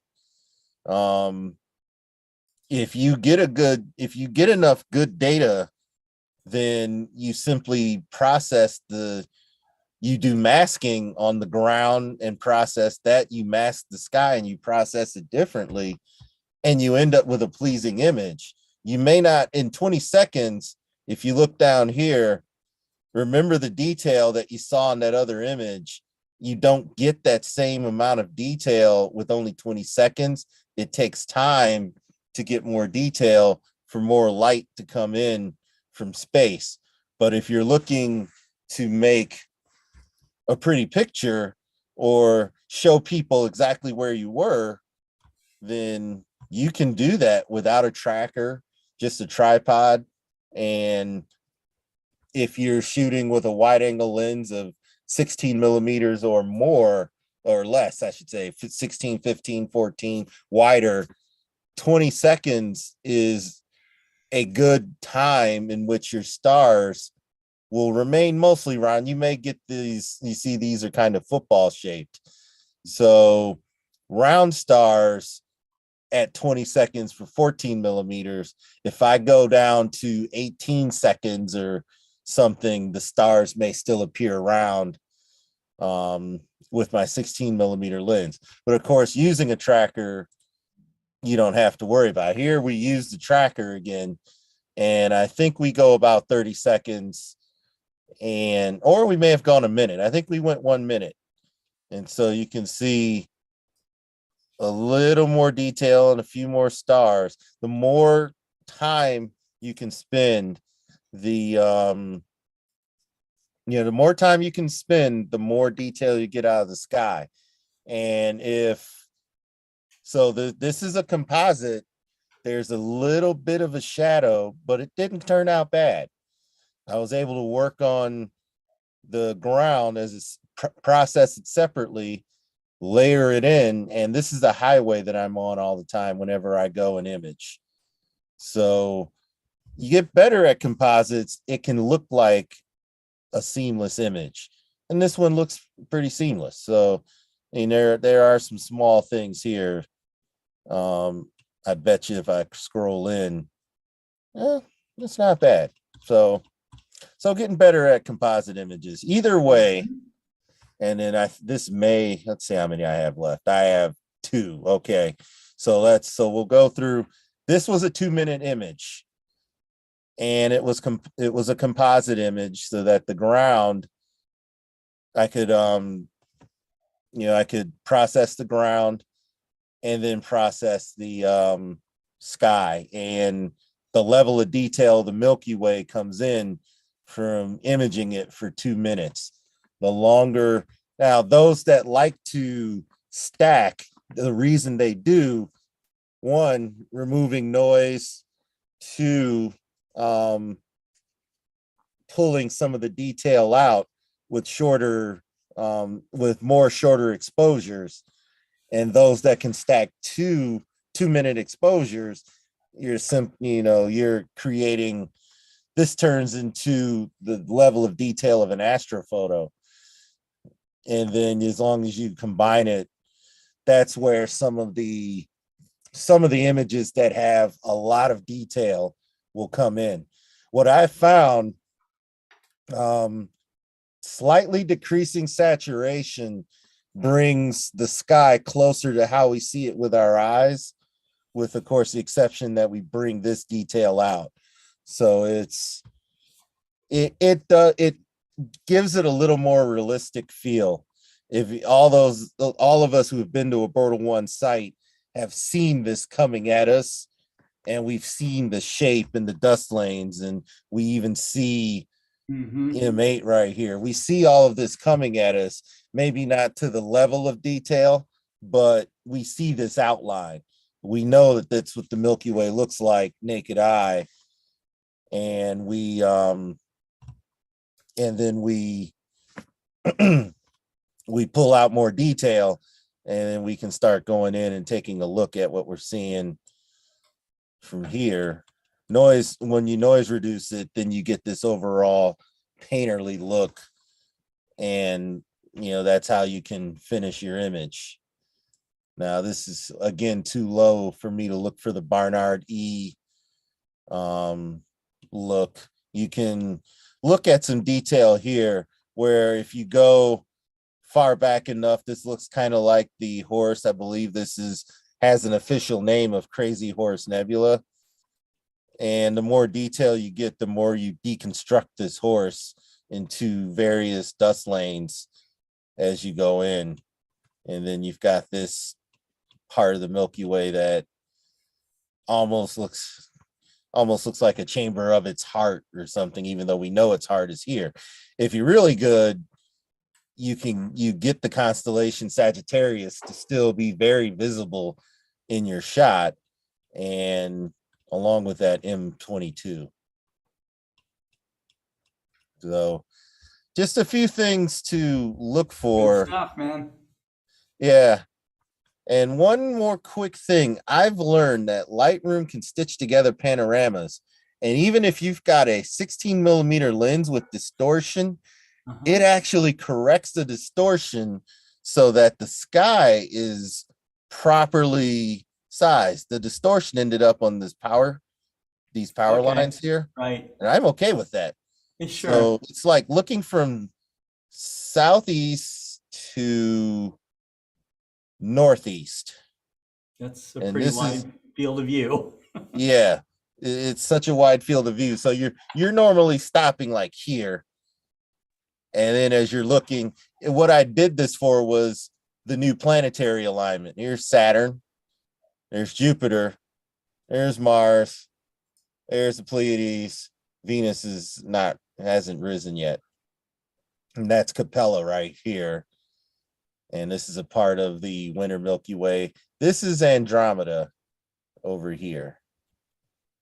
So this was my attempt at the new planetary alignment with the Pleiades in line with Jupiter and Saturn. And there that goes. And then finally, if it's dark enough in the sky, the Milky Way can still make an appearance, even though there's tons of light coming from the lighthouse. They've lit this area up. This is a bustling campground full of bright yellow light. Yeah. And I think there's this bright light over here. I used to image here a lot in the winter. Everything is dark. No one's around. It doesn't feel as safe, which lets me know that it's a good place to image. But it felt very safe. I felt like all I have to do is walk over here and see if anyone is up stargazing. There's plenty of people around, so of course animals typically go away when people are around. And yet the Milky Way still shows up because the sky is dark enough. So this was a 3-panel panorama that I shot. I aimed at the Milky Way. I aimed in the center. I aimed towards the lighthouse. Each shot had distortion, but when I put it together in Lightroom, the distortion was corrected. Everything is the right angle here. Everything is, there's no distortion. So that was a very pleasant surprise that I found that Lightroom could do that, which means I can shoot panoramas using my 16 millimeter lens. I don't have to worry about the distortion anymore. I can let Lightroom take care of it.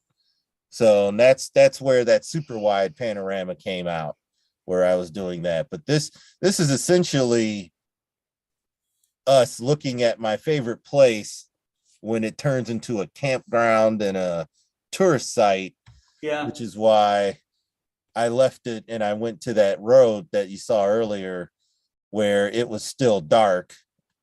This place shows up in the light map now because of some of the lighting that goes on here.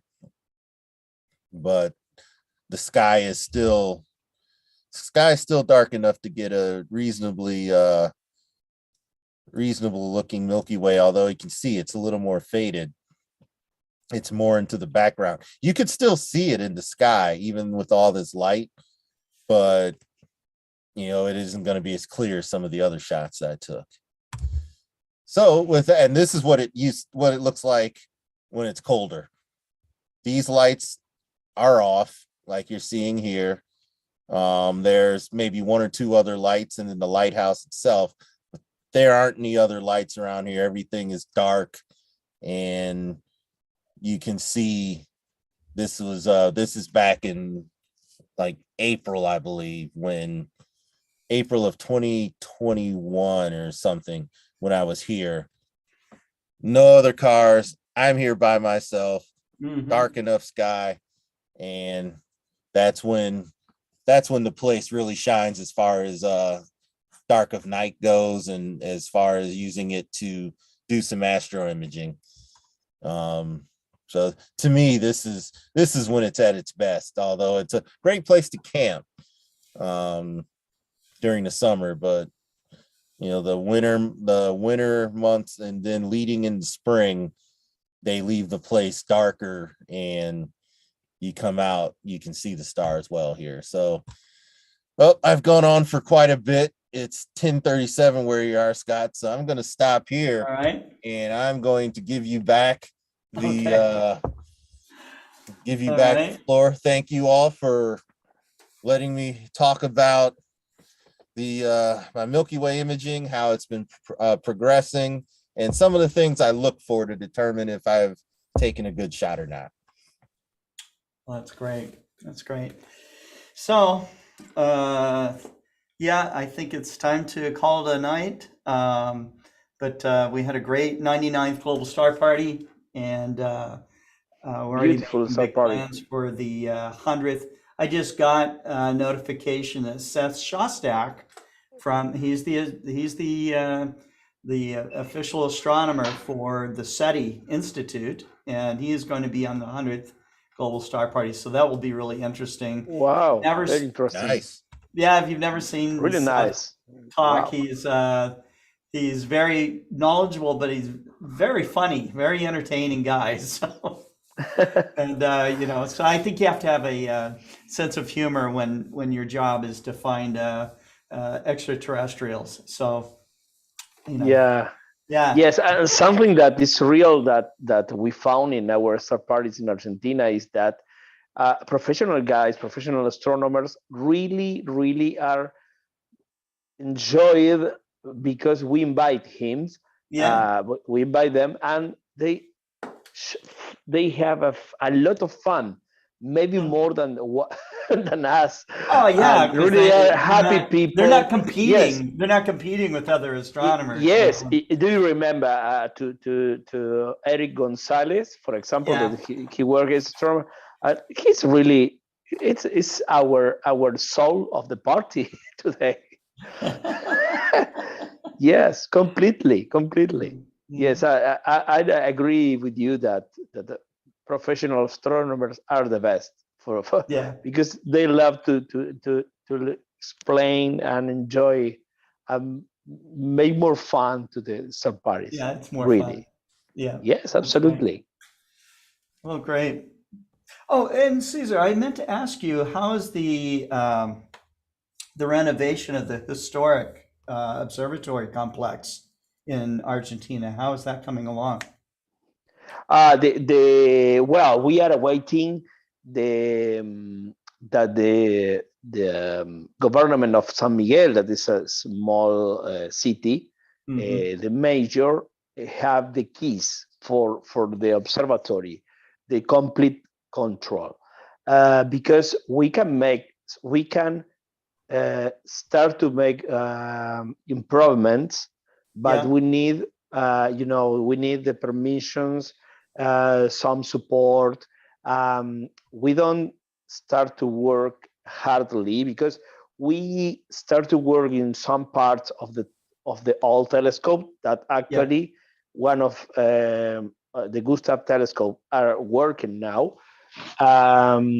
But well, we are preparing some cameras, CCD cameras, or something that we call it municipio, well, the local government of San Miguel, to buy some cameras first.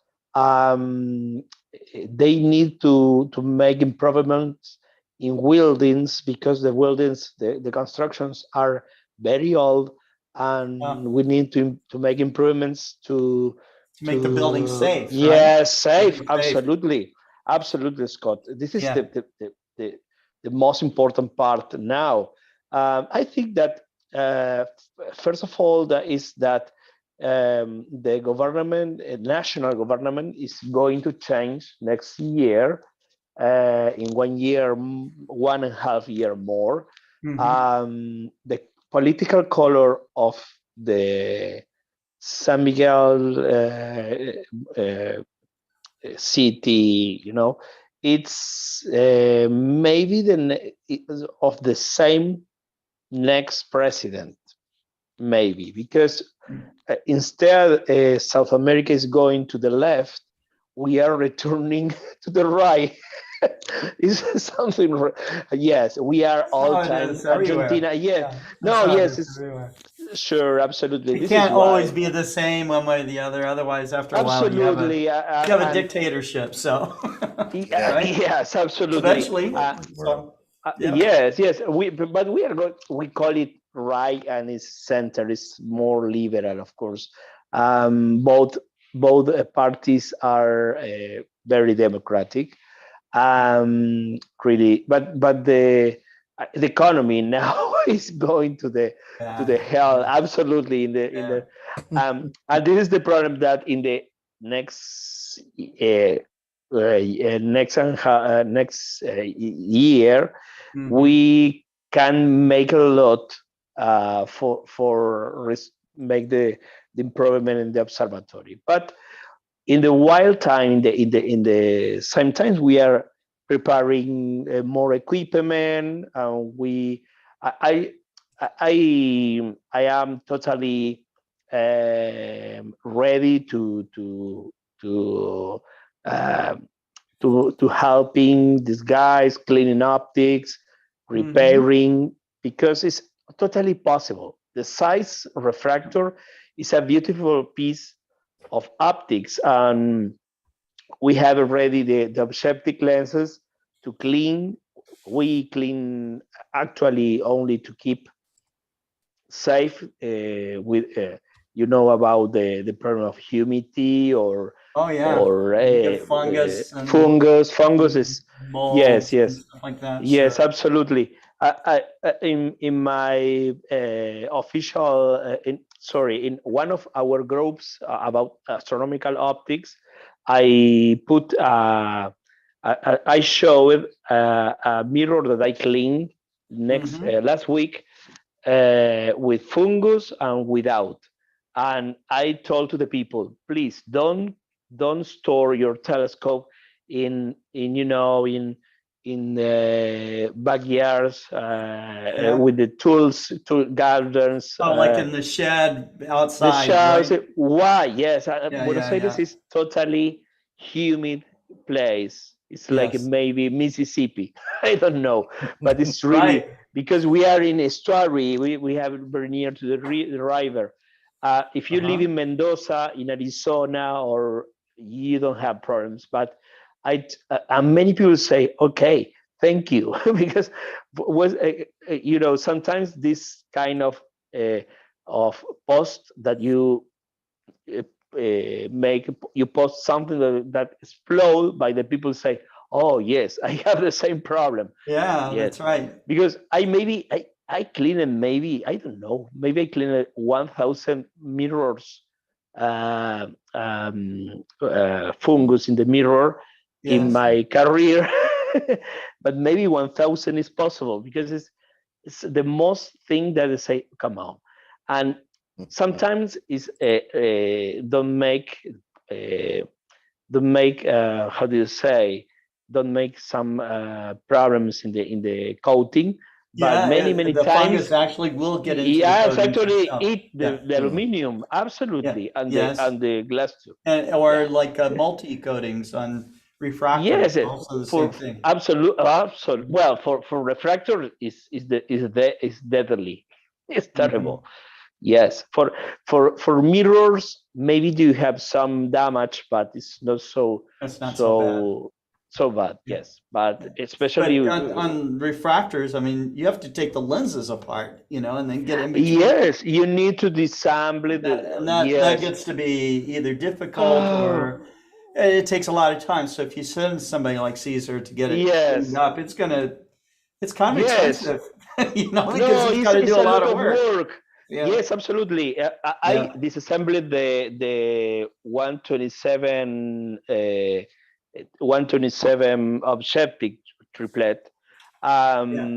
This is very nice. The mechanics really was for me beautiful work because do you remember maybe Scott that a customer, I don't know why he put the telescope, he forgot the telescope outdoor in the backyard and coming a lot of humid between the glasses, and I disassembled between the second and the third objective. I put out the cell, but it was easy because the quality of mechanics always completely soft. Yes, but was a pleasure.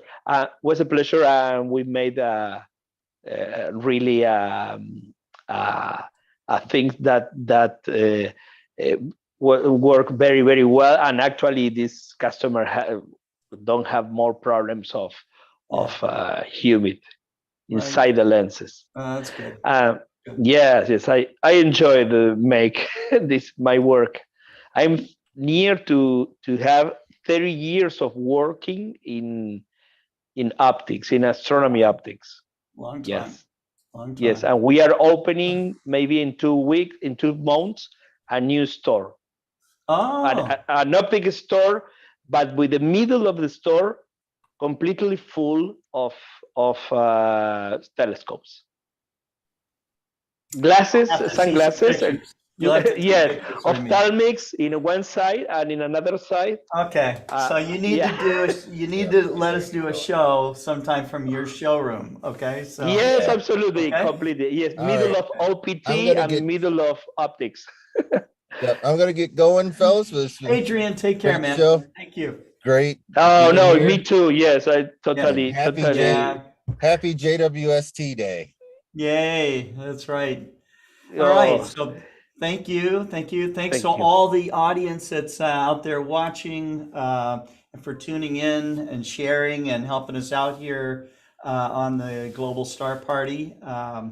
We, as I mentioned, we'll be back next Tuesday with the 100th Global Star Party with many of your favorite speakers, including a surprise special speaker with Seth Shostak, who is the principal astronomer for the SETI Institute. So you'll love his presentation, and I'm real excited to have all of those people on as well.